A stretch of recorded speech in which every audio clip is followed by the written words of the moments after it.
Ashna, welcome to വൈതാലനോട്ട്. എന്താണ് ഒന്ന് self introduce ചെയ്യുന്നത്, എന്താ ചെയ്യുന്നത് എന്നിട്ട് ഞാൻ നേരെ നമുക്ക് കിടക്കുക കാര്യങ്ങൾ.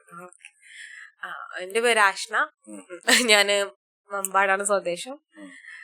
ഇപ്പൊ ചെയ്യണത് എംഫിൽ സൈക്കാട്രിക് സോഷ്യൽ വർക്ക് എന്നുള്ള സബ്ജക്റ്റില് എംഫിൽ ചെയ്യാണ് നിംഹാൻസിലാണ്, ബാംഗ്ലൂർ. ഞാനേ റീസെന്റ് എന്റെ ഫ്രണ്ടിനെ പോയി കണ്ടിട്ടുണ്ട്. എന്റെ കോളേജിൽ നിന്നുള്ള എന്റെ ബെസ്റ്റ് ഫ്രണ്ടാണ് നമി എന്ന് പറയും.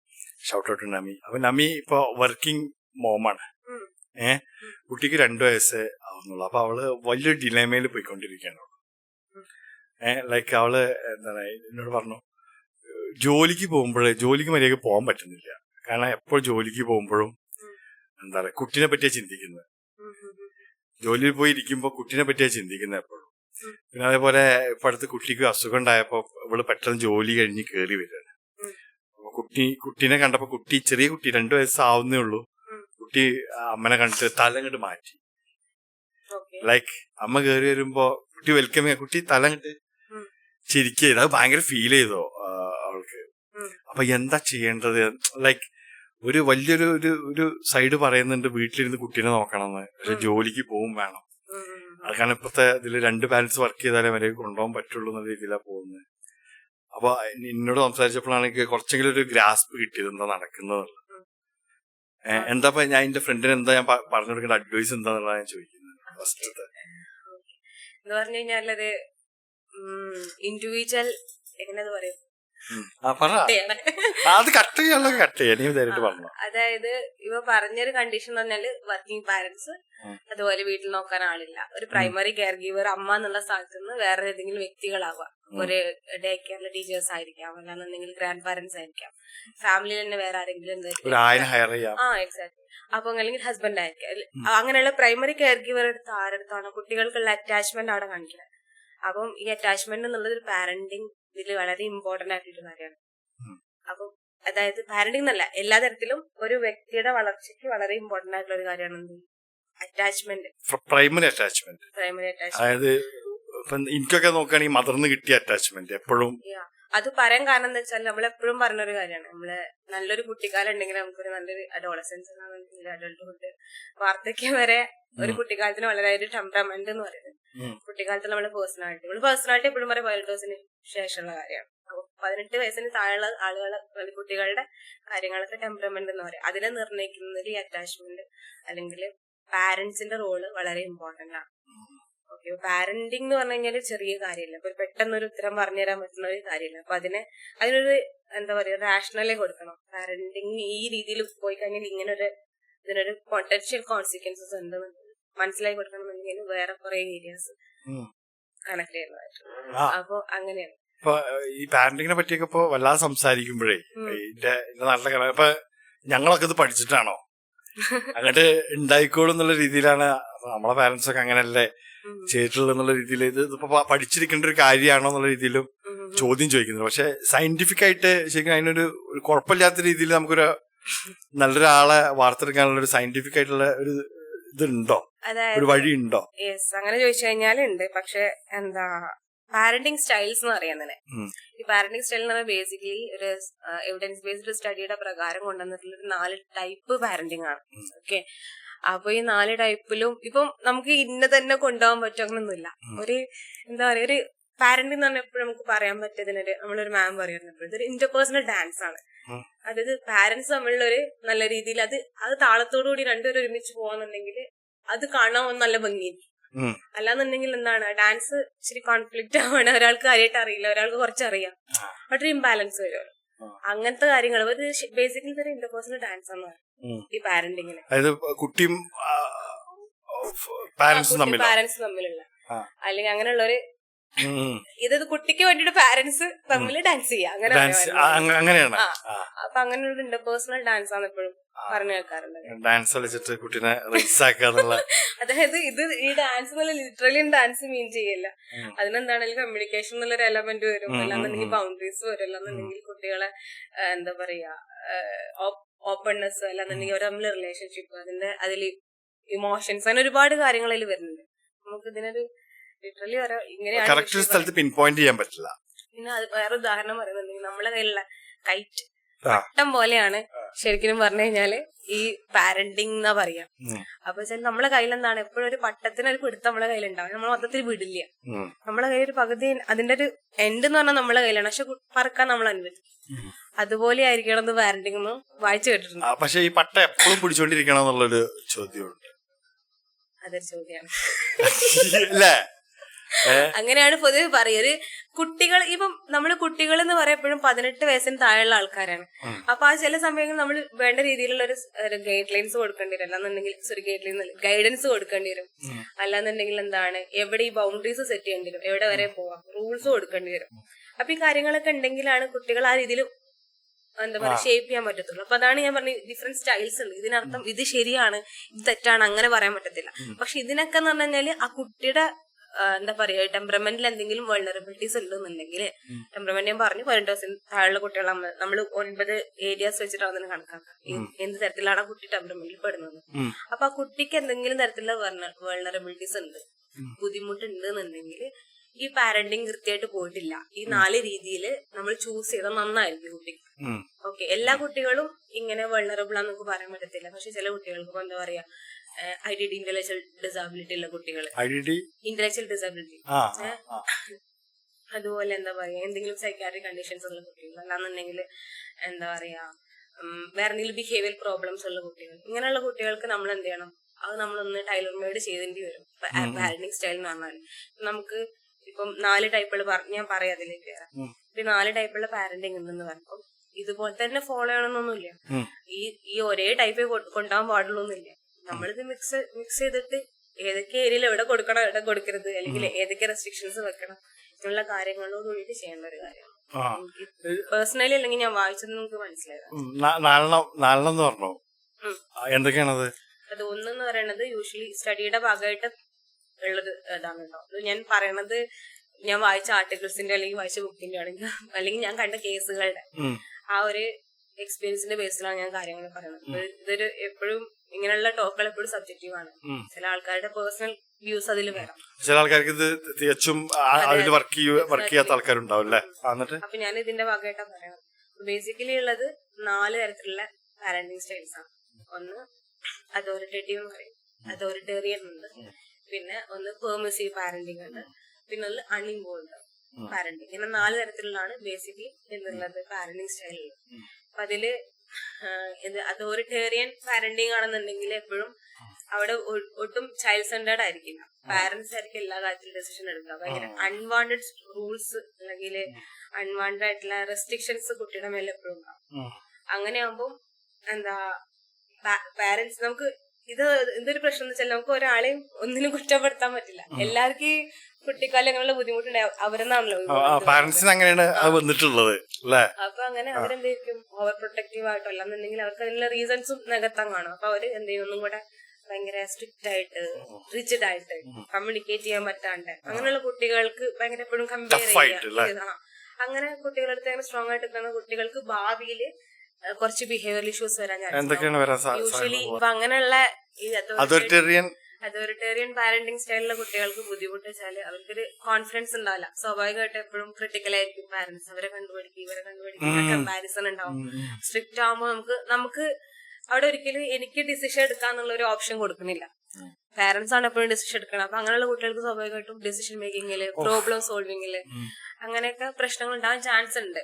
അതായത് ഇത് എപ്പോഴും പ്രശ്നമായിട്ട് വരും ഫ്രണ്ട്സിന്റെ. നമുക്ക് എപ്പോഴും കൂടുതലായിട്ട് എക്സ്പോഷർ കിട്ടുന്നത് ചില ഫാമിലി, സ്കൂൾ അല്ലെങ്കിൽ പിയർ ഗ്രൂപ്പ്സ്. ഇവരുടെ അടുത്ത് നിന്നൊക്കെ ഇപ്പൊ സ്വാഭാവികമായിട്ട് ഇങ്ങനത്തെ കുട്ടികൾക്ക് ഇങ്ങനെ കാര്യങ്ങൾ ഡെവലപ്പ് ചെയ്യാൻ കാരണം ഈ സ്ട്രിക്റ്റ് റൂളുകൾ വെക്കുമ്പോൾ അവർക്ക് സോഷ്യൽ ഇന്ററാക്ഷൻ സ്വാഭാവികമായിട്ടും എന്ത് ചെയ്യും ആരോടും ചെയ്യും കുറഞ്ഞു വരും. അപ്പൊ അവർക്ക് ഇവരുടെ ഒരു ചെറിയ വേൾഡ് ഇതായിരിക്കും. അവർ മനസ്സിലാക്കുന്ന പെർസീവ് ചെയ്യുന്ന കാര്യങ്ങൾ ഇങ്ങനെയായിരിക്കും. അപ്പൊ അങ്ങനെയുള്ള കുട്ടികൾക്ക് സെൽഫ് എസ്റ്റീം കുറവായിരിക്കും, ഒരു എന്താ പറയാ കോൺഫിഡൻസ് ലെവൽ വളരെ കുറവായിരിക്കും. അതുപോലെ തന്നെ എന്താ പറയാ ഈ ഡിസിഷൻ മേക്കിങ്ങിലും സ്കിൽസ് സോഷ്യൽ സ്കിൽസ് കുറവായിരിക്കും. സോഷ്യലൈസ് ചെയ്യുന്നില്ല സ്വാഭാവികമായിട്ട്. അങ്ങനെയുള്ള സോഷ്യൽ സ്കിൽസ് കുറയാനൊക്കെ ചാൻസസ് ഉണ്ടെന്നാണ്. ഒരു അന്തർമുഖരായി പോവുക ചെയ്യാ അങ്ങനെ കംപ്ലീറ്റ്ലി പറയാൻ പറ്റില്ല. അത് ഭയങ്കര രീതിയിലല്ലേ ബാധിക്കുന്നത്. ലൈഫ് സ്കിൽസിന്റെ ഒരു ഭാഗമാണല്ലോ അതൊക്കെ. കുട്ടി നമ്മളൊക്കെ സ്കൂളിൽ പോകുമ്പോൾ പഠിച്ചിട്ടുണ്ടായിരിക്കും ലൈഫ് സ്കിൽസിന്റെ കാര്യങ്ങളൊക്കെ. അപ്പൊ അതൊക്കെ ഇമ്പോർട്ടന്റ് ആണ്. പക്ഷെ അതൊക്കെ മനസ്സിലാവാൻ നമ്മൾ സ്വാഭാവികമായിട്ട് ഈ സോഷ്യലൈസേഷൻ അതിന്റെ ഭാഗമായിട്ട് വരുന്ന കാര്യങ്ങളാണ്. അല്ലാണ്ട് മനസ്സിലായി. രണ്ടാമത്തെ പാരന്റിങ് എന്താണ്? രണ്ടാമത്തെന്ന് പറഞ്ഞാല് പെർമിസീവ് പാരന്റിങ്. പെർമിസീവ് എന്ന് പറഞ്ഞാൽ അതോറിറ്റേറ്റീവ് പാരന്റിങ്ങിന് ജസ്റ്റ് ഓപ്പോസിറ്റ്. പെർമിസീവ് പറഞ്ഞ ഒരു ഗൈഡൻസ് ഒന്നും ഉണ്ടാവില്ല, നീ ചെയ്തോ കിട്ടാന്നുള്ള രീതിയിൽ എന്താ പറയാ, പ്രത്യേകിച്ച് ഒരു ഗൈഡൻസ് ഉണ്ടാവില്ല. അല്ലാന്നുണ്ടെങ്കിൽ പ്രത്യേകിച്ച് എന്താ പറയാ റൂൾസ് കാര്യങ്ങളൊന്നും ഉണ്ടായിരിക്കില്ല. അല്ലെങ്കിൽ ഭയങ്കര 18 വരെ അങ്ങോട്ട് പിന്നീട് അങ്ങോട്ട് തന്നെ ആയിരിക്കും. 18 വരെയാണ് നമ്മൾ അങ്ങനെ കണക്കാക്കുക. അത് ടെമ്പറമെന്റ് ഞാൻ ഉദ്ദേശിച്ചത് കേട്ടോ. ബാക്കി പിന്നെ അങ്ങോട്ട് പേഴ്സണാലിറ്റി എന്ന് പറയുന്നത് കുട്ടികളെ കണക്കാക്കുക നമ്മൾ 18 വരെയാണ്. അപ്പൊ അപ്പൊ ഇങ്ങനെയുള്ള എന്താ പറയാ ഭയങ്കര സോഫ്റ്റ് ആയിരിക്കും. ഒരു ലവ് എന്നുള്ളൊരു ആ ഒരു ഇതിൽ വേണ്ടി എന്താ പറയാ ആ ഒരു ഏരിയയിൽ മാത്രമായിരിക്കും ഒരു ഫോക്കസ് ചെയ്യുക. അല്ലെങ്കിൽ ഭയങ്കര സ്നേഹം കൊടുക്കുക, കുട്ടികൾ ഡിമാൻഡ് ചെയ്യുന്നത് വാങ്ങിക്കൊടുക്കുക, അതിലാണ് സ്നേഹം. അങ്ങനെയുള്ള കാര്യങ്ങളൊക്കെ കണക്കാക്കുന്ന രീതിയിലേക്ക് അത് വരുമ്പോ ഉള്ള ഒരു ഇഷ്യൂ എന്ന് വെച്ചാൽ യൂഷ്വലി സ്റ്റഡീസ് പറയുന്നത് കുട്ടികൾക്ക് അഡാപ്റ്റ് ചെയ്യാനുള്ള ബുദ്ധിമുട്ട് ഭയങ്കര ഇതായിരിക്കും. അതായത് അവർക്ക് ഭയങ്കര ഇമ്പൾസീവ് ആയിരിക്കും, തോന്നുന്ന ചെയ്യുക, അങ്ങനെയാണ് ശീലം. അവരുടെ റെസ്ട്രിക്ഷൻസും കാര്യങ്ങളൊന്നും വെച്ചിട്ടില്ല. അപ്പൊ പുതിയൊരു സിറ്റുവേഷൻ വന്നു കഴിഞ്ഞാല് അത് ഡീൽ ചെയ്യാൻ ബുദ്ധിമുട്ടായിരിക്കും. ഭയങ്കര ദേഷ്യം, ഭയങ്കര ഇമോഷൻ ഡിസ്റെഗുലേറ്റർ ആയിരിക്കും. ഒരു ഇമോഷൻ വന്നു കഴിഞ്ഞാൽ അതിനെ എങ്ങനെ ഡീൽ ചെയ്യണമെന്ന് അറിയില്ല. ഒരു ഇമോഷണൽ ഇന്റലിജൻസ് കുറവായിരിക്കും. അങ്ങനെയൊക്കെയാണ് സ്റ്റഡീസ് പറയുന്നത്. പിന്നെയുള്ള തേർഡ് എന്ന് പറയുന്നത് എന്താ അതോറിറ്റേറ്റീവ് ആണ്. അതോറിറ്റേറ്റീവ് എന്ന് പറഞ്ഞൊരു ഐഡിയൽ പാരന്റിങ് ടൈപ്പാണ്. അതാ ഞാൻ പറഞ്ഞത്, നമുക്ക് അങ്ങനെ കൃത്യമായിട്ട് പറയാൻ പറ്റില്ല. കുട്ടികളുടെ സ്വഭാവം അനുസരിച്ച് അവരുടെ ആക്ടിവിറ്റി ലെവൽ അല്ലാതെ ഇമോഷൻസ് ഒക്കെ വെച്ചിട്ട് നമ്മൾ അങ്ങോട്ടും ഇങ്ങോട്ടൊക്കെ കുറച്ച് മാറ്റണം. അപ്പോ ഈ പറഞ്ഞ പോലെ അതോറിറ്റേറ്റീവ് എന്ന് പറഞ്ഞു കഴിഞ്ഞാൽ ഒരു ഭയങ്കര കൃത്യമായിട്ട് ഗൈഡൻസ് കൊടുക്കുക, റൂളും കാര്യങ്ങളും ബൗണ്ടറീസ് വളരെ ക്ലിയർ ആയിരിക്കും, കമ്മ്യൂണിക്കേഷൻ വളരെ ഓപ്പൺ ആയിരിക്കും. അപ്പൊ അങ്ങനെയുള്ള കുട്ടികൾക്ക് എന്ന് പറഞ്ഞു കഴിഞ്ഞാൽ സ്വാഭാവികമായിട്ട് കുറച്ചും കൂടെ കോൺഫിഡന്റ് ആയിരിക്കും. അവർക്ക് ഡിസിഷൻ മേക്ക് ചെയ്യാനുള്ള പവർ കൂടും. അല്ലെങ്കിൽ അവർക്ക് അറിയാം ഇപ്പൊ ഈ ഒരു കാര്യം ചെയ്തു കഴിഞ്ഞാൽ ഇതിനുള്ള കോൺസിക്വൻസസ് എന്താന്നുള്ളത് അവർക്ക് മനസ്സിലാക്കാൻ പറ്റും. അവരങ്ങനെ തിങ്ക് ചെയ്യും. കാരണം അവർക്ക് ഇൻസെക്യൂരിറ്റി കുറവായിരിക്കും. കാരണം അവർക്ക് എപ്പോഴും അവരുടെ പാരന്റ്സ് എപ്പോഴും കൂടെ ഉണ്ടായത് കൊണ്ടോ അല്ലെങ്കിൽ അവരുടെ ഒരു ക്വാളിറ്റി ടൈം ഉള്ളത് കൊണ്ടും എന്താണ് ഞാൻ ഒറ്റയ്ക്കാവില്ല, ആ ഒരു ഭയങ്കര ഓപ്റ്റിമിസ്റ്റിക് ആയിരിക്കും. അങ്ങനെ പറയാം, സെക്യൂരിറ്റി ഫീൽ ഉണ്ടാവും. പിന്നെ ഫോർത്ത് പറഞ്ഞത് അൺഇൻവോൾവ്ഡ് പാരന്റിങ്.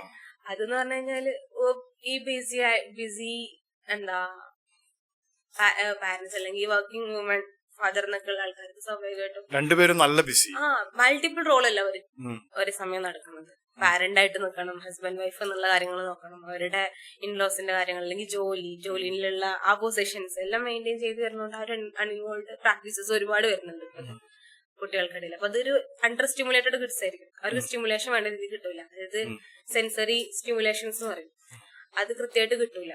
അപ്പോ എന്താ പറയാ ഒരു വാംത്ത് ടച്ച് അല്ലാന്നുണ്ടെങ്കിൽ ഇങ്ങനെ ഭയങ്കരമായിട്ട് കുട്ടികളെ കൊഞ്ചിക്കാന്നൊക്കെ പറയില്ല, അങ്ങനെയുള്ള കാര്യങ്ങളൊന്നും കുട്ടികൾക്ക് കിട്ടാതെ പോകും. അല്ലാന്നുണ്ടെങ്കിൽ അവർക്ക് വേണ്ട സമയത്ത് ഒരു പ്രൈമറി നീഡ് സാറ്റിസ്ഫൈ ചെയ്യാൻ പാരന്റ്സിനെ കൊണ്ട് പറ്റാതെ വരുമ്പോ അവർക്ക് ഭയങ്കരമായിട്ട് എന്താ പറയാ ഈ പറഞ്ഞ പോലെ കോൺഫിഡൻസ് കുറവായിരിക്കും. അല്ലാന്നുണ്ടെങ്കിൽ ഒരു ഹോപ്പ് ഉണ്ടാവില്ല. അത് മാത്രല്ല എന്താ ഭയങ്കര എപ്പോഴും അവർക്ക് എന്തെങ്കിലും ടാലന്റ് ഉണ്ടെങ്കിൽ കൂടി അതൊന്നും വേണ്ട രീതിയിൽ ഒരു സപ്പോർട്ട് കിട്ടണില്ല. ഒരു ഇമോഷണൽ സപ്പോർട്ട് അവിടെ മീറ്റ് ചെയ്യണില്ല. അവിടെ ഇൻസ്ട്രുമെന്റൽ ആയിട്ടുള്ള നീഡ്സ് മാത്രമേ ഇതിനുള്ളൂ മീറ്റ് ചെയ്യണുള്ളൂ. ഒരു ഇമോഷണലി അല്ലെങ്കിൽ കുട്ടിക്ക് വേണ്ട കുട്ടീന്റെ വിഷമങ്ങൾ കേൾക്കാനോ അല്ലെങ്കിൽ എന്താണ് അല്ലെങ്കിൽ ഒരു എത്ര പാരന്റ്സ് ഉണ്ടെന്ന് അറിയില്ല. ഒരു ഡേ കുട്ടികൾ വന്നു കഴിഞ്ഞാൽ അവരുടെ എന്താണ് രാവിലെ മുതൽ വൈകുന്നേരം വരെ ചോദിച്ചു മനസ്സിലാക്കുന്ന ഒരു പ്രാക്ടീസ് എത്രത്തോളം എന്താ നടന്നത് എന്നുള്ള ചോദ്യങ്ങളൊക്കെ കുട്ടികൾക്ക് ഭയങ്കര ഇതാണ്. എന്താ ഓപ്പൺ ചെയ്യുക, അവർക്ക് എല്ലാം പറയണല്ലോ. അപ്പൊ അത് അങ്ങനെ ഇരിക്കുന്ന കുട്ടികൾ ഒരു അന്തർമുഖരാകാനുള്ള ചാൻസസ് ഉണ്ടെന്ന് സ്റ്റഡീസ്. അതാണോ എന്താണ് കുട്ടികൾക്ക് സീരിയസ് ആയിട്ടുള്ള പ്രശ്നങ്ങൾ വരും അങ്ങനെ അൺഇൻവോൾവ്ഡ് പാരന്റിംഗ് എന്ന് പറഞ്ഞാൽ പറഞ്ഞ പോലെ എന്താ ഈ സെൻസറി സ്റ്റിമുലേഷൻസ് എന്ന് പറഞ്ഞു കഴിഞ്ഞാൽ ചെറിയ കുട്ടിയാകുമ്പോൾ കിട്ടേണ്ട കാര്യമാണ്. നമുക്ക് ഈ നമ്മള് 5 സെൻസ് ഓർഗൻസിലൂടെയാണ് നമുക്ക് എന്ത് ചെയ്യുന്നത് സ്റ്റിമുലേറ്റ് ചെയ്യപ്പെടും നമ്മുടെ ബ്രെയിൻ അല്ലെങ്കിൽ നമ്മുടെ മൊത്തത്തിലുള്ള ഡെവലപ്മെന്റ് കാര്യങ്ങളൊക്കെ. അപ്പൊ അതിൽ ടച്ച് അല്ലാന്നുണ്ടെങ്കിൽ കുട്ടിയുടെ കൂടെ കളിക്കുക, കുട്ടിയോട് സംസാരിക്കുക, അങ്ങനെയുള്ള കാര്യങ്ങളൊക്കെ ഉണ്ടല്ലോ. അതായത് കുട്ടിയോട് കളിക്കുക, അമ്മമാർ അച്ഛനാർ ആരാണെന്നുണ്ടെങ്കിൽ ചെറിയ കുട്ടിയാകുമ്പോഴേ കുട്ടിയുടെ കൂടെ അല്ലെങ്കിൽ സൗണ്ട് ഉണ്ടാക്കുക, ടോയ്സിനൊക്കെ വളരെ ഇമ്പോർട്ടന്റ് അങ്ങനത്തെ കാര്യങ്ങൾ. ആ പ്ലേ കാര്യങ്ങളൊക്കെ വളരെ കൃത്യമായിട്ട് കൊണ്ടുപോകുന്ന കുട്ടികളും അത് ആ സ്റ്റിമുലേഷൻ കിട്ടാത്ത കുട്ടികളുടെ ഡിഫറെന്റ് ആയിരിക്കും. പേഴ്സണാലിറ്റി ആണെന്നുണ്ടെങ്കിൽ എന്താണെങ്കിലും അത് ഏറ്റവും വലിയ ഉദാഹരണമാണ് ഓർഫനേജിലെ കുട്ടികൾ. അവർക്ക് ഇങ്ങനെയുള്ള കാര്യങ്ങളൊന്നും വളരെ എന്താ പറയാ അച്ഛനമ്മ ഒഴിവാക്കിയതല്ലാന്നുണ്ടെങ്കിൽ അൺവാണ്ടഡ് പ്രഗ്നൻസിയിൽ അങ്ങനെ കുട്ടികൾ ഒഴിവാക്കി പോകുന്നത്. അപ്പം ഈവൻ ആ കുട്ടി വയറ്റിലിരിക്കുന്ന സമയത്ത് മുതൽ ആ കുട്ടിക്ക് അത് സ്ട്രെസ്ഡ് ആണ് അല്ലേ. അത് കഴിഞ്ഞിട്ട് പിന്നെ എന്താ പറയാ വേണ്ട രീതിയിൽ ബ്രസ്റ്റ് ഫീഡിങ് കിട്ടിയിട്ടുണ്ടാവില്ല, അല്ലാന്നുണ്ടെങ്കിൽ അതായത് മൗത്ത് റിലേറ്റഡ് ആയിട്ടുള്ള ഒരു സ്റ്റിമുലേഷൻ ഉണ്ടാവില്ല കാണുന്നതിൽ, അല്ലെങ്കിൽ വളരെ ഇമ്പോർട്ടന്റ് ആണ് ടച്ച്. കുട്ടിക്ക് മൗത്ത് എന്നുള്ളത് വളരെ ഇമ്പോർട്ടന്റ്. ഞാൻ പറഞ്ഞു. അപ്പൊ ആ കാര്യങ്ങളൊന്നും കിട്ടാണ്ടിരിക്കുന്ന കുട്ടിയുടെ വളർച്ച എന്ന് പറഞ്ഞു കഴിഞ്ഞാല് ബ്രെയിൻ ഡെവലപ്മെന്റും എല്ലാം ബുദ്ധിമുട്ടായിരിക്കും അങ്ങനെയുള്ള ആൾക്കാർക്ക്. എല്ലാത്തിലും ഇച്ചിരി അങ്ങനെയാണ്. അടുത്ത് ഒരു ഷോർട്സ് കണ്ടത് എന്റെ ഫ്രണ്ടിന് ഞാൻ അപ്പൊ തന്നെ അയച്ചു കൊടുത്തു. അതായത് കുട്ടി പ്രസവിച്ചിട്ട് ലൈക്ക് കുറച്ച് ഡേയ്സ് ആവുമ്പോ തന്നെ ഫാദർ കുട്ടിയെ ചെസ്റ്റില് വെക്കണം.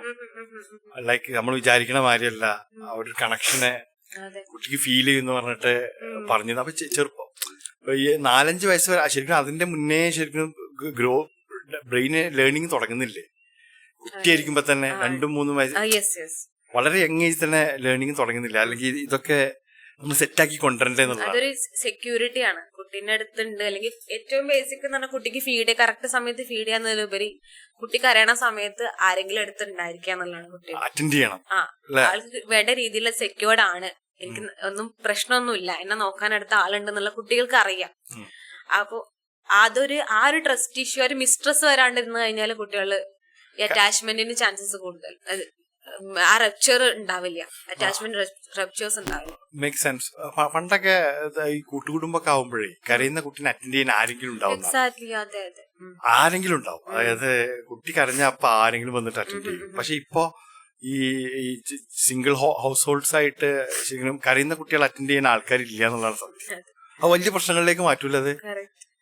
എനിക്കൊരു ഫ്രണ്ട് ഉണ്ടായിരുന്നു, എത്രത്തോളം ഡീപ്പായിട്ടാണ് എഫക്ട് ചെയ്യുന്ന കുട്ടികളെ. ഭയങ്കരമായിട്ട്. എന്താ ഞാൻ ഈ പറഞ്ഞ പോലെ നിങ്ങൾ പറഞ്ഞു അറ്റാച്ച്മെന്റ് റപ്ചർ എന്ന് പറഞ്ഞ സാധനം ഉണ്ട്. അതിന്റെ ഒക്കെ ഒരു എന്താ പറയാ അൺഇൻവോൾവ് പാരന്റിങ്ങും ഇതൊക്കെ ഈ ഒരു ഏരിയയിൽ കൂടെ തന്നെ പോണതൊക്കെ. അത് വേണ്ട കേട്ടോ, വേറെ പറഞ്ഞു. നിങ്ങളെന്ത് ചോദ്യം കൂടെ പറയൂ. അതായത് എത്രത്തോളാണ് ഈ അറ്റൻഡ് ചെയ്യുന്നത് അറ്റാച്ച്മെന്റിന്റെ. അതായത് ഇപ്പൊ നമ്മള് കരയുന്ന കുട്ടീനെ അറ്റൻഡ് ചെയ്യാതിരിക്കുക. കുട്ടി ശരിക്കും കരയാന്ന് പറഞ്ഞു കഴിഞ്ഞാൽ കുട്ടിക്ക് എന്തോ ഡിസ്ട്രെസ് ആയിട്ടുണ്ട്, സംസാരിക്കാൻ വയ്യ, അതുകൊണ്ടാണ് കരയുന്നത്. അപ്പൊ ഈ അറ്റൻഡ് ചെയ്തില്ലെങ്കിൽ പിന്നെ ഇവരുടെ മൈൻഡ് ഡിഫെൻസീവ് ആവുമെന്ന് പറഞ്ഞിട്ട് ഒരു സ്റ്റഡി ഉണ്ട്. അതായത് പിന്നെ കരച്ചിൽ നിർത്തും കുട്ടി.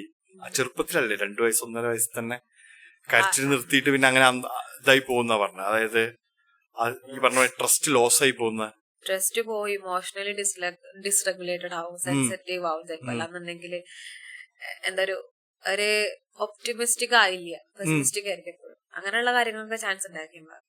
പിന്നെ ഈ പറഞ്ഞതിൽ അറ്റാച്ച്മെന്റിന്റെ ഒരു തിയറി പറയാം, അതിൽ അറ്റാച്ച്മെന്റ് തിയറി ഉണ്ട്. അപ്പോ അതിലെങ്ങനെയാ വെച്ചാൽ അതൊരു സ്റ്റഡി പോലെ നടത്തിയതാണ്. ഒരു കുരങ്ങ് കുട്ടികളുടെ മങ്കീസിന്റെ കുട്ടികളെ അതായത് ജനിച്ച ഉടനെ തന്നെ വരെ എന്ത് ചെയ്തു, ഒരു 14 അവറോ 15 അവറൊക്കെ ആയിട്ട് ഒരു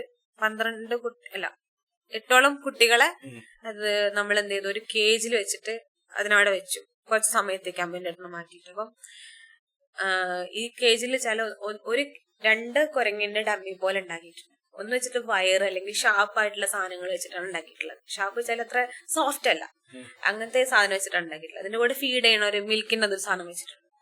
അതിൽ ആ കൂടി തന്നെ വേറൊരു ഡമ്മി പോലെ ഉണ്ടാക്കിയിട്ടില്ല വെച്ചാൽ സോഫ്റ്റ് ആയിട്ടുള്ള ക്ലോത്ത്സ് വെച്ചിട്ട് അങ്ങനെയാണ്. അപ്പൊ ഈ ഇതിൽ കണ്ടത് ഈ എന്താ പറയാ ആ എക്സ്പെരിമെന്റിൽ കണ്ടെന്താ വെച്ചാല് ഈ കുരങ്ങ് എപ്പോഴും സ്പെൻഡ് ചെയ്യണത് ഈ വാംത്ത് ആയിട്ടുള്ള എന്താ പറയാ സോഫ്റ്റ് ആയിട്ടുള്ള ക്ലോത്ത് ആയിട്ടുള്ള ആ മങ്കീന്റെ അടുത്താണ്, ഡമ്മീന്റെ അടുത്താണ്. അപ്പം അവിടെയും മനസ്സിലാക്കേണ്ടത് എന്താ പറയാ ഈ മോർ ദാൻ ഫീഡ് ചെയ്യാന്നുള്ളതിലുപരി കുട്ടീനെ എടുത്തിരിക്കുക, അല്ലെങ്കിൽ കുട്ടീനെ ആ സെൻസേഷൻ കുട്ടിക്ക് കിട്ടുക, അല്ലാന്നുണ്ടെങ്കിൽ എന്താ പറയാ സെക്യൂർഡ് ആണെന്നുള്ള ഒരു ഫീല് എപ്പോഴും ഉണ്ടാവുക. അങ്ങനത്തെ ഭയങ്കര ആ ട്രസ്റ്റ് ബിൽഡ് ചെയ്യാൻ ഭയങ്കരമായിട്ട് അത് ഹെൽപ്ഫുൾ ആവുന്നു. സ്റ്റഡീസ് അങ്ങനെ ഇതില്ലെങ്കിൽ ചിലപ്പോ ഈ വലുതായി വരുമ്പോൾ നമ്മളെ ചിലപ്പോ ഹോണ്ട് ചെയ്യാൻ സാധ്യതയല്ലേ, വലിയ ഇതായിട്ട് വരാൻ സാധ്യതയില്ലേ അങ്ങനെ അറ്റൻഡ് ചെയ്യാഞ്ഞാല്. അതൊരു റിസ്ക് ഫാക്ടർ എന്ന് പറയുന്നത്. ഇങ്ങനെ തന്നെ ആണെന്നില്ല, അവർക്ക് വേറെ ഏതെങ്കിലും രീതിയിൽ അങ്ങനെ കിട്ടിക്കഴിഞ്ഞാലും കുഴപ്പമില്ല. പക്ഷെ എന്താ പറയാ അതൊരു വലിയ റിസ്ക് ഫാക്ടറാണ്. അങ്ങനെ ഇല്ലാത്ത കുട്ടികൾക്ക് എന്താ പറയാ ഒരു എമ്പതി ഉണ്ടാവില്ല, അല്ലെങ്കിൽ ഒരു മിസ്ട്രസ് വരുമ്പോ തന്നെ നമ്മൾ എന്തായിരിക്കും ആളുകൾ വിശ്വസിക്കാനുള്ള ബുദ്ധിമുട്ടുണ്ടെന്നുണ്ടെങ്കിൽ നമ്മൾ സോഷ്യലൈസ് ചെയ്യുന്ന കാര്യങ്ങൾ ഇപ്പൊ കുറയും. ആളുകൾ എല്ലാത്തിനോടും ഒരു പേടിയായിരിക്കും, ആങ്സൈറ്റി ഉണ്ടായിരിക്കും. അപ്പൊ അങ്ങനെയുള്ള ഇതിന്റെ ഒക്കെ ഒരു ഔട്ട്കം എന്ന് പറഞ്ഞാൽ വളരെ വലുതാണ്, നമ്മൾ വിചാരിക്കണേക്കാളും വലുതാണ്. അപ്പോ എന്താ പറയാ അങ്ങനെ ഒരു ഇഷ്യൂ വരുന്നുണ്ട്. ആ 2ാം വയസ്സിൽ അല്ലെങ്കിൽ ഈ 3ാം വയസ്സിൽ നടക്കുന്ന ഒരു കാര്യം ഒരാളുടെ എന്താ പറയാ അഡോളസെന്റിൽ വരെ വലിയൊരു സാധനമായിട്ട് വന്നേക്കാം അല്ലേ? അത് ചില കുട്ടികൾക്ക് ഉണ്ടാകുന്ന ബുദ്ധിമുട്ടുള്ള ഒരു അഡോളസൻസിൽ ഈ പറഞ്ഞ പോലെ ചെറുപ്പത്തിലൊക്കെ ഡെവലപ്പ് ചെയ്തിട്ടുള്ള കാര്യങ്ങൾ ഈ സോഷ്യലൈസ് ചെയ്യുന്നതിന്റെ ഭാഗമായിട്ടോ അല്ലെങ്കിൽ മറ്റുള്ളവരെ കാണുന്നതിന്റെയോ അല്ലെങ്കിൽ നമുക്ക് എവിടെ നിന്നൊക്കെ അത് കിട്ടുന്നുണ്ടോ ലൈക്ക് ഇൻഫോർമേഷൻസോ അല്ലെങ്കിൽ ലേണിംഗ് കിട്ടുന്നുണ്ടോ അതിന്റെ ഭാഗമായിട്ട് ഇതിലൂടെ കുറഞ്ഞിട്ട് മാറ്റങ്ങൾ സംഭവിച്ചേക്കാം. പക്ഷെ മിക്ക കുട്ടികൾക്കും എന്താ പറയാ ഇങ്ങനെയുള്ള നമ്മൾ നേരത്തെ ഡിസ്കസ് ചെയ്ത കാര്യങ്ങളൊക്കെ ഡെവലപ്പ് ചെയ്യാനുള്ള ചാൻസ് കൂടുതലാണല്ലേ? എന്താ നീ കുറെ കേസസ് ഒക്കെ കണ്ടിട്ടുണ്ട് പറഞ്ഞിരുന്നത്? അതായത് ഇപ്പൊ ഞാന് നിമാൻസിൽ വർക്ക് ചെയ്യാന്നുണ്ടല്ലോ. അപ്പൊ അവിടെ വരുന്ന മിക്കതിൽ നമുക്കൊരു ഡിപ്പാർട്ട്മെന്റ് ഉണ്ട്, ചൈൽഡ് ആൻഡ് അഡോളസെന്റ് സൈക്യാട്രി എന്ന് പറഞ്ഞിട്ടുണ്ട്. ഒരു നല്ലൊരു ഡിപ്പാർട്ട്മെന്റ് ആണ്. അപ്പൊ അതില് എന്താ വരുന്ന കേസുകൾ മൊത്തം ഒരു മിഡിൽ സോഷ്യോ എക്കണോമിക് സ്റ്റാറ്റസിലുള്ള ആൾക്കാർ, അതായത് വർക്കിംഗ് പാരന്റ്സ് ആയിരിക്കും. അല്ലാന്നുണ്ടെങ്കിൽ കുട്ടികള് അതിൽ ക്ലിയർ ആയിട്ട് നമുക്ക് അച്ഛനും അമ്മനോടുള്ള അറ്റാച്ച്മെന്റ് റപ്ചറായിട്ട് കൃത്യമായിട്ട് കാണാം. എനിക്ക് അമ്മനെ ഇഷ്ടമല്ല, എനിക്ക് അച്ഛനാണ് ഇഷ്ടം. അല്ലെങ്കിൽ എന്താ പറയാ അമ്മനടുത്ത് കാര്യങ്ങൾ പറയില്ല, അല്ലെങ്കിൽ അച്ഛനോട് എനിക്ക് ഇഷ്ടമല്ല. അവിടെ നല്ലൊരു ഇൻകൺസിസ്റ്റൻസി പാരന്റിങ് ആണ് കാണുന്നത്. അച്ഛൻ പറയണതായിരിക്കില്ല അമ്മ പറയാ. അപ്പൊ ഇതില് നമ്മൾ ഈ പാരന്റിങ്ങിന്റെ കാര്യം പറയുമ്പോൾ വേറൊരു ഏരിയയിലേക്ക് പോകാൻ ഫാമിലിയാണ്. അതായത് അച്ഛൻ അമ്മ അവരുടെ കമ്മ്യൂണിക്കേഷൻസ്, അവരുടെ ബൗണ്ടറീസ്, അവരുടെ ബോണ്ടിങ്, ഈ കാര്യങ്ങളോട് എന്താണ് എഫക്ട് ചെയ്യും. ഫാമിലി പറയാൻ കാരണം വെച്ചാൽ നമുക്കൊരു ഫോർ എക്സാമ്പിൾ ഫാമിലി വർക്ക് ചെയ്യുന്ന എന്താ വെച്ചാല് ഈ ഫാമിലിയുടെ ഇഷ്യൂ കൊണ്ട് കുട്ടിക്ക് പ്രശ്നം വരാം, അല്ലെങ്കിൽ കുട്ടിയുടെ പ്രശ്നം കൊണ്ട് ഫാമിലി മൊത്തം സഫർ ചെയ്യാം. ഈ 2 രീതിയിലും കാര്യങ്ങൾ നടക്കാം. അപ്പം എന്താ വെച്ചാല് ഇപ്പം ഒരു ഉദാഹരണം പറയുന്നുണ്ടെങ്കിൽ നമുക്കൊരു നമ്മളെ എന്താ പറയാ ഒരു കിഡ്നിക്ക് എന്തെങ്കിലും പ്രശ്നം വന്നു വെക്കാം. ആ കിഡ്നിക്ക് പ്രശ്നം വന്നാൽ നമ്മള് കിഡ്നി മാത്രമല്ല ഹോൾ ബോഡി ഇതിനെ എഫക്ട് ചെയ്യില്ല. അതുപോലെയാണ് ഫാമിലിയിൽ ഒരു കുട്ടിക്ക് ഒരു പ്രശ്നം വന്നു കഴിഞ്ഞാൽ കുട്ടീനെ മാത്രമല്ല എഫക്ട് ചെയ്യും, ഹോൾ ഫാമിലിന്റെ ഫങ്ഷൻസ് അത് ഡിസ്ഫങ്ഷനാണ്. അങ്ങനെ വർക്ക് ചെയ്യുന്നുണ്ട്. അപ്പം എന്താ പറയാ ചിലപ്പോ നമ്മള് നോട്ടീസ് ചെയ്യപ്പെടാത്ത കാര്യങ്ങളൊക്കെ ഭാവിയിൽ എന്തായിരിക്കും ഫാമിലിയില് പ്രശ്നങ്ങൾ കോൺട്രിബ്യൂട്ട് ചെയ്യുന്ന റിസ്ക് ഫാക്ടേഴ്സ് ആയിട്ട് മാറും ചെറുപ്പത്തിലുള്ള. എനിക്ക് ഞാൻ അഗ്രി ചെയ്യുന്നുണ്ട്. കാരണം ഇപ്പോ എന്താണ് എന്റെയൊക്കെ ഫാമിലിയിൽ കുറെ ആൾക്കാർ കുട്ടികളെ കയ്യിലേക്ക് വേഗം ഫോൺ എടുത്ത് കൊടുക്കുന്നത് ഞാൻ കണ്ടിട്ടുണ്ട്. ഒരപ്പത്ത ആ കുട്ടി കരച്ചിൽ ഒഴിവാക്കാൻ ആണ് ചെയ്യുന്നതെന്നുണ്ടെങ്കിലും അവര് നോക്ക് എന്നിട്ട് അങ്ങനെയാണ് കൊടുക്കുന്നത്. ഇനിയിപ്പോ എന്തൊക്കെയായി വരും. ഇപ്പൊ മക്കള് ഫോണിന്ന് കൈയെടുക്കൂല, എപ്പോഴും ഫോണിൽ തന്നെ ആയിട്ട് തന്നെ ജീവിതം കളയുന്നത്. അത് ഈ പറഞ്ഞ പോലെ വീട്ടിലെ നോയ്സ് ലെവൽ കുറയ്ക്കാനല്ലാന്നുണ്ടെങ്കിൽ മറ്റ് ഈ അറ്റൻഷൻ കൊടുക്കാനുള്ള പല പ്രതികൂല സാഹചര്യങ്ങൾ ആൾക്കാർക്കുള്ളതുകൊണ്ട് അതില് പെട്ടെന്ന് മൊബൈൽ ഫോണ് എന്താ പറയാ കുട്ടികൾക്ക് പെട്ടെന്ന് അട്രാക്ട് ചെയ്യാൻ പറ്റുന്ന, അല്ലെങ്കിൽ കുട്ടികളുടെ ഇടയിൽ ഡോപ്പമൈൻ പ്രൊഡ്യൂസ് ചെയ്യുന്ന കഷ്ടപ്പെട്ടിട്ട് അതിന് ഇറങ്ങാൻ പറ്റാതെ നിൽക്കുന്നത്. അപ്പൊ മക്കളെ കാര്യം എന്തായിരിക്കും? അപ്പൊ അങ്ങനെ ഫുഡ് കഴിച്ചില്ലെങ്കിൽ ഇത് കൊടുക്കുക. ചെറിയ ചെറിയ കാര്യങ്ങൾക്ക് പോലും കുട്ടികൾക്ക് ഇതിൽ പെട്ടെന്ന് ഡിപ്പെൻഡൻസ് വരാം. അപ്പൊ അങ്ങനെയുള്ള കുട്ടികൾക്ക് പറഞ്ഞു കഴിഞ്ഞാല് പൊതുവെ കണ്ടുവരുന്ന ഒരു ടെൻഡൻസി വെച്ചാല് കുട്ടികൾക്ക് ഈ പറഞ്ഞ പോലെ ഇമാജിനേറ്റീവ് തിങ്കിങ് ഉണ്ടായിരിക്കും നന്നായിട്ട്. അവർക്ക് ഇമാജിൻ ചെയ്യും. പക്ഷെ ക്രിയേറ്റീവ് ആയിട്ടുള്ള തിങ്കിങ്സ് അങ്ങനത്തെ കപ്പാസിറ്റി കുറവാണ്. അങ്ങനെ കണ്ടിട്ടുണ്ട്.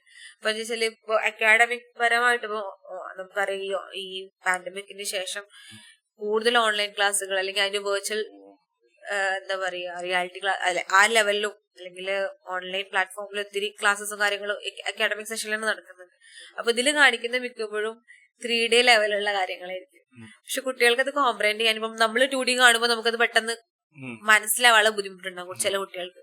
അപ്പോഴും കുട്ടികൾക്ക് എന്താണ് ക്രിയേറ്റ് ചെയ്ത് തിങ്ക് ചെയ്യാനുള്ള ഒരു കപ്പാസിറ്റി കുറവായിരിക്കും എന്ന് പറയാം.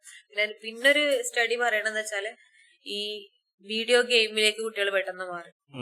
അതായത് എന്താ പറയാ വേറെ ഫാന്റസി ആണല്ലോ ഇപ്പം നമ്മള് നേരത്തെ അപ്പൊ അതിൽ തന്നെ അതിന് പിടിച്ചെടുത്താനുള്ള കുറെ കാര്യങ്ങള് എന്താ എലമെന്റ്സ് വീഡിയോ ഗെയിംസിലുണ്ട്. പറഞ്ഞ പോലെ ഡോമിനന്റ് ആയിട്ട് നിൽക്കാതെ വീട്ടില് പുറത്തേക്ക് വിടില്ല.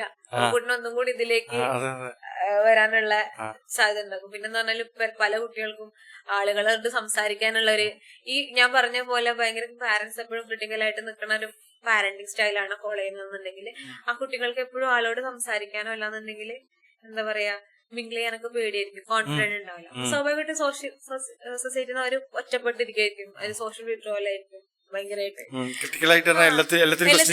ആ ഒരു ക്വസ്റ്റ്യൻ ചെയ്യുമ്പോൾ അവർക്ക് അവരെ മേലെ കോൺഫിഡൻസ് ഉണ്ടാവില്ല. ഞാൻ എന്ത് ചെയ്താലും ക്വസ്റ്റ്യൻ ചെയ്യാനല്ലോ അല്ലെ. അപ്പൊ അങ്ങനെയുള്ള കുട്ടികൾക്ക് ഭയങ്കര ബുദ്ധിമുട്ടായിരിക്കും. അപ്പൊ അങ്ങനെയുള്ള കുട്ടികൾ സ്വാഭാവികമായിട്ടും ഇന്റർനെറ്റ് അഡിക്ഷനും അതുപോലെയുള്ള കാര്യങ്ങളിലൊക്കെ ചാൻസസ് കൂടുതലാണ് പോകാൻ. പിന്നെ അങ്ങനെയുള്ള കുട്ടികളുടെ വെച്ചാല് ബുദ്ധിമുട്ടുകൾ, അഗ്രഷൻ, ഇമോഷണൽ ഡിസ്റെഗുലേഷൻ എന്ന് പറഞ്ഞില്ല, ഭയങ്കരമായിട്ട് ഇമോഷണൽ കൺട്രോൾ ചെയ്യാൻ പറ്റില്ല, ദേഷ്യമായിരിക്കും. ഇതിലൊക്കെ കാണുന്ന പല വീഡിയോ ഗെയിംസിലും കണ്ടിട്ടുണ്ട്. ഇതൊക്കെ ഞാൻ ഈ ബുക്കിൽ നിന്ന് വായിച്ചതാട്ടോ കുറെ കാര്യങ്ങൾ. അപ്പൊ ചില വീഡിയോ ഗെയിമുകള് എന്ന് പറഞ്ഞു കഴിഞ്ഞാല് എന്താ പറയാ, ഭയങ്കര അഗ്രസീവ് ആയിരിക്കും, തോക്കുകൾ ഉപയോഗിക്കാം അങ്ങനെയൊക്കെ. അപ്പൊ അങ്ങനെയുള്ള കുട്ടികൾക്ക് ഒന്നും കൂടി ദേഷ്യം, അതിങ്ങനെ അങ്ങനെ ഇതിൽ പറയുന്നുണ്ട് ചില സ്റ്റഡീസ് ഉണ്ട്. അപ്പൊ ദേഷ്യം, അഗ്രഷനൊക്കെ ചാൻസ്, അല്ലെങ്കിൽ ആന്റി സോഷ്യൽ ബിഹേവിയറിന് അവർക്ക് എമ്പതൈസ് ചെയ്യാൻ പറ്റണില്ല. അവർക്ക് സന്തോഷമാണിത്, ചെറിയ കുട്ടികളല്ലേ. അപ്പൊ അവർക്ക് ഭയങ്കര ഹാപ്പിനെസ് ഒക്കെ കിട്ടണം, എക്സൈറ്റ്മെന്റ് ഒക്കെ. അപ്പൊ അവർക്ക് ഇതിപ്പോ ഇങ്ങനെ ശരിക്കും ചെയ്തു കഴിഞ്ഞാലും ഓക്കെ ആണെന്നുള്ള ഒരു നോർമലൈസ് ചെയ്യണ അങ്ങനെ ഒരു ലേണിംഗ് അവർക്ക് കിട്ടണം. അപ്പൊ അവർക്ക് അതുപോലെ ചെയ്യാന്നില്ലെങ്കിൽ കൂടി ആ ലെവലിലേക്ക് പോകണം. ഇതൊരു ഫോറിൻ ബുക്കാണ്, അപ്പൊ അതുകൊണ്ട് കൾച്ചറൽ സാധനങ്ങൾ ഡിഫറെന്റ് ആയി. അപ്പൊ എന്താ പറയാ, അഗ്രസീവ് ബിഹേവിയർ കുട്ടികളുടെ വീഡിയോ ഗെയിമുകൾ യൂസ് ചെയ്യുന്ന കുട്ടികൾക്ക് അഗ്രസീവ് ബിഹേവിയർ പല രീതിയിൽ കാണാൻ ചാൻസ് ഉണ്ട്. അത് ചില ബോയ്സ് ആണെങ്കിൽ ഫിസിക്കൽ അഗ്രഷൻ ആയിരിക്കും, ഗേൾസ് ആണെന്നുണ്ടെങ്കിൽ റിലേഷൻഷിപ്പ് ബേസ്ഡ് ആയിട്ട് അഗ്രഷൻ ആയിരിക്കും. അങ്ങനെ ഗെയിം കളിക്കുന്നത് നല്ലതല്ല. ഗെയിം ഒരു തലത്തിൽ നമുക്ക് ബ്രെയിൻ സ്റ്റിമുലേഷൻ ആയിട്ട് ഹെൽപ്പ് ചെയ്യുന്നതാണ്. പക്ഷെ അത് എല്ലാത്തിനും ഇതാണ് ഒരു ബൗണ്ടറി, അതുപോലെ നമ്മള് റൂൾസ്, ഗൈഡൻസ്, കാര്യങ്ങളൊക്കെ ഇമ്പോർട്ടന്റ് ആണ്.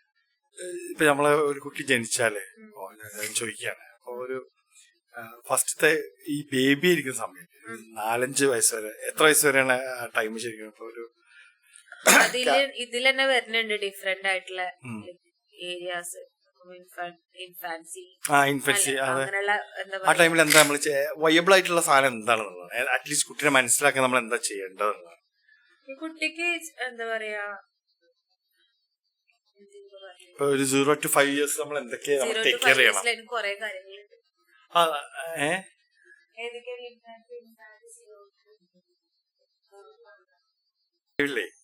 ഞാൻ ചോദിക്കുകയാണെങ്കിൽ തിരിച്ചു വരാം.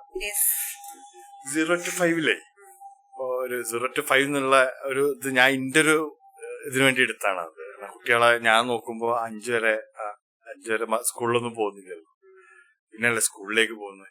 ആ സ്കൂളിൽ പോണത് വരെ നമ്മള് വീട്ടിൽ നിന്ന് എന്തൊക്കെയാ നമ്മൾ ചെയ്യേണ്ടതെന്നുള്ളതാണ് ഒരു ഇതില്. ഇപ്പോ നോർമലി എന്താണ് ഇപ്പോഴത്തെ ഒരവസ്ഥയിൽ ഈ മെന്റൽ ഡിസോർഡേഴ്സ് ഇതൊക്കെ ഒഴിവാക്കാൻ വേണ്ടിയിട്ട് നമ്മളെ കുട്ടികള് കുഴപ്പമില്ലാത്ത രീതിയിൽ ഉണ്ടാവാൻ വേണ്ടിയിട്ട്, അങ്ങനെ കുഴപ്പമില്ലാത്ത രീതിയിൽ കുട്ടികൾ വർക്ക് ചെയ്യാൻ വേണ്ടി എന്താണ് ഒരു പാരന്റ് എന്നുള്ള എനിക്ക് എന്താ ചെയ്യാൻ പറ്റുക? അതായത് ഇപ്പം 0 അല്ലെങ്കിൽ 1 മുതൽ 5 വരെയുള്ള വയസ്സ്, അതിൽ തന്നെ ഉണ്ട് നമുക്ക് വെട്ടിക്കുറക്കാനോ അല്ലെങ്കിൽ അതിന് വേറെ രീതിയിൽ ഡിവൈഡ് ചെയ്യാൻ പറ്റും, സെപ്പറേറ്റ് ആക്കി. അപ്പൊ അതില് എന്താ പറയാ, ചെറിയ പ്രായം അല്ലെങ്കിൽ ഒരു 6 മാസം, 1 വയസ്സ് വരുമ്പോ നമ്മള് കൃത്യമായിട്ടുള്ള കെയർ കിട്ടണം. അല്ലെങ്കിൽ അറ്റ്ലീസ്റ്റ് 3 months എന്തായാലും കുട്ടിയുടെ അടുത്ത് കുട്ടി കരയുന്ന സമയത്ത് നമ്മള് എന്താ പറയാ, ഇടയ്ക്കിടയ്ക്ക് നമ്മൾ എന്ത് ചെയ്യും, ഫീഡ് ചെയ്യേണ്ടി വരും. അല്ലെങ്കിൽ കുട്ടി കരയുന്ന സമയത്ത് നമ്മൾ എടുത്ത് വേണ്ടി വരും, നമ്മള് ചിലപ്പോൾ ടച്ച് ചെയ്യേണ്ടി വരും, വാമത്ത് ഫീൽ ചെയ്യേണ്ടി വരുമല്ലോ. കുട്ടിയുടെ അടുത്ത് അങ്ങനെ ചിലപ്പോൾ സംസാരിക്കേണ്ടി വരും, അത് കോണ്ടാക്ട് മെയിൻറ്റെയിൻ ചെയ്യാൻ നോക്കേണ്ടി വരും.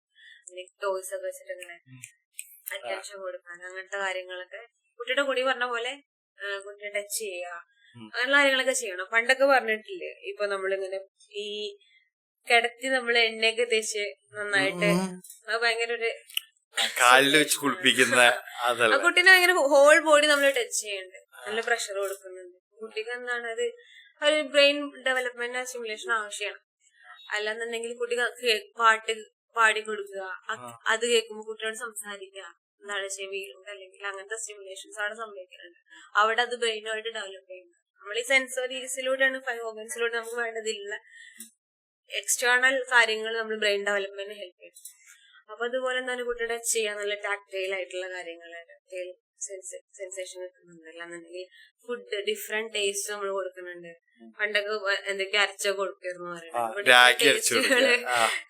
കുട്ടിക്ക് ഡിഫറെന്റ് ടേസ്റ്റുകൾ എന്ത് ചെയ്യുന്നുണ്ട്, അഡാപ്റ്റ് ചെയ്യാൻ പറ്റും. അല്ലാന്നുണ്ടെങ്കിൽ ഇത് മനസ്സിലാവും. അതുവഴി കാണുന്നത് വഴി കുട്ടിക്ക് പല കളർഫുൾ ആയിട്ടുള്ള കാര്യങ്ങൾ, അല്ലാന്നുണ്ടെങ്കിൽ എന്താ പറയാ ടോയ്സ് കാണിച്ചു കൊടുക്കുക, അതല്ലെങ്കിൽ മൂവ് ചെയ്യുന്ന കാര്യങ്ങൾ, അങ്ങനെയുള്ള കാര്യങ്ങൾ കുട്ടിക്ക് കിട്ടുന്നുണ്ട്.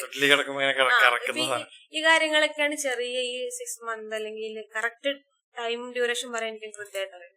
അപ്പൊ ആ സമയത്ത് എന്ത് ചെയ്യേണ്ടത്, നമ്മള് കൊടുക്കേണ്ടതായിട്ടുള്ള കാര്യങ്ങൾ, കുട്ടിക്ക് വിശക്കുന്ന സമയത്ത് വേണ്ട രീതിയിലുള്ള ഫുഡ് കൊടുക്കുക, കരയണ സമയത്ത് നമ്മൾ എടുത്തുണ്ടായിരിക്കുക, അല്ലാന്നുണ്ടെങ്കിൽ ഉറക്കം കൃത്യമാണെന്നുള്ള കാര്യങ്ങൾ ചെയ്യുക. ഇങ്ങനെയുള്ള കാര്യങ്ങളൊക്കെയാണ് ഫസ്റ്റ് കുറച്ചു കാലം നോക്കേണ്ടത്. പിന്നെ നമ്മൾ കുട്ടിയുടെ കൂടെ കളിക്കുന്നതായിരിക്കും കൂടെ കുട്ടീനെ. അതുപോലെ കുട്ടി വീഴുക എന്നുള്ള കാര്യങ്ങൾ, ആ കാര്യങ്ങൾ സെക്യൂരിറ്റി നമ്മൾ എൻഷുർ ചെയ്യേണ്ടി വരും. അല്ലെങ്കിൽ കുട്ടി വീണ് കഴിഞ്ഞാലും എടുക്കാൻ ആരുമില്ല, അടുത്ത ആരുമില്ല എന്നുണ്ടെങ്കിൽ കുട്ടിക്ക് വീണ്ടും ആൻസൈറ്റി കൂടെ ടെൻഷൻ കൂടെ.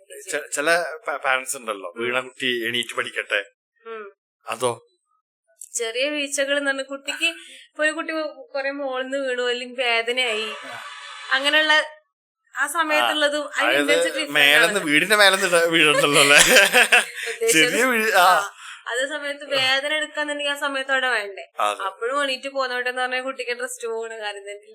ഇമോഷൻസ് വരുമ്പോ എങ്ങനെയാണ് ശരിക്കും അതിനെ മനസ്സിലാക്കി കൊടുക്കേണ്ടത്? അത് വലിയൊരു കാര്യമല്ല. ചെറിയ കുട്ടികളാകുമ്പോഴേ ഈ വാശി പിടിക്കുന്ന കണ്ടിട്ടില്ലേ, അത് വേണം വാങ്ങിട്ട്, അത് അങ്ങനെയൊക്കെ വരുമ്പോ നമ്മൾ എന്താ ചെയ്യേണ്ടത്? അതൊരു ചെറിയ കുട്ടിയാകുമ്പോൾ 5 വയസ്സ് വരെ നമുക്ക് അത് കൺസിഡർ ചെയ്യാവുന്നേ ഉള്ളൂ. വാങ്ങിക്കൊടുക്കുക എല്ലാം കൊടുക്കാന്നല്ല, കുട്ടിക്ക് കുട്ടിക്ക് അത് ഹാം ചെയ്യോ ഇല്ലയോ അങ്ങനെയുള്ളത് പാരന്റ് എന്ന നിലയിൽ നമുക്ക് നോക്കാം. മൊബൈൽ ഫോൺ വാങ്ങിക്കൊടുക്കലും ടാബ്ലറ്റ് കൊടുക്കുക, അതൊക്കെ എന്ന് പറഞ്ഞെങ്കിൽ കുട്ടിക്ക് ആ രീതിയിലുള്ള ഹാംനെസ് വരുന്നുണ്ടോ ഫ്യൂച്ചറിൽ. അപ്പൊ നമുക്ക് എന്ത് ചെയ്യാനുള്ളത്, വേർതിരിക്കാനുള്ള കഴിവ് വേണം, അതിനനുസരിച്ച് കുട്ടിക്ക് വാങ്ങിക്കൊടുക്കാം. പക്ഷെ ആ ഡിമാൻഡിനൊരു നമ്മൾ എന്തല്ല, അത് വേണ്ട എന്നുള്ള കുട്ടിക്ക് പറഞ്ഞു കൊടുക്കണം, ഇത് വേണ്ട. അല്ലാന്നുണ്ടെങ്കിൽ ഒരു എക്സ്പ്ലനേഷൻ കുട്ടിക്ക് എപ്പോഴും കൊടുക്കണം, അല്ലെങ്കിൽ കുട്ടിക്ക് അപ്പോഴും ട്രസ്റ്റ് ഇഷ്യൂ തന്നെ ആയിരിക്കും. അതായത് എക്സ്പ്ലനേഷൻ കൊടുക്കാൻ ജസ്റ്റ് വേണ്ട, ഞാൻ പറഞ്ഞതല്ല വേണ്ടെന്ന് പറഞ്ഞിട്ട് കാര്യമില്ല, ഇത് ഇതുകൊണ്ടാണ് വേണ്ടെന്ന് പറയുന്നത് പറഞ്ഞു കൊടുക്കണം കുട്ടികൾക്ക്. എക്സ്പ്ലനേഷൻ കൊടുത്തു കഴിഞ്ഞാൽ ഒന്നും കൂടെ ചിലപ്പോൾ കേൾക്കാനുള്ള ചാൻസ് കൂടുതലാണ്. അല്ലെങ്കിൽ ഒന്ന് കുട്ടിക്ക് നെക്സ്റ്റ് ടൈം വരുമ്പോ ആ തരത്തില് റീഇൻഫോഴ്സ് കിട്ടണം. എന്താ പറയാ, ഓക്കെ അത് വേണ്ട എന്നുള്ളത് ഒരു സ്റ്റോറി ഇതായി. പിന്നെ അത് കഴിഞ്ഞിട്ട് കുറച്ച് 5 വയസ്സ് കഴിഞ്ഞിട്ടും ഈ ഡിമാൻഡിങ് ബിഹേവിയർ, ഇത് വേണം, അല്ലെങ്കിൽ എനിക്ക് ഇമ്പൾസീവ് ആയിരിക്കും, അങ്ങനെയുള്ള കാര്യങ്ങളൊക്കെ ഉണ്ടെന്നുണ്ടെങ്കിൽ ഇവിടെ റെസ്ട്രിക്ഷൻ വെക്കണം. ഇത് ഇന്ന കാര്യങ്ങളുണ്ട്, അല്ലാന്നുണ്ടെങ്കിൽ ഇത് പറ്റില്ല, അല്ലെങ്കിൽ നിനക്ക് നെഗോഷിയേറ്റ് ചെയ്യാം അവിടെ. അല്ലാന്നുണ്ടെങ്കിൽ കുട്ടി പറയുകയാണെങ്കിൽ ഒരു 1 hour എന്താ പറയാ മൊബൈൽ ഫോണ് നിർബന്ധമായിട്ട് വേണം ഒരു ദിവസം. അപ്പൊ അങ്ങനെ പറയാന്നുണ്ടെങ്കിൽ അവിടെ നെഗോഷിയേറ്റ് ചെയ്യും പാരന്റ്സും കുട്ടികളായിട്ട്. എന്ത് ചെയ്യാ, 1 hour നീ ഇത്ര പഠിക്കണം, പഠിച്ചു കഴിഞ്ഞാൽ നിനക്ക് ഇത് കിട്ടും. അവിടെ എന്താണ് നീ ഇത് ചെയ്ത് കഴിഞ്ഞെങ്കിൽ നിനക്ക് റിവാർഡ് ഉണ്ട്, ആ ലെവലില് കുട്ടീനെ റീഫോഴ്സ് ചെയ്യും. അപ്പൊ അങ്ങനെയാകുമ്പോ നല്ലൊരു പാറ്റേൺ ആണല്ലേ, എന്തെങ്കിലും നല്ലൊരു വർക്ക് ചെയ്താൽ ഞങ്ങൾക്ക് റിവാർഡ് കിട്ടും എന്നുള്ള അപ്പൊ ആ ഒരു മോട്ടിവേഷൻ ഉണ്ടാവും. അപ്പൊ നമ്മൾ ആ രീതിയിൽ ചില സമയത്ത് നമുക്ക് കൊടുക്കേണ്ടി വരും അൺകണ്ടീഷണൽ റീഇൻഫോഴ്സ്മെന്റ്. അടിപൊളി അങ്ങനെ കുട്ടികളെ ഭയങ്കരമായിട്ട് സപ്പോർട്ട് ചെയ്യുന്ന രീതിയിൽ അത് ആവശ്യമാണ്. പക്ഷെ അതെല്ലാ സമയത്തും കൊടുക്കണം എന്നില്ല. അതെല്ലാ സമയത്തും കൊടുത്തു കഴിഞ്ഞാൽ കുട്ടിക്ക് ഈ ഫെയിലിയർ അക്സെപ്റ്റ് ചെയ്യാൻ കുറച്ച് പാടാണ്. എന്താണ് വരാത്തത് അതാണ് ഉണ്ടാവും. അപ്പൊ അതെന്താ ചില സമയത്ത് അങ്ങനെ ചെയ്യാൻ പാടില്ല. അങ്ങനെ അടിക്കാന്നുള്ളതല്ല, പറഞ്ഞു കൊടുക്കുക കൂടുതൽ. അടിക്കുമ്പോഴും ഈ കുട്ടിക്ക് എന്താ പറയാ മറ്റു പല പ്രശ്നങ്ങൾ തിരിച്ചടിക്കാനുള്ള ചാൻസും. ഇവിടെ കുട്ടി ലേൺ ബിഹേവിയർ ആണ് കാര്യങ്ങള്. അടിക്കുന്നുണ്ട്, എന്റെ അമ്മേനെ അടിക്കുന്നുണ്ട്, അപ്പുറത്താളെ അടിക്കുന്നുണ്ട്, അമ്മേനെ അച്ചടിക്കുന്നുണ്ട്, കുഴപ്പമില്ല, നോർമലാണ്. എനിക്ക് അടിക്കുക കുട്ടിയാവുമ്പോഴേ പക്ഷെ എപ്പോഴും ഇടിയുണ്ട് എന്നുള്ളതാണ് സത്യം.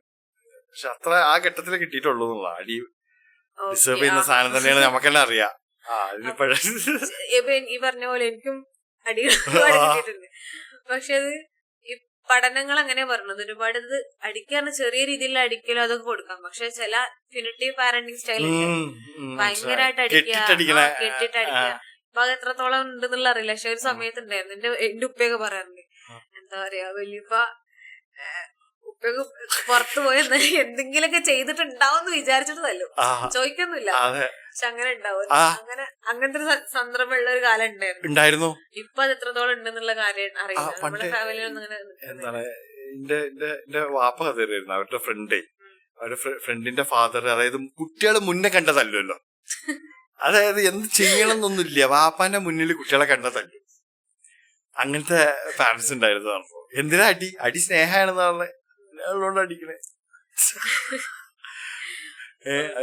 Get it. പക്ഷെ എനിക്കൊക്കെ 1-2 അടി ഡിസേർവ് ചെയ്യുന്നത് എനിക്ക് തന്നെ അറിയാം. അങ്ങനത്തെ സ്ഥലത്താണ് കിട്ടിയിട്ടുള്ളത്. ചില റൂളുകൾ വൻ രീതിയിലൊക്കെ തെറ്റിക്കുമല്ലോ. അത് ഇല്ല വേണ്ട നല്ലീനല്ല എന്നൊക്കെ പറഞ്ഞു തന്നിട്ടും നമ്മള് പോയിട്ട് അത് ചെയ്യുമല്ലോ. പുഴയിൽ പോയി കുളിക്കരുതെന്നാ, കെട്ടിയിട്ട വെള്ളമായിരുന്നു പുഴയിൽ പോയി കുളിക്കരുതെന്ന് പറഞ്ഞിരുന്നു. എനിക്ക് അലർജി ഉണ്ടായിരുന്നു. ഇനിയും പോയി കുളിക്കുമ്പോ ഊരിട്ടുണ്ട്. പക്ഷെ ഡിസേർവിംഗ് ആയിട്ടാ തോന്നുന്നത്. ചിലപ്പോ ചില കുട്ടിക്ക് പറഞ്ഞ പോലെ തല്ല് മാത്രം ഉണ്ടാവുള്ളായിരിക്കും, സ്നേഹപ്രകടനം ഉണ്ടായിരിക്കില്ല. അതേപോലെ തന്നെ ഈ പറഞ്ഞ പോലെ എന്താ പറയാ ക്രിട്ടിക്കലായിരിക്കും, എപ്പോഴും മറ്റുള്ളവരായിരിക്കും പറയും ഞാൻ കൊള്ളൂല എന്നുള്ള സെൽഫ് എസ്റ്റീം ഭയങ്കരമായിട്ട് പറയാം അങ്ങനത്തെ കുട്ടികൾക്ക്.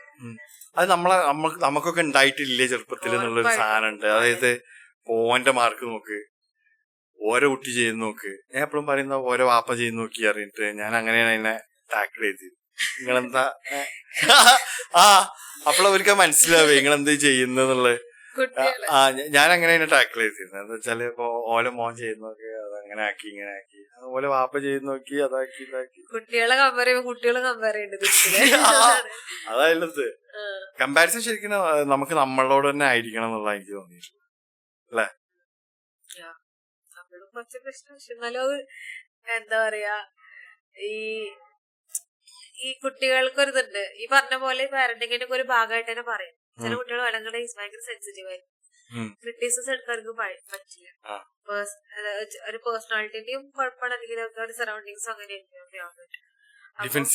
ക്രിറ്റിസിസം വരുമ്പോ പറ്റൂല, അവർക്ക് ടോളറേറ്റ് ചെയ്യാൻ പറ്റില്ല അതിനോട്. പല രീതിയിലായിരിക്കും. ഇമോഷണലി ഭയങ്കര അപ്സെറ്റ് ആവും, ചിലവർ കരയും, അല്ലാതെ ചിലത് ദേഷ്യം കാണിക്കും. അത് അങ്ങനത്തെ രീതിയിലേക്ക് എന്താ പറയാ ഈ എന്താ അങ്ങോട്ട് പോവില്ലേ. ക്രിറ്റിസിസം കിട്ടുമ്പോ പിന്നെ ഇടിഞ്ഞു പോവാണ്, ഇമോഷണലി ഡൗൺ ആയി പോവും. I get it. ഞാൻ കുറ്റക്കാരനാണ്, ഞാൻ അയിമലാണ് എല്ലാ സാധനവും വിചാരിക്കുക തോന്നുന്നുണ്ട്. അതായത് ഞാൻ മോശപ്പെട്ടവനാണ്, എനിക്ക് ആ ഒരു സാധനം ഉള്ളതുകൊണ്ട് ഞാൻ എല്ലാം കൊണ്ടും മോശപ്പെട്ടവനെ വിചാരിക്കാന്ന് എനിക്ക് തോന്നുന്നു. അത് അല്ലേ യാതൊരു വശം ഈ ക്രിട്ടിക്കാലിറ്റിന്റെ പറഞ്ഞിട്ടുള്ളത് സെൻസിറ്റീവ് ആവാനുള്ള ക്രിറ്റിസിസം പറഞ്ഞത് ഞാൻ പറഞ്ഞില്ലേ. ഇപ്പൊ ഭയങ്കര പെർമിസീവ് ആയിരിക്കും, തല്ലാണ്ടിരിക്കും കുട്ടികളെ. അങ്ങനെ ഇരിക്കുന്ന സമയത്ത് ചില കുട്ടികൾക്ക് ഒട്ടും തല്ലാണ്ടിരിക്കുക. ഈ ഞാൻ പറഞ്ഞത് ഈ തല്ലാന്നുള്ളതല്ല, കുട്ടികൾക്ക് തല്ലേണ്ട ആവശ്യം വരാത്ത രീതിയിൽ വലിയ പാരന്റ്സിന് പറ്റണം. അത് ഈ ചെറുപ്പത്തില് ഈ റൂൾസ് വെച്ചിട്ടായിരിക്കണം. ഇപ്പം മിക്ക ഫാമിലിയിലും പ്രശ്നം വരാന്ന് വെച്ചാല് ഒരു എന്താ പറയാ കുട്ടികള് ഇൻകൺസിസ്റ്റന്റ് പാരന്റിംഗ് എന്ന് പറയും. അതായത് അച്ഛൻ ഒന്നായിരിക്കും പറയാം, അമ്മ ഒന്നായിരിക്കും പറയാം. അച്ഛനോട് കുട്ടി ചോദിക്കാണ് എനിക്ക് ആ തോക്ക് വേണം, അച്ഛൻ പറയും വാങ്ങിത്തരാം, അമ്മയോട് പറയുമ്പോ വേണ്ട. ഇപ്പൊ നമ്മള് സ്കൂളിലൊക്കെ ആണെന്നുണ്ടെങ്കിൽ കൂളായിട്ടുള്ള ടീച്ചേഴ്സിനായിരിക്കും എല്ലാവർക്കും ഇഷ്ടം. അതുപോലെ തന്നെ ഫാമിലിയിൽ നോക്കാന്നുണ്ടെങ്കിലും അച്ഛനമ്മയും സ്ട്രിക്റ്റ് ആണ്, ഗ്രാൻഡ് പാരന്റ്സ് പറയും വാങ്ങിക്കൊടുത്തോ കുഴപ്പമില്ല. അവിടെ ഇൻകൺസിസ്റ്റൻസി വരുന്നത്. അപ്പൊ കുട്ടിക്ക് എപ്പോഴും എന്തായിരിക്കും, ഓക്കെ എന്നെ ഒരാള് സപ്പോർട്ട് ചെയ്യാനുണ്ട്, അപ്പൊ എനിക്ക് അത് എങ്ങനെയും കിട്ടാനുള്ള മാർഗം ഞാൻ നോക്കും. ഇപ്പൊ കരച്ചിലായിരിക്കും, വാശി പിടിക്കലായിരിക്കും, ഫുഡ് കഴിക്കൂലെന്ന് പറയും, അല്ലെങ്കിൽ അത് ചെയ്യില്ല പഠിക്കൂലെന്ന് പറയും. അപ്പൊ ആ ഏത് രീതിയിൽ അവർക്ക് മാനിപ്പുലേറ്റ് ചെയ്തിട്ട് ചെയ്യാൻ പറ്റും. കുട്ടികളാണ്, അവർക്ക് അറിയില്ല എന്താന്നുള്ളത്. അപ്പൊ എന്താ പറയാ കുട്ടികളപ്പം നമ്മളാണ് ആ തരത്തിലുള്ളത് കൊടുക്കേണ്ടത്. ഈ എങ്ങനെ അവരെ ഗൈഡ് ചെയ്യുക, അല്ലെങ്കിൽ എങ്ങനെ ടാക്ലേക്കുകൾ പറഞ്ഞ പോലെ എങ്ങനെ കമ്മ്യൂണിക്കേറ്റ് ചെയ്താൽ ഇവനിങ്ങനെ റിയാക്ട് ചെയ്യും എന്നുള്ളത് ആ രീതിയിൽ പോയി കഴിഞ്ഞ ഒന്നും കൂടെ ഈസി ആയി തോന്നുന്നുണ്ട്. പിന്നെ എന്താണ് ഇപ്പൊ ഈ വികൃതികളായ കുട്ടികൾക്ക് എന്താ ചെയ്യേണ്ടത് ചോദ്യമുണ്ട്. ആക്റ്റീവായിട്ട് ഇപ്പൊ ഞാനൊക്കെ അതിൽ പെട്ട ആളായിരുന്നു സത്യം പറഞ്ഞാല്. അതായത് ഇന്നെ മറ്റേ പണ്ട് കിണറ്റിലൊക്കെ പോയി നോക്കുമല്ലോ, അതിൽ ചാടി കിടക്കുന്നുണ്ടോന്ന് അങ്ങനെ നോക്കിയിട്ടുണ്ട്. വികൃതി തെറിച്ച കുട്ടിയായിരുന്നു. അപ്പൊ എന്താണ് ഇപ്പൊ അവർക്ക് ചെയ്യാന്നുള്ളൊരു സാധനമുണ്ട്. സത്യത്തിൽ ചോദിക്കുകയാണ്. അപ്പൊ അമേരിക്കയിലും ഇവിടെയൊക്കെ മെഡിക്കേഷൻസ് യൂസ് ചെയ്യുന്നുണ്ടല്ലോ, ADHD ആണോ അതിന് പറയാ. ചെറിയ മക്കൾക്ക് മെഡിക്കേഷൻ കുട്ടി അവിടെ ഉറക്കി കിടത്താന്നാ പറഞ്ഞ. ശരിക്കും കളിച്ചു നടക്കേണ്ട പ്രായമല്ല അത്, തെറിക്കേണ്ട പ്രായം തന്നെ ആയിട്ട് എനിക്ക് തോന്നുന്നത്. മനസ്സിലായി. നിയർ ഡെത്ത് എക്സ്പീരിയൻസസ് കുറെ ഉണ്ടായിട്ടുണ്ട്. അതായത് കാരണം അതാണ് പ്രായം, എന്താ ചെയ്യേണ്ടതെന്നുള്ളതാണ്. അപ്പൊ ഈ ADHD പറഞ്ഞു കഴിഞ്ഞാല് അറ്റൻഷൻ ഡെഫിസിറ്റ് ഹൈപ്പർ ആക്ടിവിറ്റി, അതില് ICD-10 എന്ന് പറയും, ഇന്റർനാഷണൽ ക്ലാസിഫിക്കേഷൻ ഓഫ് ഡിസോർഡർ. അപ്പൊ അതിലൊക്കെ പറയണെന്ന് വെച്ചാൽ കുട്ടിക്ക് അതൊരു കണ്ടീഷനാണ്, ന്യൂറോ ഡെവലപ്മെന്റ് കണ്ടീഷനാണ്. അപ്പൊ അതില് കുട്ടിയുടെ ബ്രെയിൻ വേറെ രീതിയിലാണ് ഫങ്ഷൻ ചെയ്യുന്നത്. ബ്രെയിൻ സ്ട്രക്ചറിലൊന്നല്ല, അതിന്റെ ഫങ്ഷനിങ് എന്താണ് ഡിഫറെന്റ് ആണ്. അപ്പോ കുട്ടികൾക്ക് ഫ്രണ്ടൽ ലോബ്, നമ്മുടെ ബ്രെയിൻ ഫ്രണ്ടൽ ലോബ്, സെറിബെല്ലം ആ രീതിയിലാണ്, ആ ഏരിയയിലാണ് കുറച്ച് ഡിസ്ഫങ്ഷൻസ് വരുന്നത്, ഫങ്ഷൻസ്. അപ്പൊ ഇങ്ങനെയുള്ള കുട്ടികൾക്ക് ഭയങ്കര അറ്റൻഷൻ ഭയങ്കര കുറവായിരിക്കും. അപ്പൊ അറ്റൻഷൻ എന്ന് പറഞ്ഞാൽ ഒന്ന് ചെയ്യുമ്പോൾ അടുത്തേക്ക് വരും. അതായത് നമ്മള് സെറിബെല്ലം കോർഡിനേറ്റ് ചെയ്യുന്നില്ലല്ലോ. അപ്പൊ എന്ത് ചെയ്യും, നമ്മളെ എന്താ പറയാ ഈ വർക്ക്സും ഭയങ്കര എന്താ പറയാ ഡിസോറിയന്റഡ് ആയിരിക്കും. അപ്പൊ ഒന്ന് കാണുമ്പോ ഒന്നിനും സ്റ്റിക്ക് ഔട്ട് ചെയ്യാൻ പറ്റില്ല.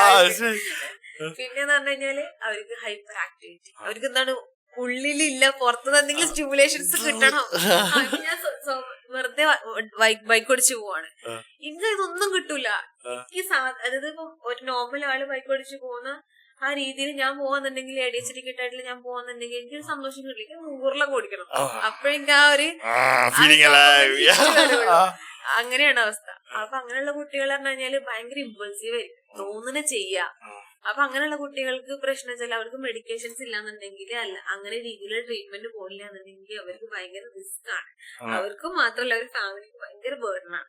കുട്ടി എന്തെങ്കിലും ചെയ്യണോ, വണ്ടി കാണണ്ട, അച്ഛന്റെ വണ്ടി എടുത്തിട്ട് പോവാന്ന് പറഞ്ഞാൽ എന്ത് അങ്ങനെയുള്ള കാര്യങ്ങളുണ്ട്. അപ്പൊ ഇതിൽ തന്നെ മൈൽഡ് മോഡറേറ്റ് സിവിയർ ഒക്കെ വരും. ഈ ADHD എന്താണ് ഇപ്പൊ റീസെന്റ് ആയിട്ടുള്ള ഒരു സ്റ്റഡി കേട്ടതാണ്, ഈ കുട്ടികളുടെ ഡയറ്റ് മാറ്റിയിട്ട് അവര് ക്യൂർ ചെയ്തല്ലോ. അതില് മുൻപൊക്കെ ഞാൻ കേട്ടിട്ടുണ്ട്, ഇതിനോട്ട് പറയാൻ കമന്റ് ചെയ്യുന്നുണ്ട്, ഷുഗർ കഴിച്ചു കഴിഞ്ഞാൽ ഒന്നും കൂടെ കൂടുന്നൊക്കെ. പക്ഷെ ഇപ്പോഴുള്ള സ്റ്റഡീസിലൊക്കെ ഞാൻ ഇതുമായിട്ട് എന്റെ അവിടെയുള്ള ഡോക്ടേഴ്സിനോട് സംസാരിച്ചിട്ടുണ്ട്. അപ്പൊ അങ്ങനെ ഫുഡിലൊന്നും ഇല്ല എന്നാണ് അവര് പറയണത്. പക്ഷെ ചിലതിൽ ഇങ്ങനെ ഞാനും കേട്ടിട്ടുണ്ട്. ഫാസ്റ്റ് ഫുഡ് ഇങ്ങനത്തെ സാധനങ്ങളില്ലേ, ഒരു റാറ്റിന്റെ എക്സ്പെരിമെന്റ് ഉണ്ടായിരുന്നു ഇപ്പോൾ.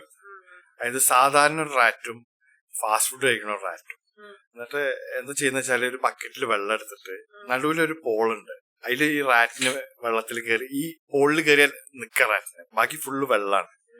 അങ്ങനെ സാധാരണ റാറ്റിനെ വെള്ളത്തിലിടുമ്പോ ഇത് വേഗം ഇത് കണ്ടുപിടിക്കും, അവിടെ ഒരു പോളുണ്ട്, ഒരു പ്ലാറ്റ്ഫോം ഉണ്ട്, അവിടെ കയറി എനിക്ക് രക്ഷപ്പെടാൻ വേഗം അതിലേക്ക് എത്തും.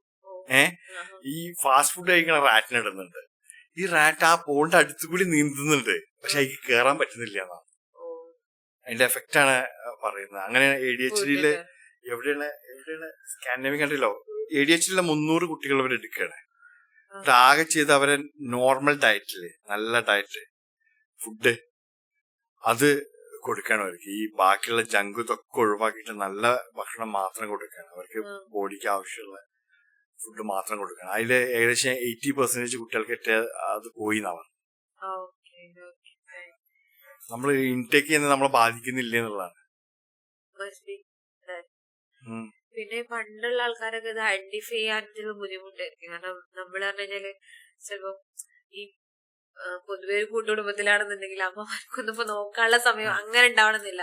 ഒരുപാട് കുട്ടികളായിരിക്കും, അവരവരെ ഇതിലേക്ക് വിടും, പുറത്തുപോയി അല്ലെങ്കിൽ ഓടിച്ചാടി അവരെന്ത് ചെയ്യുന്നുണ്ട്, ആ എനർജി റിലീസ് ചെയ്യുന്നുണ്ട് അവര്. അത് ഇവിടെ സംഭവിക്കുന്നില്ല.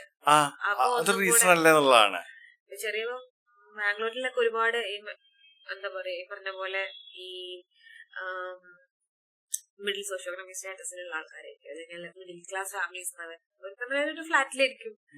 അപ്പൊ അവിടെ വേണ്ട രീതിയിലുള്ള കുട്ടിക്കും ആ കുട്ടിയുടെ എനർജി ഉള്ളിൽ തന്നെ കിടന്നിട്ട് ഇങ്ങനെ ഇല്ലാണ്ടായി പോവാണെന്നുള്ളേ.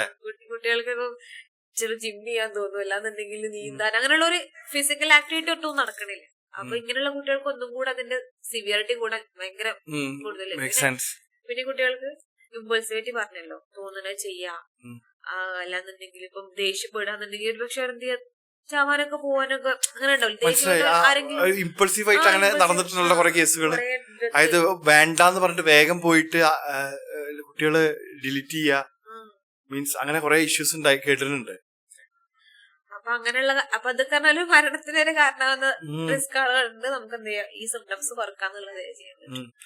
എനിക്ക് ഇതിൽ തന്നെ തോന്നിയിട്ടുള്ള ഒരു കാര്യം എന്താ വെച്ചാല്, എന്തുകൊണ്ട് ഇപ്പൊ ഞാൻ നോക്കിയൊരു കാര്യം, ഇപ്പൊ ഇന്റർവ്യൂക്ക് അങ്ങനെ ഉണ്ടായിട്ടുള്ളത്, ഒരു സ്പോർട്സിലേക്ക് അല്ലെങ്കിൽ എന്തിലേക്കെങ്കിലും എനർജി നമ്മൾ തിരിച്ചുവിടുക.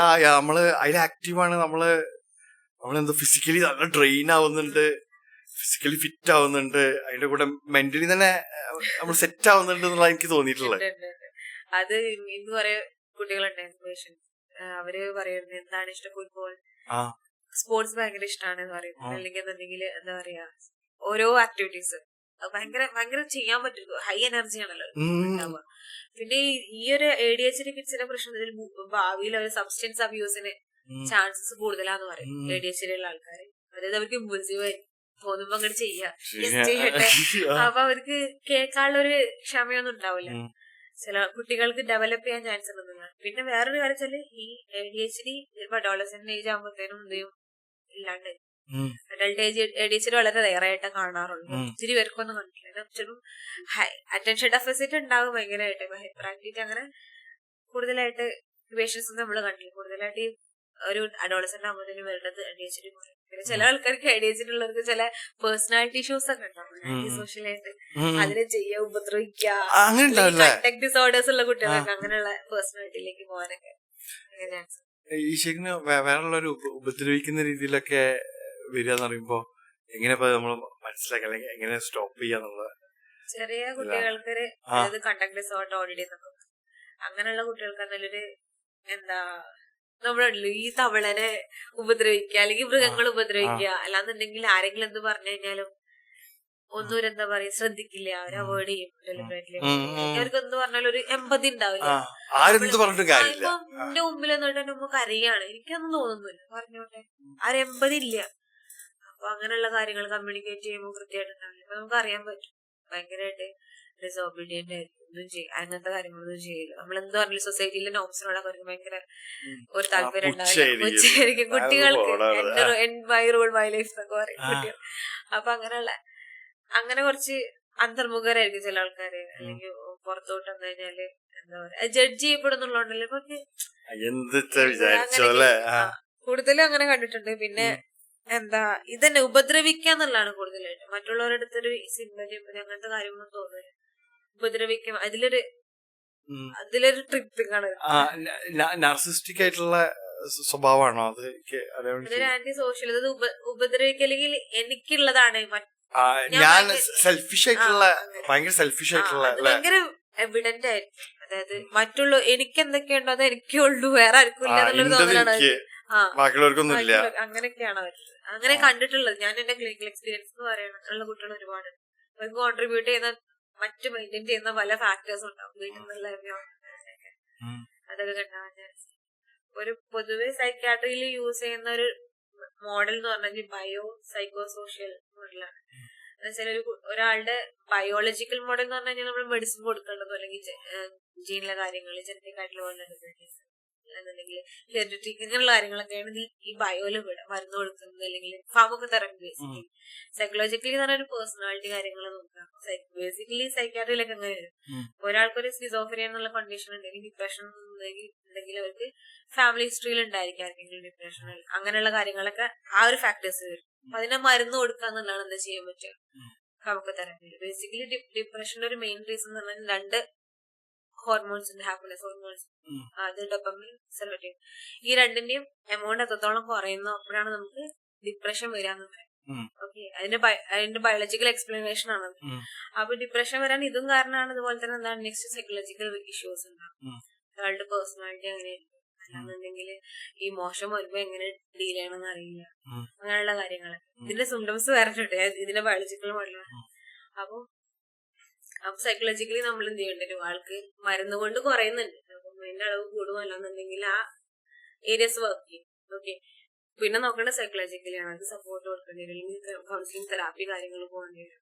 പിന്നെ സോഷ്യൽ എന്ന് പറഞ്ഞു കഴിഞ്ഞാൽ അവരുടെ ഫാമിലി എങ്ങനെ അവരോട് നിൽക്കുന്നുണ്ട്, ഒരാളുടെ എൻവയോൺമെന്റ് അവരുടെ എന്താ പറയാ പേഴ്സണാലിറ്റിനെ ബാധിക്കുന്നത്. ആ എൻവയോൺമെന്റിൽ എന്തെങ്കിലും ചേഞ്ച് വരുന്നത്, ഒരേ എൻവയോൺമെന്റിൽ ചിലപ്പോൾ രണ്ട് പേഴ്സണാലിറ്റികൾ വന്നൂടെ വരാം. അതാ ഞാൻ പറഞ്ഞത്, മറ്റു വൾനറബിലിറ്റീസ് ഉണ്ടല്ലോ. അപ്പൊ എനിക്കിവിടെ ഫാമിലിയില് സിറ്റുവേഷൻസ് എല്ലാവർക്കും സെയിം ആണ്, പക്ഷെ എന്റെ പേഴ്സണാലിറ്റി വേറെ ആയിരിക്കും. പിന്നെ അതുപോലെ തന്നെ എനിക്കുള്ള ജനറ്റിക് ലോഡിൽ എന്തെങ്കിലും ഇഷ്യൂസ് ഉണ്ടോ എന്നുള്ളത് കൂടെ നോക്കണം. അപ്പൊ ഈ 3 ഏരിയസ് നോക്കിയിട്ടാണ് നമ്മള് ട്രീറ്റ്മെന്റ് കൊടുക്കുക, മരുന്ന് മാത്രല്ല. എങ്ങനെ ഇവിടേക്ക് എത്തിപ്പെട്ടു എന്നുള്ളതാണ് ഇപ്പൊ ഞാൻ അന്തപ്പെട്ടത് ഈ പറയുന്നത്. കഷ്ടപ്പെട്ട ഒരു കുറെ അമ്പുകളും ഇതൊക്കെ മാറിയാണ്ട് എത്തിയ മാതിരി തോന്നുന്നുണ്ട്. പലതും കൊണ്ടിട്ടുണ്ട് സത്യം പറയാലോ. ആലോചിക്കുമ്പോ കൊറേ കുഴപ്പമൊന്നുമില്ല. ഇപ്പൊ കഴിച്ചിലായി കൊറേ എണ്ണത്തിന്നാ തോന്നുന്നു, പക്ഷെ ചിലതിലൊക്കെ എപ്പോഴും ഉണ്ട് എന്നാണ് തോന്നുന്നത്. എക്സ്പ്ലനേഷൻ എനിക്കും അറിയില്ല, ഉള്ള പോലെ പറയണം. സത്യല്ലേ. അല്ല, പണ്ട് എന്താണ് പാരന്റിങ് അറിയുമ്പോഴേ, ഇപ്പൊ പാരന്റിങ്ങിനെ പറ്റി കുറച്ചൊക്കെ നോക്കിയിട്ട് ഇപ്പൊ ഗാബർമേറ്റ് എന്ന് പറഞ്ഞിട്ടുള്ള ഒരാളും പീറ്റേഴ്സ് എന്ന് പറഞ്ഞിട്ടുള്ള 2 ആൾക്കാരും എന്താണ് രണ്ടുപേരും ഇപ്പൊ ഇമോഷൻ വരുന്ന കുട്ടിയോട് എങ്ങനെ ഡീൽ ചെയ്യണമെന്ന് പീറ്റേഴ്സും പറയുന്നുണ്ട്. എങ്ങനെ വെച്ചാൽ കുട്ടിക്ക് ദേഷ്യം വരികയാണ്. പീറ്റേഴ്സും പറയുന്നത് വെച്ചാൽ കുട്ടിയോട് കുട്ടി നീ ഇപ്പൊ ദേഷ്യത്തിലാണ്, പോയിട്ട് അവിടെ ഇരുന്ന് കാണ്ട് ഒറ്റയ്ക്ക് സോർട്ട് ഔട്ട് ചെയ്യേ, ആ ദേഷ്യത്തിനെ കൺട്രോൾ ആക്കിയിട്ട് ഇങ്ങോട്ട് വാ എന്നാണ് പീറ്റേഴ്സും പറഞ്ഞത്. പക്ഷെ ഗാബർമേറ്റ് പറയുന്നത് എങ്ങനെ അറിയോ, കുട്ടിക്ക് ആ ഇമോഷന് വരുമ്പോ കുട്ടിനെ കെട്ടിപ്പിടിക്കുക, കെട്ടിപ്പിടിച്ച് പറയും ഇത് ദേഷ്യാണ്, ഇതിനെ മനസ്സിലാക്കണം, ഇതാ ഇമോഷണലാണ്. അങ്ങനെയാണ് കുട്ടിക്ക് ഇമോഷൻസിനെ പരിചയപ്പെടുത്തി കൊടുക്കേണ്ടത്, അതിനെ കൺട്രോൾ അങ്ങനെ ഇപ്പൊ ഈ രണ്ടും പറയുമ്പോ നമുക്ക് ഏതാ എടുക്കണ്ടേ എന്നുള്ളത് അവിടെ തന്നെ ഒരു കോൺഫ്ലിക്റ്റ് വരാണ്. രണ്ടും മനസ്സിലാവണ്ട എനിക്ക്. പാരന്റിങ്ങിനെ പറ്റി അത്രയും സാധനങ്ങൾ, അത് ബ്രെയിനിനെ പറ്റി അറിയാത്തോണ്ട് തോന്നുന്നു അത്രയും സാധനങ്ങൾ വരുന്നുണ്ട്. അപ്പൊ ഞാൻ ഇതിലൂടെയൊക്കെ ഏതാ നമുക്ക് ഭയങ്കര കോൺഫ്ലിക്റ്റ് വരും. എന്താ ശരിക്കും നല്ലൊരു ഇതെന്താന്നുള്ളതാണ് അല്ലേ. കാരണം ആ കുട്ടിക്ക് ആ ഇമോഷനെ ശരിക്കും പരിചയപ്പെടുത്തി കൊടുക്കല്ലേ ചെയ്യുന്നത്. എനിക്ക് അതാ തോന്നിയത്. അതെ, അല്ലാന്നുണ്ടെങ്കിൽ പറഞ്ഞ പോലെ ഫസ്റ്റ് ഓപ്ഷൻ പറയാന്നുണ്ടെങ്കിൽ ഇത് പേഴ്സണൽ ഒപ്പീനിയൻ ഉണ്ടോ. അപ്പൊ ഫസ്റ്റ് പറഞ്ഞ പോലെയാണെന്നുണ്ടെങ്കിൽ ഈ പറഞ്ഞ പോലെ മിസ്ട്രസ് അവിടെയും വരും. എനിക്കൊരു പ്രശ്നം വന്നാൽ ഞാൻ അടുത്ത കുട്ടി ഓപ്പൺ അപ്പ് ചെയ്യാണ്ട് വരാൻ ചാൻസ്. ഓക്കെ, ഞാൻ പറഞ്ഞിട്ട് പ്രത്യേകിച്ച് എനിക്കൊന്നും കിട്ടാനില്ല, അപ്പൊ ഞാൻ തന്നെ പറയണം എന്നുള്ളൊരു കാര്യം ഡെവലപ്പ് ചെയ്യാൻ ചില കുട്ടികളിലെങ്കിലും വരാൻ ചാൻസ്.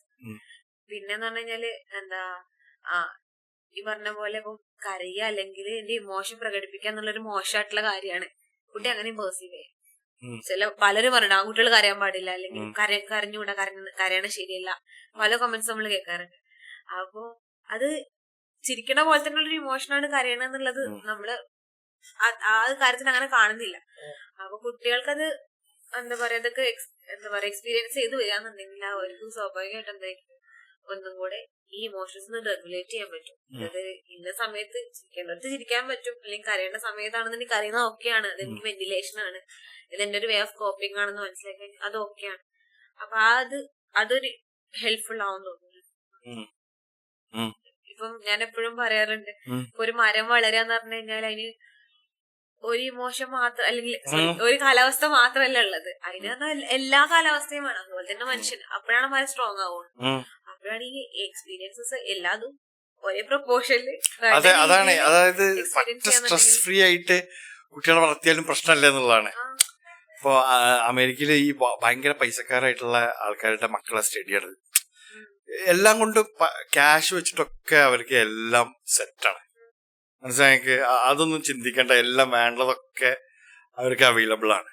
എന്നിട്ട് അവരിൽ ഭയങ്കര ഒരു ഡിപ്രഷനും ഇതൊക്കെ ഭയങ്കരമായിട്ട് കൂടുതലാണ്. ഒരു മീനിങ് കിട്ടുന്നില്ല, ലൈക്ക് അന്തമുള്ള ലൈഫ്, ഭയങ്കര ഡ്രഗ് അഡിക്ഷൻ വരുന്നുണ്ട്. അപ്പൊ സ്റ്റഡി പറഞ്ഞതെന്ന് വെച്ചാൽ സ്ട്രെസ് ഇല്ലാഞ്ഞിട്ടുള്ളതാണ്. ഈ മരത്തിന്റെ എക്സാമ്പിൾ പറയുന്നുണ്ട്. കുറെ സയന്റിസ്റ്റുകള് ഒരു ലാബിൽ മരം ഉണ്ടാക്കുകയാണ്. അപ്പൊ ഈ മരം ഒരു കുറച്ച് വലുപ്പമായിട്ട് വേഗം വീഴാണ്, മരം ആവുന്നില്ല. അപ്പൊ നോക്കുമ്പോഴാണ് അറിഞ്ഞത് എന്താ വെച്ചാൽ ഈ പുറത്തൊക്കെ ഉണ്ടാവുന്ന മരം എന്ന് പറഞ്ഞാല് കുറെ വിൻഡിലൂടെയും കുറെ സീസണിലൂടെയൊക്കെ കടന്നു പോയിട്ടാണ് അത് സ്ട്രോങ് ആയിട്ടുള്ള ഒരു മരമായി മാറുന്നത്. ഈ സ്ട്രെസ് വുഡ്സ് ആണ് അതിന്റെ ചുറ്റും ഫോം ചെയ്യുന്നത്, സ്ട്രെസ് വുഡ്സ്. സ്ട്രെസ് എത്ര ഇമ്പോർട്ടന്റ് ആണെന്ന് അതിൽ പറയുന്നുണ്ട്. ഇത് അതൊരു സബ്ജക്റ്റീവ് സാധനമാണ്. ത്രെഷോൾഡ്, എനിക്കിന്റെ കപ്പാസിറ്റി എത്രത്തോളം, ഞാൻ എത്രത്തോളം ഹൈപ്പോ സെൻസിറ്റീവ് ആണോ ഹൈപ്പർ സെൻസിറ്റീവ് ആണോ, അല്ലെങ്കിൽ എനിക്ക് എത്ര ഞാൻ എന്താ പറഞ്ഞത് എല്ലാം ഇന്റർ കണക്റ്റഡ് ആണ്. ഞാൻ എങ്ങനെ കാര്യങ്ങൾ പെർസീവ് ചെയ്യുന്നത്, എന്റെ ആറ്റിറ്റ്യൂഡൊക്കെ എല്ലാം ഇന്റർ കണക്റ്റഡ്. അപ്പൊ അങ്ങനെ ആകുമ്പോ അത് എനിക്ക് സബ്ജക്റ്റീവ് ആയിട്ട് പറയാൻ പറ്റുന്ന കാര്യം, അല്ലെങ്കിൽ അത് എനിക്ക് എത്രത്തോളം സഹിക്കാൻ പറ്റും, എന്റെ സഹന ശക്തി എത്രത്തോളം കിട്ടുന്ന. ചില ആൾക്കാർക്ക് സ്ട്രെസ് ഈസി ആയിരിക്കും, അവർക്ക് നല്ല രീതിയിൽ കോപ്പിംഗ് ഉണ്ടായിരിക്കും. സ്ട്രെസ്സിൽ ഭയങ്കര കംഫർട്ടബിൾ ആൾക്കാരെ കണ്ടിട്ടുണ്ട് ഞാൻ. അതായത് ഫുൾ സ്ട്രെസ്സിലാവുമ്പോ അവർ കംഫർട്ടാണ്. ഞാൻ ഞെട്ടിയിട്ടുണ്ട്. അപ്പൊ നമുക്ക് പറഞ്ഞാൽ സ്ട്രെസ് വരികയെന്ന് പറയുമ്പോ നമുക്കത് സ്ട്രെസ് കുറയ്ക്കാൻ നമ്മള് രണ്ട് രീതിയിലായിരിക്കും കാര്യങ്ങൾ ചെയ്യുക. അതിന് പഠനങ്ങൾ പറയണതാണ് രണ്ടുപേര്, അല്ലാതെ പല രീതികളുണ്ടാകും. അത് അഡാപ്റ്റീവ് കൊണ്ട് മല്ല. ചില ആൾക്കാർ സങ്കടം വരുമ്പോഴേക്കും മദ്യം സിഗരറ്റ് അങ്ങനെയുള്ള കാര്യങ്ങളിലൊക്കെ, ചില ആൾക്കാർ ഭയങ്കര ഓവർ ഈറ്റിംഗ് ആയിരിക്കും, ചിലർക്ക് ഓവർ സ്ലീപ്പ്, ഉറക്കം കുറയും. അപ്പൊ ഇതൊക്കെ അവിടെ പ്രോബ്ലം സോൾവിങ് അല്ല നടക്കണത്. അല്ലാന്നുണ്ടെങ്കിൽ അനാവശ്യ തോട്ടാന്നുണ്ടെങ്കിൽ ഡിസ്ട്രാക്ഷൻ അല്ല നടക്കുന്നത്, ചില രീതിയിൽ ഡിസ്ട്രാക്ട് ചെയ്യുന്നുണ്ട് ഇവന്റോ. അപ്പൊ ഈ സ്ട്രെസ് അത് പ്രോബ്ലം ആ സ്ട്രെസ് സോൾവ് ചെയ്യാതെ അല്ലെങ്കിൽ അതിനൊരു കൃത്യമായിട്ടുള്ളത് മനസ്സിലാക്കാണ്ട് വീണ്ടും നമ്മൾ അഡാപ്റ്റീവിലേക്ക് പോവാണ്. അഡാപ്റ്റീവ് എന്ന് പറഞ്ഞാൽ ബേസിക്കലി ഈ പ്രോബ്ലം സോൾവ് ചെയ്യും, എന്താണ് സ്ട്രെസ്സിന്റെ കാരണം മനസ്സിലാക്കുക, സ്ട്രെസ്സിനെ അറിയുക, അതൊന്നും. അപ്പൊ നമുക്ക് സ്വാഭാവികമായിട്ട് ഒരു ക്ലാരിറ്റി കിട്ടുക എങ്ങനെ ചെയ്യാം. പിന്നെ സെക്കൻഡ് പറഞ്ഞു കഴിഞ്ഞാല് നമ്മള് ഡിസ്ട്രാക്ട് ചെയ്യേണ്ട കാര്യങ്ങളാണ് നടക്കാൻ പോവുക, അല്ലെങ്കിൽ പ്രൊഡക്റ്റീവ് ആയിട്ടുള്ള എന്തെങ്കിലും കാര്യങ്ങളിൽ എൻഗേജ് ചെയ്യും. അതൊക്കെ ഞാനൊരാളാണ്, എനിക്കിങ്ങനെ ഈ ഭയങ്കര സ്ട്രെസ് വന്ന് ഞാൻ കുക്ക് ചെയ്യും. നന്നായി അടിപൊളി ഫുഡ് കുക്ക് ചെയ്ത് അടിക്കല്ലേ. ഓ നൈസാണ്. അപ്പൊ അങ്ങനെ ചെയ്യും. അതെനിക്ക് ഭയങ്കര, എനിക്ക് തിന്നണമെന്നും കൂടില്ല, പക്ഷെ ഉണ്ടാക്കിയാൽ മതി, എന്റെ എനർജി അവിടെ പോകുന്നുണ്ട് അങ്ങനെ. അപ്പൊ ചില ആൾക്കാർ പറഞ്ഞ പോലെ എന്തെങ്കിലും അവരുടെ ഹോബീസിൽ കൂടുതലായിട്ട് സമയം ഇൻവെസ്റ്റ് ചെയ്യും അങ്ങനെയൊക്കെ. അപ്പൊ ഇത് കൃത്യമായിട്ട് എങ്ങനെ ചെയ്യണം എന്ന് അറിയാത്ത ആൾക്കാരെ ചിലപ്പോ എന്താ പറയാ മൈൽഡ് അഡാപ്റ്റീവ്. പക്ഷെ ഇത് ചെയ്യുമ്പോൾ അവർക്ക് ഓക്കെ ആയിരിക്കും, പക്ഷെ അവർക്ക് ഭാവിയിലോ ഫ്യൂച്ചറിലോ അല്ലെങ്കിൽ മറ്റുള്ളവർക്ക് ബുദ്ധിമുട്ടുണ്ടാക്കുന്ന കാര്യമാണ് ഈ മൈൽഡ് അഡാപ്റ്റീവ്. അത് യൂസ് ചെയ്തിട്ട് കാര്യമില്ല, അത് ലൈഫിലേക്ക് കൊണ്ടുവരേണ്ട കാര്യമില്ല എന്നുള്ളതാണ് ഉദ്ദേശിക്കുന്നത്. അപ്പൊ നമ്മൾ എവിടെ ഏത് ചൂസ് ചെയ്യണം, നമ്മളെ ഈ ആറ്റിറ്റ്യൂഡ് എന്താ പറയുക പെർസെപ്ഷൻ കാര്യങ്ങൾ എന്തൊക്കെയാണ്, ഇതൊക്കെ അതിലൊരു ഘടകമാണ് ഏത് വഴിക്ക് പോകണം എന്നുള്ളത്. അപ്പൊ അങ്ങനെയാണ് സ്ട്രെസ് ഒരു പ്രശ്നമായി മാറുക അങ്ങനെയുള്ള ആൾക്കാർ, മാലഡാക്റ്റീവ് വേ ഓഫ് കോപ്പിംഗ് ഉള്ള ആൾക്കാർ. സ്ട്രെസ് വരുമ്പോ ശരിക്കും ഈ പറഞ്ഞ പോലെ ഫസ്റ്റ് തന്നെ അത് സോൾവ് ചെയ്തിട്ട് അതിലെ ആ പ്രോബ്ലം മാറ്റിയിട്ട് പോകല്ലേ ഏറ്റവും നല്ലത്. അങ്ങനെയാണ് ഐഡിയലി, അങ്ങനെയാണ്. പക്ഷെ അത് എത്ര പേർക്ക് പറ്റുന്നുണ്ടെന്നാണ്. അതായത് എനിക്ക് പ്രോബ്ലം സോൾവിങ് സ്കില്ലില്ല, എനിക്ക് ലൈഫ് സ്കില്ലൊന്നുമില്ല, എനിക്ക് സോഷ്യൽ സ്കില്ലില്ല, എനിക്ക് അങ്ങനെയുള്ള ഒരു എക്സ്പീരിയൻസ് ഉണ്ടായിട്ടില്ല. ഞാൻ എപ്പോഴും ഒരു അന്തർമുഖനാണ്. അല്ലാന്നുണ്ടെങ്കിൽ ഞാൻ ഓവറായിട്ട് ആൾക്കാരുടെ അടുത്ത് സംസാരിക്കും, പക്ഷെ അതിൽ കാര്യമൊന്നും ഉണ്ടാവില്ല. അങ്ങനെയുള്ള ആൾക്കാർക്ക് ഇങ്ങനെ കുറെ പ്രോബ്ലംസ് ഉണ്ടാവും ഇതിന് ചുറ്റിപ്പറ്റിട്ട്. അല്ലല്ലോ, അങ്ങനെ ആ പ്രോബ്ലംസ് പറഞ്ഞാലേ ഇപ്പൊ എനിക്ക് തോന്നിയിട്ടുള്ളത് ഈ പറഞ്ഞ കാര്യമുണ്ട്. ഇപ്പൊ നമ്മളൊക്കെ ഇപ്പൊ പാരന്റിങ്ങിലേ എന്താണ് ഇപ്പൊ ഞാൻ അധികം എന്റെ വാപ്പാക്ക് എന്താ നല്ല രീതിക്ക് പാരന്റ് ചെയ്തൂടെ എന്നുള്ളൊരു ചോദ്യം എനിക്കുണ്ടായിരുന്നു. എന്താ അവർക്ക് നമ്മളത്ര ഇൻഫർമേഷൻ ഒന്നും തന്നില്ലായിരുന്നു. ഓലെ പാരന്റ്സ് പറഞ്ഞാൽ അതിലും വലിയ ഘട്ടകാലത്തിലൂടെ അവരെ എങ്ങനെയൊക്കെ സർവൈവ് ചെയ്ത് വന്നതാണ്, അങ്ങനെയാണ് പറയണ്ടത്. അപ്പൊ എന്റെ ഫാദർ എന്നിട്ട് അവിടുന്ന് വന്ന് എന്റെ ഫാദർ ശരിക്കും പറഞ്ഞാല് ചെയ്തിട്ടുള്ള വലിയൊരു നല്ലൊരു പാരന്റിങ് ആയിട്ട് എനിക്ക് തോന്നുന്നത് അവ വെച്ച് നോക്കുമ്പോ. അപ്പൊ എനിക്ക് ഇപ്പത്തെ ഇതിൽ പറഞ്ഞാല് എന്റെ ഫാദർ മൂപ്പരായിട്ട് ബ്ലെയിം ചെയ്തിട്ട് കാര്യമില്ല. അതാണ് എനിക്ക് ഇതിൻ്റെതായിട്ടുള്ള പ്രശ്നങ്ങൾ എന്റെ ഉള്ളില് അവിടെ ഇവിടെയൊക്കെ ആയിട്ട് വന്നിട്ടുണ്ടാവും. പക്ഷെ അതെനിക്ക് ആകെ മാറ്റാനുള്ളത് ഇന്നിൽ മാത്രമാണെന്നുള്ളൊരു റിയലൈസേഷൻ വന്നത്. ഉള്ളിലേക്ക് നോക്കിയിട്ട് നമ്മളെ തന്നെ മാറ്റാൻ നല്ല നമുക്ക് ആ പ്രശ്നങ്ങളുണ്ട്, ഓക്കെ അതൊക്കെ ഉണ്ട്. പക്ഷെ എന്താ കാര്യം, അത് തന്നെ ഭാഗ്യാണ്. നിങ്ങളതില് ഒരു എന്താ പറയാ ഒരു പ്രൊട്ടക്റ്റീവ് ഫാക്ടർ എന്ന് പറയുന്നത് പക്ഷെ നിങ്ങൾക്ക് നന്നായിട്ട് സോഷ്യലൈസ് ചെയ്യാൻ പറ്റിയിട്ടുണ്ടാവും. നിങ്ങൾക്ക് ഫ്രണ്ട്സ് കൂടുതലുണ്ടാവും, അല്ലെങ്കിൽ സ്കൂളിൽ നിന്നുള്ള കാര്യങ്ങള്, അല്ലാതെ നിങ്ങൾ വായിക്കുന്ന ബുക്കോ അങ്ങനെയുള്ള കാര്യങ്ങൾ ഇതിനത്ര അതിന് എന്താ പറയാ പാരന്റിങ് ഇഷ്യൂസ് കൊണ്ടുവരാനായിട്ട് കാരണമായിട്ടുണ്ടാവില്ല. അപ്പൊ അതില്ലാത്തവർക്കാണ് ഈ പ്രശ്നം വരും. മറ്റ് സോഴ്സസോ അല്ലെങ്കിൽ മറ്റ് ആൾട്ടർനേറ്റീവ് ഓപ്ഷൻസോ ഒന്നും ഇല്ലാത്ത ആൾക്കാർക്കാണ് ഇതൊരു പ്രശ്നമായിട്ട് മാറാന്ന് എനിക്ക് മനസ്സിലായത്. അല്ലാന്നുണ്ടെങ്കിൽ നമ്മൾ എന്താണ് ഇപ്പം ഒരു കുട്ടിയുടെ ഡെവലപ്മെന്റിന് വളരെ ഇമ്പോർട്ടന്റ് ആണ് സ്കൂൾ, അല്ലെങ്കിൽ ടീച്ചേഴ്സ്, പിയർ ഗ്രൂപ്പ്സ്, അതുപോലെ ഫാമിലി പോലെ തന്നെ ഇമ്പോർട്ടന്റ് ആയിട്ടുള്ള കാര്യമാണ്. അപ്പൊ നമുക്ക് വരുന്ന കേസസിലാണെന്നുണ്ടെങ്കിലും നമ്മള് സ്കൂൾ റിപ്പോർട്ട് ചോദിക്കും, ടീച്ചേഴ്സിനായിട്ട് നമ്മൾ കമ്മ്യൂണിക്കേറ്റ് ചെയ്യും കുട്ടി എങ്ങനെയാണ് അവിടെ. അൺഇൻവോൾവ് പാരന്റിങ് ആണെന്നുണ്ടെങ്കിൽ അവർക്ക് അറിയില്ല കുട്ടി എപ്പോഴാണ് വരുന്നതെന്ന് അവർക്ക് അറിയണ്ടാവില്ല. അപ്പൊ ചിലപ്പോ നമ്മള് സ്കൂളിലായിരിക്കും കൂടുതലായിട്ട് ഇൻഫോർമേഷൻസ് കുട്ടി എങ്ങനെയാണ് അവിടെ, അല്ലെങ്കിൽ എങ്ങനെയാണ് കാര്യങ്ങൾ നോക്കുന്നത്, അവർക്ക് ഒറ്റയ്ക്ക് ചെയ്യാൻ പറ്റുന്നുണ്ട്, ഈസിലി ആൾ അഡാപ്റ്റ് ചെയ്യുന്നു, അങ്ങനെ കാര്യങ്ങളൊക്കെ നമ്മൾ ചോദിക്കും. അല്ലെങ്കിൽ വേറെ എന്തെങ്കിലും ഇഷ്യൂസ് ചുറ്റിപ്പറ്റിയിട്ടാണെങ്കിൽ കൂടി. എല്ലാ കേസിനും ഇല്ല, ഇൻഫോർമേഷൻസ് ഇല്ല, അല്ലെങ്കിൽ അങ്ങനത്തെ കേസസിൽ നമുക്ക് ഘടകമാണ്. അപ്പൊ അതുകൊണ്ട് പറയാൻ കാരണം വെച്ചാല് നമുക്ക് എന്താ പറയാ പാരന്റിങ് എന്നുള്ളൊരു ഓപ്ഷൻ, അതുപോലെ തന്നെ നമ്മൾ എത്രത്തോളം മറ്റൊരു രീതിയിൽ നമുക്ക് എക്സ്പീരിയൻസ് ഉണ്ട്, മറ്റു രീതിയിൽ നമ്മൾ ഏതൊക്കെ രീതിയിൽ എക്സ്പ്ലോർ ചെയ്യുന്നുണ്ട് എന്നുള്ള കൂടെ മാറ്റാം. അതുണ്ടെന്നുണ്ടെങ്കിൽ ഇത് ഇവിടെ അങ്ങനെ സോർട്ട് ഔട്ട് ചെയ്ത് ഓക്കെ ആയിട്ട് ടാലി ഇട്ട് പോകും. അതില്ലാതെ നിൽക്കുമ്പോഴായിരിക്കും ഇവിടെ ഒന്നും കൂടെ വൾണറബിൾ ആവാം. എനിക്കങ്ങനെ സ്കിൽസ് ഡെവലപ്പ് ചെയ്യാണ് ഞാൻ നോക്കുമ്പോഴേ നോക്കുമ്പോ ഏറ്റവും നല്ല ഇപ്പൊ കുട്ടികൾക്ക് കൊടുക്കാൻ പറ്റുന്ന ഏറ്റവും നല്ല ലെസൺസ് ആണ് സ്കിൽസ് ഡെവലപ്പ് ചെയ്യുക. അതായത് നമ്മളെ ലൈഫിലെ ഏറ്റവും ആവശ്യമുള്ള സാധനങ്ങൾ ഇപ്പൊ നമ്മള് എന്ത് സ്കില്ലാണെങ്കിലും, സർവൈവൽ സ്കില്ലാണെങ്കിലും ഓരോ ആ ഒരു പാറ്റേണിലാണ് പഠനം വരെയെങ്കില് എൻജോയ് ചെയ്യുന്നുള്ളതാണ്. സ്കൂളിലടക്കം ഇപ്പൊ നമുക്ക് നമ്മളൊരു എന്താ പറയാ 90s ഇങ്ങോട്ടൊക്കെ കിട്ടുന്നുണ്ട്. അതായത് WHO അണ്ടറില്, അതായത് life skill trainings. Life skills എന്ന് പറഞ്ഞു കഴിഞ്ഞാൽ ഒരു 10 വരും. അതിൽ ഇൻക്ലൂഡ് ചെയ്യണമെന്ന് വെച്ചാല് എന്താ പറയാ എംപതി, അല്ലെങ്കിൽ കമ്മ്യൂണിക്കേഷൻ സ്കിൽസ്, അതുപോലെ സ്വയം മനസ്സിലാക്കുന്ന ഇന്റർപേഴ്സണൽ സ്കിൽസ്, ഇൻട്രാപേഴ്സണൽ സ്കിൽസ്, അല്ലെങ്കിൽ മറ്റുള്ളവർ കമ്മ്യൂണിക്കേറ്റ് ചെയ്യുന്നത് എങ്ങനെയാണ്, അല്ലാന്നുണ്ടെങ്കിൽ എന്താ പറയുക critical thinking, problem solving, decision making, ഇങ്ങനെയുള്ള കാര്യങ്ങൾ കുട്ടികൾക്ക് മറ്റതൊക്കെ നമുക്ക് സ്കൂളിൽ നിന്ന് കിട്ടും. അല്ലെങ്കിൽ ഇപ്പൊ അതിനും കൂടെ ആവശ്യമില്ല, നമുക്ക് വല്ലാത്ത രീതിയിൽ തന്നെ പഠനം നടക്കാൻ പറ്റുന്ന ഒരു കാലമാണ്. അപ്പൊ ഇങ്ങനത്തെ സ്കിൽസ് ഡെവലപ്പ് ചെയ്യുമ്പോൾ സ്കൂളിൽ പോണേന്റെ ഒരു കാര്യം ഇതാണല്ലോ, നമ്മള് ആളുകൾ കാണുന്നു, മിണ്ടുന്നു, നമുക്ക് കോപ്പറേറ്റ് ചെയ്യാൻ പറ്റുന്നു, ചില കാര്യങ്ങൾ കൂട്ടത്തിൽ നിന്ന് ഡിസിഷൻ എടുക്കുന്നു, ഗ്രൂപ്പായി കളിക്കുന്നു, അല്ലെങ്കിൽ അങ്ങനത്തെ കാര്യങ്ങൾ കടന്നു. അപ്പൊ അതിന്റെ കൂടെ തന്നെ ഇങ്ങനെയുള്ള സ്കിൽസും കൂടി കുട്ടികൾക്ക് കൊടുത്തു കഴിഞ്ഞു കഴിഞ്ഞാൽ ഒന്നും കൂടെ അതൊരു സിസ്റ്റമാറ്റിക് റിവ്യൂ ഒക്കെ ഉണ്ട്. ഈ ലൈഫ് സ്കിൽസ് കിട്ടിയ കുട്ടികളുടെ മാറ്റങ്ങളും അല്ലാത്ത മാറ്റങ്ങളും എന്താണ് മാറ്റങ്ങൾ ഇവർക്ക് കൂടുതലായിട്ട് ഒന്നും കൂടെ കോപ്പ് ചെയ്യാൻ പറ്റുന്നുണ്ട്, പ്രശ്നങ്ങളൊന്നും കൂടെ സോൾവ് ചെയ്യാൻ പറ്റുന്നുണ്ട്, ക്രിട്ടിക്കലി തിങ്ക് ചെയ്യുന്നുണ്ട്, അങ്ങനത്തെ അത് ഇമ്പ്രൂവ്മെന്റ് ഉണ്ട് ലൈഫ് സ്കിൽ. കുട്ടികൾ അങ്ങനത്തെ ലോകത്തേക്ക് അവർ ജനിച്ചു വീഴുന്നത്. ഇപ്പൊ എനിക്കിപ്പോ ഒരു ഷൂസ് വാങ്ങണം എന്ന് വിചാരിച്ചു, എത്രമാതിരി ഓപ്ഷൻസ് ആണുള്ളത്. എനിക്ക് ഡിസിഷൻ മേക്കിങ്ങിൽ എന്തൊരു ബുദ്ധിമുട്ടാണ് ഇപ്പത്തെ ഓരോ കുട്ടികൾക്കും വരുന്നതെന്നുള്ളതാണ്. മെനു പോയി നോക്കിയുണ്ടാവും, ഒരു 500 ഐറ്റം ഉണ്ടാവും തിന്നാന് അല്ലേ. അതിലിപ്പോ ഏതാ നല്ലതെന്ന് പോലും നമുക്കറിയില്ല, ഉണ്ടാക്കി കൊണ്ടുവരാനും അറിയില്ല. ഡിസിഷൻ മേക്കിങ് ഭയങ്കര പ്രശ്നമാണ്. ഇപ്പൊ ഒരു ടീനേജർ ആണെന്നുണ്ടെങ്കിൽ ഒരു അഡൾട്ട്സ് സൈക്യാട്രിയിലാണ് ഇപ്പൊ കറന്റ് പോസ്റ്റ്. ഇവിടുന്ന് റീസെന്റ് ആയിട്ട് ഒരു കുട്ടി വന്നിട്ടുണ്ടായിരുന്നു. അവന് പറയാണ്, എന്താ അടുത്ത് എനിക്ക് ഡിസിഷൻ എടുക്കാൻ പറ്റണില്ല, ഒരു കാര്യത്തിൽ എനിക്ക് ഡിസിഷൻ എടുക്കാൻ പറ്റില്ല, എന്താ ചെയ്യാ, അതെന്റെ ഏറ്റവും വലിയ പ്രോബ്ലം. അപ്പൊ അവന് അനലൈസ് ചെയ്യാൻ പറ്റില്ല. ഇങ്ങനെ അവന് മറ്റു പല കാര്യങ്ങളും പ്രിയോക്യുപ്പൈഡ് ആണ്, സ്ട്രെസ്ഡ് ആണ്. അപ്പൊ ഒന്നിൽ തന്നെ അവന് ഇരുന്ന് കണ്ട് അത് കൂടുതൽ ചിന്തിക്കുമ്പോൾ അവൻ ഒന്നും കൂടി സ്ട്രെസ്ഡ് ആവാണ്, ആങ്ഷ്യസ് ആവാണ്. അപ്പൊ അതിന്റെ ഡെലിബറേറ്റ്ലി അവന് ഇതൊരു ക്ലിനിക്കൽ കണ്ടീഷൻ ആണോ, അപ്പൊ അത് അവന് ഒഴിവാക്കുന്നുണ്ട്. ഒരു ക്ലിനിക്കൽ കണ്ടീഷൻ ഇല്ലാത്ത ആൾക്കാർക്ക് എന്താണ് ഡിസിഷി പറഞ്ഞ പോലെ മൾട്ടിപ്പിൾ ചോയ്സ് ഉള്ളത് കൊണ്ട് ഒന്നിലേക്ക് സ്റ്റിക്ക് ഓൺ ചെയ്യാൻ അങ്ങനെയൊക്കെ ബുദ്ധിമുട്ടാണ്. ആ ഒരു പ്രശ്നം ഭയങ്കര പ്രശ്നമാണ് വേൾഡിലെ. അതായത് വേൾഡിന്റെ പോക്കിൽ തന്നെ ലോകം നമ്മളെ സ്പീഷി ആസ് എ ഹ്യൂമൻ മുന്നോട്ട് പോവല്ലോ.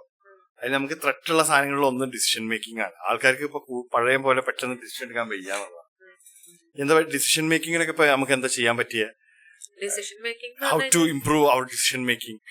ഒന്നും കൂടി ഇരുന്ന് ചിന്തിക്കാന്നുള്ളതാണ്. അല്ലെങ്കിൽ അതിന്റെ കോൺസിക്വൻസസ് ഞാൻ പറഞ്ഞ പോലെ അതിന് ഇപ്പൊ എപ്പോഴും ഒരു കാര്യം എടുക്കുമ്പോൾ ഒരു ഡിസിഷൻ എടുക്കാന്നുണ്ടെങ്കിൽ പോസിറ്റീവ് നെഗറ്റീവ് ആയിട്ടുള്ള കാര്യം. അപ്പൊ അത് ആദ്യം അനലൈസ് ചെയ്യാം, ഏതെനിക്ക് ഹാം ഇല്ലാണ്ടിരിക്കും, അല്ലെങ്കിൽ എന്തൊക്കെ ഇംപ്രൂവ്മെന്റ് എനിക്കോ അല്ലെങ്കിൽ മറ്റുള്ളവർക്കോ ബുദ്ധിമുട്ടില്ലാത്ത രീതിയിൽ എങ്ങനെ ചെയ്യാൻ പറ്റുന്നത്. ഒരു കോൺഫ്ലിക്റ്റിംഗ് സംഭവം തന്നെയാണ്. ഈവൻ അത് ഗ്രാജുവലി ഇത് പ്രാക്ടീസ് ചെയ്ത് കഴിയുമ്പോൾ നമുക്ക് ഒന്നും കൂടെ നമ്മളെങ്കിലും അത് അറ്റ്ലീസ്റ്റ് കൺവിൻസ് ചെയ്യാൻ പറ്റും. വേറൊരു ലെവലിലേക്ക് അത് പോകും. അഗ്രി ചെയ്യുന്നുണ്ട്. അതായത് ചെറുതായിട്ട് ഡെവലപ്പ് ചെയ്ത് കൊണ്ടുവരാണെങ്കിൽ ഡിസിഷൻ മേക്കിംഗ് ഇപ്പൊ അതാണ് അതിന്റെ കാര്യം. അതായത് ആൾക്കാർ വലിയ കാര്യത്തിലേക്ക് ഡിസിഷൻ എടുക്കുന്നതിനെ പറ്റിയിട്ട് നമുക്കത് ബിൽഡ് ചെയ്ത് കൊണ്ടുവരാൻ പറ്റുന്ന ചെറിയ ചെറിയ കാര്യങ്ങൾ ഡിസിഷൻ എടുത്തിട്ടാണ് എനിക്ക് അങ്ങനെ തോന്നിയിട്ടുള്ളത്. മനസ്സിലാവുണ്ടോ എനിക്ക്? വലിയൊരു കാര്യത്തിൽ ഞാൻ ഇപ്പൊ അത് വേണം ഡിസിഷൻ എടുക്കണം എന്നുള്ളതിനപ്പുറത്ത് ചെറിയ കാര്യമില്ല. ഇപ്പൊ എന്താ ഒന്ന് മലപ്പുറം പോയി വരാ ഡിസിഷൻ, ആയിക്കോട്ടെ പോയി വരാ, അങ്ങനെ ചെറുതെടുത്തിട്ട് നമുക്ക് ബിൽഡ് ചെയ്തുകൂടെ എന്നുള്ളതാണ്. എക്സാക്ട്ലി ചെയ്യാം. അത് തന്നെ ഇപ്പൊ ഒരു ടാസ്കിനാണെന്നുണ്ടെങ്കിൽ പല സബ് ടാസ്ക് ആക്കുക. ഇപ്പൊ എനിക്കിപ്പോ പരീക്ഷയ്ക്ക് ഒരു ആങ്സൈറ്റി ഉണ്ട്, അല്ലെങ്കിൽ പരീക്ഷ പേടിയാണ്, അങ്ങനെയാണെന്നുണ്ടെങ്കിൽ എനിക്കറിയാം. അത് ആദ്യമാണ് ഫസ്റ്റ് നമ്മളിത് മനസ്സിലാക്കി ഇതാണ് സ്ട്രെസ്, എന്റെ പ്രോബ്ലം അതാന്നുള്ളത് ആദ്യം മനസ്സിലാക്കി. പിന്നെന്ന് പറഞ്ഞു കഴിഞ്ഞാൽ സ്വാഭാവികമായിട്ടും ഓക്കെ ഇങ്ങനെ പ്രശ്നങ്ങളുള്ള സ്ഥിതിക്ക് എനിക്ക് എന്തൊക്കെ ചെയ്യാൻ പറ്റും. എനിക്ക് ട്യൂഷന് പോകാണെന്നുണ്ടെങ്കിൽ, ഇല്ലാന്നുണ്ടെങ്കിൽ എനിക്ക് നേരത്തെ ഇപ്പൊ പരീക്ഷയുടെ കാര്യം പറഞ്ഞതാണ്, നേരത്തെ പഠനങ്ങൾ തുടങ്ങാം, അല്ലെങ്കിൽ എന്തെങ്കിലും ഉണ്ടെങ്കിൽ ഗ്രൂപ്പ് സ്റ്റഡി നടത്താം, അല്ലാന്നുണ്ടെങ്കിൽ എക്സ്ട്രാ ക്ലാസ്സുകൾ യൂട്യൂബിൽ നിന്ന് കേൾക്കാം. അങ്ങനെ പല ഓപ്ഷൻസ് ഉണ്ട്. അത് അങ്ങനെ ടാക്കിൾ ചെയ്ത് പോയി കഴിഞ്ഞാൽ ഒന്നും കൂടെ ഒരു കോൺഫിഡൻസ് കിട്ടും. ഒരു വട്ടം ശരിയായി പക്ഷെ ആ ലെവലിൽ എടുക്കാൻ കൂടി കുട്ടികൾ റെഡി ആവണില്ല. അങ്ങനെ ഫെയിലിയർ പേടിയ കുട്ടികൾക്ക് ഫെയിലിയറിനെ എങ്ങനെയാ നമ്മൾ കാണണ്ടേ? സത്യം പറയട്ടെ, ഫെയിലിയറിനെ അക്സെപ്റ്റ് ചെയ്യാൻ പറ്റുന്ന ഒരു അത്ര ഭയങ്കര ഹൈപ്പർ സെൻസിറ്റീവ് അല്ലെന്നുണ്ടെങ്കിൽ ഫെയിലിയർ നല്ലൊരു പരിപാടിയാണ്. ഫെയിലിയർ അതാണ്. ഇപ്പൊ ഫെയിലിയർ പറഞ്ഞു കഴിഞ്ഞാൽ ഇപ്പൊ ഞാൻ ബാഡ്മിന്റണില് കളിച്ച് തോറ്റു വന്നാണ്. അപ്പൊ അതില് ജയിക്കാൻ എത്തുന്നൊരു ഏരിയ എവിടെ എത്താറ്, ഈ തോറ്റിട്ടൊരു ഉളുപ്പ് പോകും. അത് മനസ്സിലാവുണ്ടോ? തോറ്റ് ലാസ്റ്റ് തോൽവിനോടൊരു ഉളുപ്പ് പറഞ്ഞ സാധനം പോകും. ജയിച്ചാലും തോറ്റാലും പ്രശ്നമില്ല എന്നുള്ളടത്ത് നമ്മളെ മൈൻഡ് സെറ്റ് എത്തും. പിന്നെ ആണ് നമ്മൾ ജയിക്കല് തുടങ്ങുക എന്നുള്ളതാണ് അതിന്റെ ഗ്രൗണ്ട് റിയാലിറ്റി. ഇപ്പൊ ഫെയിലിയർ പറഞ്ഞ നമ്മളെ ഇപ്പൊ ഇടാൻ പോണ നമ്മൾ 40 സെക്കൻഡ് പോഡ്കാസ്റ്റ് ചെയ്താൽ ചെറിയൊരു ഫെയിലിയർ വന്നിട്ടുണ്ട് അതിന്റെ എഡിറ്റിങ്ങിലൊക്കെ. അപ്പൊ ഇതുവരെ ഒരു രീതിക്കാണ് ഞാൻ പോയിരുന്നത്, അതായത് ഓക്കെ നടന്നു പോകുന്നുണ്ട്. അപ്പൊ ആ ഫെയിലിയർ വന്നപ്പോ സത്യം പറഞ്ഞാല് കൂടുതൽ ലേണിംഗ് ആണ് വന്നത്. കാരണം ഞാൻ കുറച്ചും കൂടി ഡീപ്പായിട്ട് പഠിക്കണം, അത് ശരിയാക്കി എടുക്കാന്നുള്ള സെൻസിൽ അങ്ങനെയാണ് അത് വന്നത്. കാരണം ഇപ്പൊ ജയിച്ചു പോകുമ്പോ നമ്മൾ തട്ടിമുട്ടിയും ജയിച്ചൊക്കെ പോകും. പക്ഷെ ഫെയിലിയർ വരുമ്പോഴാണ് നമുക്ക് നമ്മളെ ചെക്കിന്റെ ടൈമാണത്. എനിക്ക് അങ്ങനെ തോന്നിയിട്ടുള്ളത്. മോനെ ഇതാ ചെക്ക് ചെയ്തോ, എവിടൊക്കെയാ പോകുന്നുണ്ട്, നോക്ക് പറഞ്ഞിട്ടുള്ള അങ്ങനെ ഫീൽ ചെയ്തിട്ടില്ല. ഞാനൊരു സ്പോർട്സിന്റെ ഒരു പെർസ്പെക്റ്റീവില് പറഞ്ഞതാണ്. കുട്ടികൾക്ക് ഫെയിലിയർ എടുക്കാൻ ഇത് വരിക പറഞ്ഞാല് കുട്ടികൾ സ്പോർട്സിൽ കൊണ്ടുപോയി വിട്ടി എനിക്ക് അങ്ങനെ പറയാനുള്ളത്. തോൽക്കട്ടെ, തോറ്റ് ഇത് പോട്ടെ, എന്നാലും ശരിയാവുള്ളൂ എന്നുള്ള. ഞാൻ വളരെ അധികം യോജിക്കുന്നുണ്ട്. കുറച്ച് വെള്ളം വേണം. നമ്മളാണ്ട് അത്ര ഒരു ഭംഗിയില്ലത് ഈ ആഫ്രിക്കനാണ്. നമ്മളതല്ല ഭംഗി കൂടുതല്. രസമുണ്ട്, ഓക്കെ. ചെവിയൊക്കെ ഒരു കൃത്യ പ്രപ്പോർഷൻ സെറ്റാണ്. നമ്മള് പോയിക്കൊണ്ടിരിക്കുക.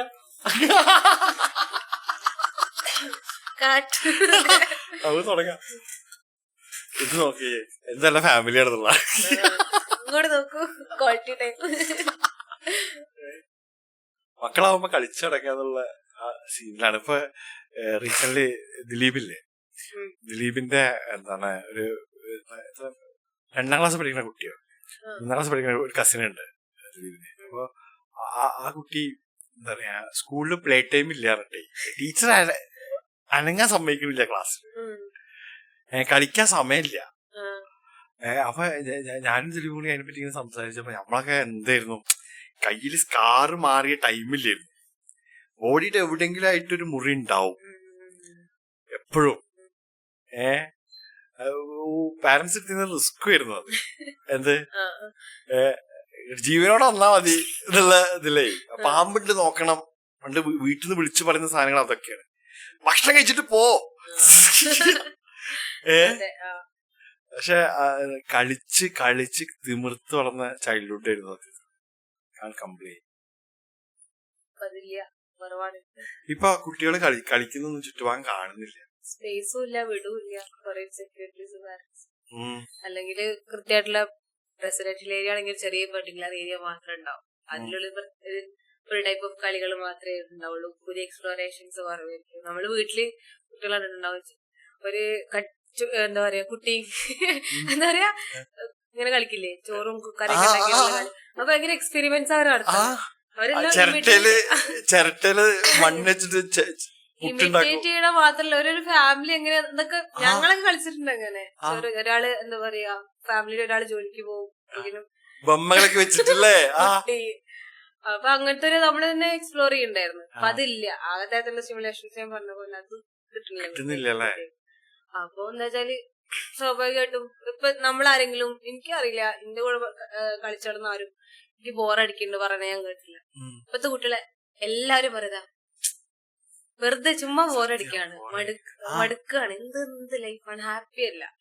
ഇപ്പൊ എന്റെ കസിന് പറഞ്ഞതാ മിന്നാന്ന്, അവള് പറയായിരുന്നു ലൈഫ് എന്ന് പറഞ്ഞാല് എന്താ എപ്പോഴും ഹാപ്പി ആയിട്ടിരിക്കണം, സന്തോഷം, അങ്ങനെ എപ്പോഴും സന്തോഷം, അതാണ്.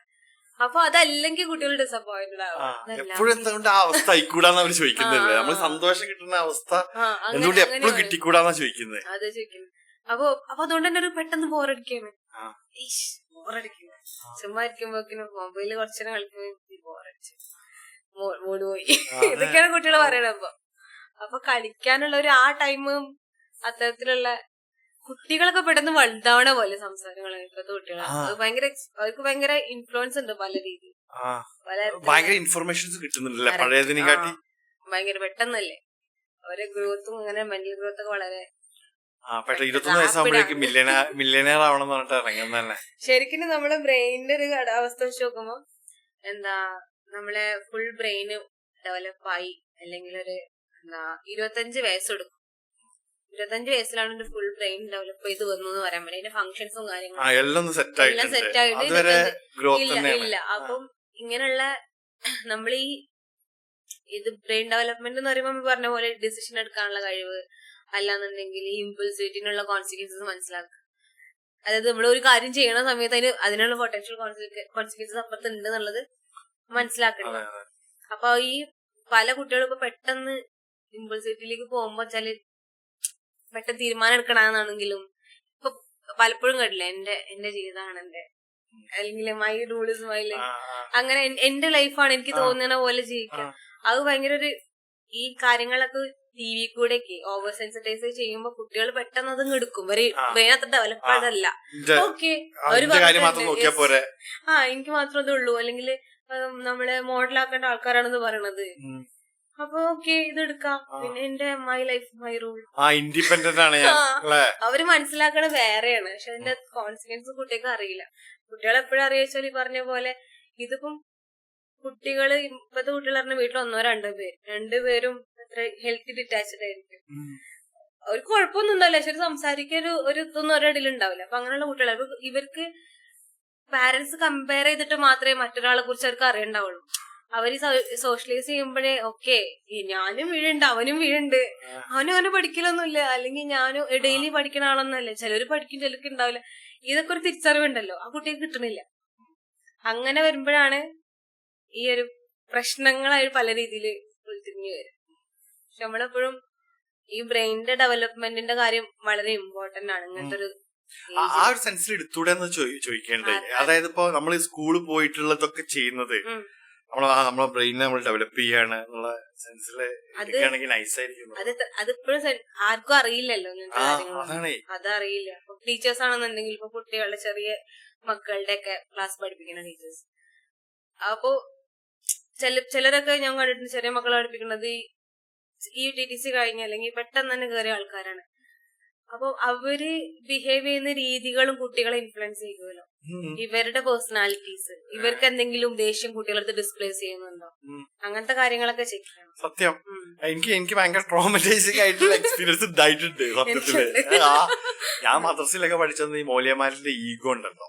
രണ്ടാം ക്ലാസ് പഠിക്കുന്ന കുട്ടികളുടെ ഇതിനകത്ത് ഈഗോ എന്നുള്ളതാണ് ഒന്നാമത്തെ കാര്യം. നമ്മളെ പാരന്റ്സിനോടുള്ള ദേഷ്യം ഇതൊക്കെ ഒരു കാണിക്കും. നമ്മളെ പാരന്റ്സ് വേറെ വല്ല ഐഡിയോളജിയിലുള്ള ആൾക്കാരാണെങ്കിൽ കുത്തി സംസാരിക്കുക, എത്ര പിന്നെ കുത്തി വേദനിപ്പിച്ചിട്ട് ബാക്ക് ബന്ധിട്ടാണ്. ഞാൻ രണ്ടാം ക്ലാസ് പഠിക്കുന്ന കുട്ടിയാണ്. പക്ഷെ എനിക്ക് ഒരു വല്ലാത്തൊരു എന്താ പറയാ എക്സ്പീരിയൻസ് ആയിരുന്നു എന്ന് പറയാം.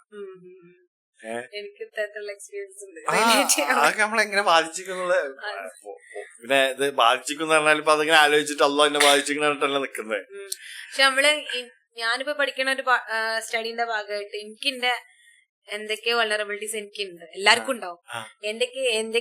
ഏതൊക്കെ ഏരിയ ആണ് എന്റെ ഒരു പ്രശ്നം ഉള്ളത്, അല്ലെങ്കിൽ ഞാൻ മോഡിഫൈ ചെയ്യേണ്ടത്, അല്ലെങ്കിൽ എനിക്ക് എങ്ങനെ ഇങ്ങനത്തെ കാര്യങ്ങളിൽ ഇത്ര പ്രശ്നങ്ങൾ വന്നു എന്നൊക്കെ എനിക്കിപ്പോ മനസ്സിലാവുന്നുണ്ട്. എനിക്ക് പറഞ്ഞ പോലെ മദ്രസകളിൽ നിന്നും സ്കൂളിൽ നിന്ന് കിട്ടിയിട്ടുള്ള ട്രോമകളുണ്ട്. അതെന്ന് വെച്ചാൽ ഒന്ന് എന്താ പറയാ പല രീതിയില് നമ്മളെന്താ പറയാ ഫിസിക്കലി ഉപദ്രവിച്ചിട്ടുണ്ട്. അതായത് ഞാൻ പൊതുവെ അത്ര റിലീജിയസ് അല്ലാത്തൊരു ആളെ ചെറുപ്പം മുതലേ.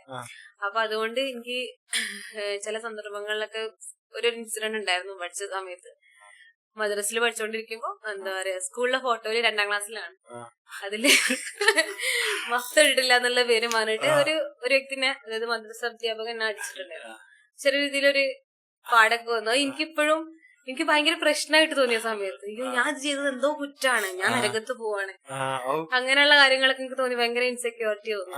അതിപ്പോഴും എന്നെ പല രീതിയിലും ഉണ്ടാവും. ഉറപ്പല്ലേ, പേടിയിലാണല്ലോ ഒരു പിടിക്കുന്നത്. എനിക്ക് അങ്ങനെ തോന്നിയിട്ടുള്ളത്. എന്താ അറിയോ, എണ്ണയിലിട്ട് പൊരിക്കും ഞാൻ. എന്തിനാ പേടിപ്പിച്ചിട്ട്, ലൈക്ക് ഞാൻ അതാണ് ചോദിക്കുന്നതല്ലേ, എന്തിനാ പേടിപ്പിക്കുന്നേ? ഇപ്പൊ നമ്മളോട് അങ്ങനെ ഈ ഒരു പ്രായമായിട്ട് നമ്മളോട് ചോദിക്കാണ് ഇങ്ങനെ പറയുമ്പോ നമുക്കൊരു റാഷണലേ തോന്നില്ല. നമ്മള് ചോദിക്കും, ചെറിയൊരു കുട്ടീന്റെ ബുദ്ധിയുടെ വളർച്ച എന്ന് പറഞ്ഞു കഴിഞ്ഞാല് എന്ത് പറയണോ അതാണ് ശരി. അപ്പൊ അങ്ങനെ പറയുമ്പോ ഈ മദ്രസകള് പൊതുവെ രാവിലെയാണ്. അപ്പൊ ഈ രാവിലെ അല്ലെങ്കിൽ മതപരമായിട്ടുള്ള കാര്യങ്ങളൊക്കെ മേ ബി രാവിലെ ആയിരിക്കും. അപ്പൊ ഈ സമയത്ത് പോയിട്ട് പറഞ്ഞു കൊടുക്കുകയാണ് എന്താ പറയാ ഇതിങ്ങനെയാണ്, കുട്ടികൾ ചിന്തിക്കണില്ല, അതോടെ തീർന്ന്.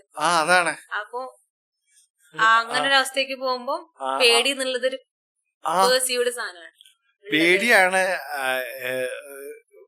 പേടിയിലാണ് അടിച്ചിടുന്നത് എനിക്ക് അന്ന് തോന്നിയത്. ആ പേടി എനിക്ക് എപ്പോഴും അതാണ് എന്റെ കാര്യം. അത് ചില ആൾക്കാർക്ക് ഇതിനും ഭയങ്കര മോശമായിട്ടായിരിക്കും. ചിലര് പല പല പല എന്താ പറയാ രീതിയിലായിരിക്കും ഇത് അഫക്ട് ചെയ്യാൻ മനുഷ്യന്മാർ. അതോരോരുത്തരുടെ വീക്കർ പോയിന്റ്.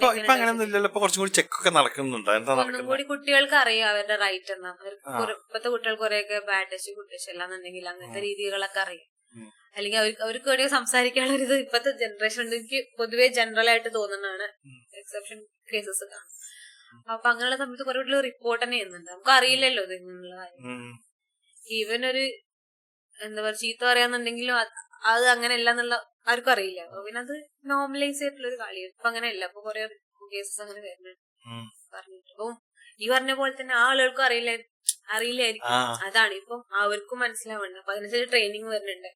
ഇപ്പൊ ബി.എഡിന്റെ സിലബസിൽ മാറ്റങ്ങൾ വരുന്നുണ്ട്. അപ്പൊ അതൊക്കെ എന്താണ് ഇമ്പ്രൂവ് മുന്നോട്ട് തന്നെ പോകുന്നത് നല്ല കാര്യം. പക്ഷെ ഇത് എന്താ വെച്ചാല് ആൾക്കാർക്ക് എക്സ്ക്യൂസ് ആയിട്ട് ആൾക്കാർ എടുക്കുന്നുണ്ട് എന്നുള്ള ഒരു ഇത് നോക്കുന്നുണ്ട്. ഇപ്പൊ അടുത്ത ഒരു കേസ് കേട്ടെന്ന് വെച്ചാല് പാരന്റ്സ് പറയുന്നുണ്ട് കുട്ടിക്ക് ഡിപ്രഷനാണ്, കുട്ടിയും പറയുന്നുണ്ട് കുട്ടിക്ക് ഡിപ്രഷനാണ്. അതുകൂടി ഡിപ്രഷനാണ് എന്തുണ്ടെങ്കിലും എനിക്ക് ഡിപ്രഷനാണ് മനസ്സിലായി. അതും വരുന്നുണ്ട് ഇടയില്. കുട്ടികളെ പറഞ്ഞാൽ കുട്ടികളുടെ ബുദ്ധി പറഞ്ഞാൽ അപ്പത്തെ കാര്യം സാധിപ്പിക്കാനുള്ള ബുദ്ധിയാണല്ലോ അവർക്കുള്ള. അത് കാര്യം നടക്കണം. എനിക്ക് അങ്ങനെ എന്റെ മോളുടെ ഇന്ററാക്ട് ചെയ്യുമ്പോൾ എനിക്ക് അങ്ങനെ തോന്നിയിട്ടുള്ളൂ. അതിനിങ്ങനെ ഓരോ നമ്മളിങ്ങനെ കളിപ്പിച്ചു കൊണ്ടുവരും. ഇപ്പൊ ഈ ചില കാര്യങ്ങളൊക്കെ ഇപ്പൊ പറഞ്ഞ പോലെ തന്നെ ഈ ഗുഡ് ടച്ച് ബാഡ് ടച്ച് എല്ലാം ഉണ്ടെങ്കിൽ മറ്റു കാര്യങ്ങള് എന്താ പറയാ നമ്മളെവിടെ റിപ്പോർട്ട് ചെയ്യണം, നമുക്ക് എന്തെങ്കിലും പ്രശ്നം കുട്ടികളെ റൈറ്റിനെ കുറിച്ച് അത് ഓവർ സെൻസിറ്റൈസ് ചെയ്യുമ്പോ ഈ പറഞ്ഞ പോലെ മാനിപ്പുലേറ്റ് ചെയ്യാനുള്ള ചാൻസസ് കൂടുതലാണ് തോന്നലുണ്ട്. കുട്ടികൾ അറിയാണ് പക്ഷെ അവർക്ക് അതിന് കോൺസിക്വൻസ് അറിയില്ല. പക്ഷെ ഈ കുട്ടികൾ കള്ളം പറയാന്നൊക്കെ ഉണ്ടെങ്കിൽ എന്തിനാ അവര് കള്ളം പറയണ ചോദ്യത്തിന് ഉത്തരം കണ്ടെത്തിയ മാറി പ്രശ്നങ്ങളൊക്കെ. അവര് ഇപ്പൊ ഒരു കുട്ടീനെ ഒരു ഫാമിലിക്ക് വിശ്വാസം ഇല്ലാന്നുണ്ടെന്നുണ്ടെങ്കിൽ ആ കുട്ടി ഇപ്പൊ തോറ്റു ഒരു എക്സാമിന് ഫെയിലായി എന്നുള്ള കുട്ടി വന്ന് പറയല് വീട്ടില് അവിടെ തുടങ്ങും കള്ളത്തിൽ. അപ്പൊ അതിന്റെ പുറകെ ആള് വേറെ കള്ളം പറയേണ്ടി വരും. അവർക്കറിയാം ഞാൻ സത്യം പറഞ്ഞിട്ട് അക്സെപ്റ്റ് ചെയ്തില്ല, കള്ളം പറഞ്ഞ് പിടിച്ചെടുക്കാൻ പറ്റില്ല. അവിടെ എന്താണ് ആ കുട്ടിക്കോട് റിവാർഡ് കള്ളം പറയുമ്പോഴാണ് എനിക്കുള്ള നല്ല റിവാർഡുകൾ കിട്ടുന്നത്. സത്യം പറഞ്ഞാല് ബാഡ് കോൺസിക്വൻസസ് ആണ്. അതെ, അപ്പൊ കുട്ടി അത് അവോയ്ഡ് ചെയ്യാൻ വേണ്ടിട്ട് എന്തായാലും കള്ളം പറയും. അപ്പൊ സത്യം പറയുന്നത് എന്തിനാ സത്യം പറയുന്നത്? അടിയാണ് കിട്ടാൻ പോകുന്നത്. അപ്പൊ നുണ പറഞ്ഞാൽ പോരെ, അതല്ലേ നല്ലത്. അപ്പൊ അങ്ങനെയാകുമ്പോ എന്താ വെച്ചാല് ഇപ്പൊ ഈ സിസ്റ്റത്തിന്റെ മാത്രം പ്രശ്നമല്ല. ഇപ്പൊ എന്താ വെച്ചാല് എന്താ ഇവിടെ കുട്ടികൾ എന്തുകൊണ്ട് കള്ളം പറയുന്നു, കുട്ടികൾ എന്തിനത് മിസ്യൂസ് ചെയ്യണം എന്നുള്ളതും കൂടെ മനസ്സിലാക്കാം. അപ്പൊ ആ റീസൺ കണ്ടെത്തി കഴിഞ്ഞു കഴിഞ്ഞാല് ഇവിടെയും കുറയും. അതെ ശരിയാണ്. സത്യം പറയുന്നത് ശരിക്കും കൊണ്ടുവരാവുന്ന ഒരു ക്വാളിറ്റിയാണ്. അതെ, അത് നമ്മൾ അപ്രീഷിയേറ്റ് ചെയ്യണം. സത്യം പറയുന്നുണ്ടെങ്കിൽ കുട്ടികളുടെ അടുത്ത് കമ്മ്യൂണിക്കേറ്റ് ചെയ്യണില്ല, എന്താ പ്രശ്നം. കുട്ടികൾ എന്തെങ്കിലും പറയുമെങ്കിലും ഒന്നെങ്കിൽ ഫാമിലി ഫ്രസ്ട്രേറ്റഡ് ആയിരിക്കും എന്തെങ്കിലും കാരണത്താൽ. പക്ഷെ അത് നമ്മളെപ്പോഴും ഡിസ്പ്ലേ ചെയ്യണമെന്നാണ്. എന്താണ് ഒരു ഫാമിലി എടുത്ത് നോക്കുന്നുണ്ടെങ്കിൽ അച്ഛൻ പുറത്തു പോയി ജോലി ചെയ്യാണ്, അച്ഛൻ എന്തെങ്കിലും പ്രശ്നം ഉണ്ടാവും, സ്വാഭാവികമായിട്ട് അമ്മനെടുത്ത് തീർക്കും. അമ്മക്ക് ഈ പ്രശ്നം കൂടി വീട്ടിലെ പ്രശ്നങ്ങളും കൂടി കുട്ടികൾക്ക് തീർക്കും. ഇപ്പൊ ഈ കുട്ടികൾ എന്താ ചെയ്യാ, കുട്ടികൾ എങ്ങനെയാണത് വന്ന വഴിയുണ്ട്, അവർക്ക് എന്താ മനസ്സിലാവും, ചിലപ്പോ ചൂടാവും. ഇപ്പൊ എന്തെങ്കിലും കുട്ടി ഒരു നല്ല ചിത്രം വരച്ച് അമ്മയുടെ കൊണ്ടേ കാണിച്ചു കൊടുക്കാൻ പോയി, അപ്പൊ അമ്മ അപ്പോഴേക്കും അമ്മയുടെ ഫ്രസ്ട്രേഷൻ ആണ് തീർക്കുന്നത്. പക്ഷെ അതിന് വേറെ രീതിയിൽ അതിനുള്ള ഇമ്പാക്ട് വളരെ ഹ്യൂജാണ്. അതിന് വേറെ രീതിയിൽ എടുക്കണമെങ്കിൽ അവിടെ ഒരു ഇൻഫ്ലുവൻസ് ചെയ്യാനും പറ്റും. ഇപ്പത്തെ സൊസൈറ്റിയിലാണെങ്കിൽ ഇപ്പൊ ഈ സിംഗിൾ പാരന്റ്സ് കൂടുന്നുണ്ട്. ഡിവോഴ്സ് നമ്മളൊക്കെ മുന്നേ പറഞ്ഞിരുന്നു ഒരു ഡെവലപ്ഡ് നേഷന്റെ ഇതാണ് കേരളത്തിലുള്ള ഡിവോഴ്സ് റേറ്റ് അടിപൊളിയാണ്, രണ്ടുപേർക്ക് ജീവിക്കാൻ പറ്റുന്നില്ലെങ്കിൽ സെപ്പറേറ്റ് ചെയ്യുന്നത് നല്ലത്, എന്ത് നല്ല ആശയമാണ്. മീൻസ് നമ്മൾ അങ്ങനെ ഭയങ്കരമായിട്ട് വെൽക്കമിങ് ചെയ്തിരുന്നു ആ റിപ്പോർട്ടിനെ. പക്ഷെ അത് അതിലെ വിക്ടിംസ് ശരിക്കും മക്കളായി വരുമ്പോഴേ, അതായത് ഇപ്പൊ എന്തൊക്കെയാണെങ്കിലും ഇപ്പൊ ഞാൻ 2 പാരന്റ് ഹൗസ് ഹോൾഡ് എന്ന് പറഞ്ഞാൽ ലൈക്ക് ഒരു സിംഗിൾ പാരന്റ് ഹൗസ് ഹോൾഡ് എന്ന് വരുന്നത് സ്റ്റഡീസ് തന്നെ പറയുന്നുണ്ട് it's not good for the kid എന്നുള്ളത്. അപ്പൊ എന്താ പറയാ ഇപ്പൊ അത് കൂടുന്നുണ്ട്, ഇവിടെ കുറെ മക്കൾ അങ്ങനെ വരുന്നുണ്ട്. അപ്പോ എത്രത്തോളാണ് അത് എഫക്ട് ചെയ്യുന്നത് അറിയണം അതിനെ പറ്റി. കുട്ടികള് സിംഗിൾ പാരന്റ് എന്ന് പറഞ്ഞു കഴിഞ്ഞാല് എന്താ പറയാ, ഇപ്പൊ ഒരു യൂഷ്വൽ ഒരു ഫാമിലി കടന്നു പോകുന്നത് സ്റ്റഡീസിന്റെ പ്രകാരം 8 സ്റ്റേജിലൂടെയാണ്. അത് കോഡ്ഷിപ്പ് മുതൽ തുടങ്ങും. കോഡ്ഷിപ്പ് എന്ന് പറഞ്ഞാൽ നമ്മള് കല്യാണം കഴിക്കുന്നതിന് മുൻപാണ് സ്റ്റേജ്. അവിടെ നമ്മൾ അറിയും ഓരോ, പിന്നെ അതില് married couple without children, married couple with children, ഇതിൽ തന്നെ ഡിഫറെന്റ് സെപ്പറേറ്റ് ആയിട്ട് വേറെ ഉണ്ട്. ഒരു പ്രായത്തിനനുസരിച്ച് അങ്ങനെ 8 സ്റ്റേജസ് ഉണ്ട്. ഈ 8 സ്റ്റേജസിൽ എന്താണ് ചാലഞ്ചസ് മീറ്റ് ചെയ്യേണ്ടി വരും. അതിന് കുറെ പ്രൊട്ടക്റ്റീവ് ഫാക്ടേഴ്സ്. അപ്പൊ നമ്മളിത് ഐഡന്റിഫൈ ചെയ്യാന്നുള്ളതാണ് ഇതിന്റെ പ്രശ്നം എന്താണ് എങ്ങനെയാന്നുള്ളത്. അങ്ങനെയാണ് ഓരോ, ഇപ്പൊ കോഡ്ഷിപ്പിൽ പ്രശ്നം ഉണ്ടെന്നുണ്ടെങ്കിൽ എന്തായാലും കുട്ടികൾ മാരി ചെയ്താലും പ്രശ്നമായിരിക്കും. അതിങ്ങനെ കണ്ടിന്യൂ ചെയ്യും. അത് എവിടെ ബ്രേക്ക് നമ്മൾ ഈ കാര്യങ്ങൾ മനസ്സിലാക്കിയാലുള്ളൂ. അതായത് അവിടെ എന്തൊക്കെ ചാലഞ്ചസ് ഉണ്ടാവും, എന്തൊക്കെ പരിഹരിക്കാൻ പറ്റും. ഞാൻ പറഞ്ഞ മനസ്സിലായി. അത് അറിഞ്ഞിട്ട് നമ്മൾ പോവാണെങ്കിൽ ഒന്നുകൂടി ബെറ്റർ ആണ്. സ്വാഭാവികമായിട്ടും 2 വ്യക്തികൾ കല്യാണം കഴിക്കാത്ത ഒരാള് ഒരു ട്രാൻസിഷൻ ആണ് കല്യാണം എന്ന് പറഞ്ഞാൽ. ഒറ്റയ്ക്ക് നിന്ന ആൾക്കാർ ഒരുമിച്ച് ജീവിക്കാൻ പോകും. അപ്പൊ അവിടെ എന്താണ് കുറെ പ്രശ്നങ്ങളുണ്ട്. പക്ഷെ അതിന് ശരിയാക്കാനുള്ള മാർഗങ്ങൾ അവിടെ തന്നെ ഉണ്ടാവും. കുറെ സ്ട്രെങ്ത് ഉണ്ടാവും, വീക്ക്നെസ് ഉണ്ടാവും ആ ഒരു ഫേസിൽ. ആ കഴിഞ്ഞവരിങ്ങനെ കപ്പിള് സെറ്റ് ആയി വന്നപ്പോഴും കുട്ടി ഉണ്ടാവും. അപ്പൊ ഒരു തേർഡ് ട്രാൻസാക്ഷൻ ആയി. അങ്ങനെ വരുമ്പോൾ എന്താണ്, ഇപ്പൊ നമുക്ക് ഭയങ്കര ബുദ്ധിമുട്ടായിരിക്കും ഏത് നോക്കുക അതൊക്കെ എടുക്കാന്നുള്ളത്. അപ്പൊ അങ്ങനെ ഓരോ സ്റ്റേജസിലും എന്താണ് ബുദ്ധിമുട്ടുകളും അതുപോലെ തന്നെ എന്താ പറയാ അതിന്റെ സ്ട്രെങ്ത്തും ഉണ്ടാവും. അപ്പൊ നമുക്കത് മനസ്സിലാക്കാണ്ട് പോകുമ്പോഴാണ് അവിടെ കോൺഫ്ലിക്റ്റ് ഒന്നും കൂടെ രൂക്ഷമാവുക. അതിന്റെ ഒരു മെയിൻ ഉപാധിയാണ് കമ്മ്യൂണിക്കേഷൻ ആണ്. പിന്നെ നമ്മൾ ഈ പറഞ്ഞ പോലെ ബൗണ്ടറി, അങ്ങനെയുള്ള ഒരുപാട് കാര്യങ്ങളുണ്ട്. എനിക്ക് അതില് ശരിക്കും ശക്തമായിട്ട് എനിക്ക് പറയാനുള്ള കാര്യം എന്താ വെച്ചാല്, ഇപ്പൊ നിങ്ങള് മുന്നോട്ട് പോവാൻ പറ്റില്ലെങ്കിൽ കുട്ടീനെ പറ്റി ചിന്തിക്കുന്നത് എനിക്ക് പറയാനുള്ളത്. കാരണം വെച്ചാൽ കുട്ടികൾ അതില് അനുഭവിക്കുന്ന ഒരു ട്രോമ ഭയങ്കരാണ്. അവർക്ക് എനിക്ക് അങ്ങനെ ഫീൽ ചെയ്തില്ല. ഭയങ്കര ചെറുപ്പത്തിൽ തന്നെ ലൈഫ് എന്തത്ര ഹാർഡ് എന്നുള്ള ചോദ്യങ്ങൾ ചോദിച്ചിട്ട് അവര് വരുന്നത്. അത്ര ഡീപ്പായിട്ടാണ് ഞാൻ പറയണേ. കാരണം മനസ്സിലായി നമ്മള് പോകുന്നത് പറ്റിയത് മനസ്സിലായി. അതായത് ഇപ്പൊ ഞാൻ പറഞ്ഞില്ലേ, ഒരു ഫാമിലി എന്ന് പറയുമ്പോൾ ഹസ്ബൻഡ് വൈഫ് കുട്ടികൾ ഇതുണ്ടാവും. അപ്പൊ ഈ പറഞ്ഞ പോലെ സിംഗിൾ പാരന്റ് ആകുമ്പോ അവർക്ക് ഒന്നും കൂടി ചാലഞ്ചസ് കൂടെ ചെയ്യാം. കുട്ടീനെ നോക്കണം, അല്ലെങ്കിൽ ഇങ്ങനെ സൊസൈറ്റി എന്നുള്ള ക്വസ്റ്റ്യൻസ് കേൾക്കണം, വർക്ക് റിലേറ്റഡ് കാര്യങ്ങൾ ഉണ്ടാവും, ഫൈനാൻഷ്യൽ ഇൻഡിപെൻഡന്റ് ആവേണ്ടി വരും. അപ്പൊ അങ്ങനത്തെ കാര്യം ഉണ്ടാവുന്ന സന്ദർഭങ്ങളില് എന്താ പറയാ, ഈ ഒറ്റയ്ക്ക് ഇതൊക്കെ ഫേസ് ചെയ്യേണ്ടപ്പോ അതൊരു സെൽഫ് ബ്ലെയിമിലേക്ക് പോകും. അല്ലാന്നുണ്ടെങ്കിൽ കുട്ടീനോട് ദേഷ്യമായിട്ട് ഡിസ്പ്ലേസ് ചെയ്യും. അപ്പൊ ഭയങ്കര ബുദ്ധിമുട്ടാണ്.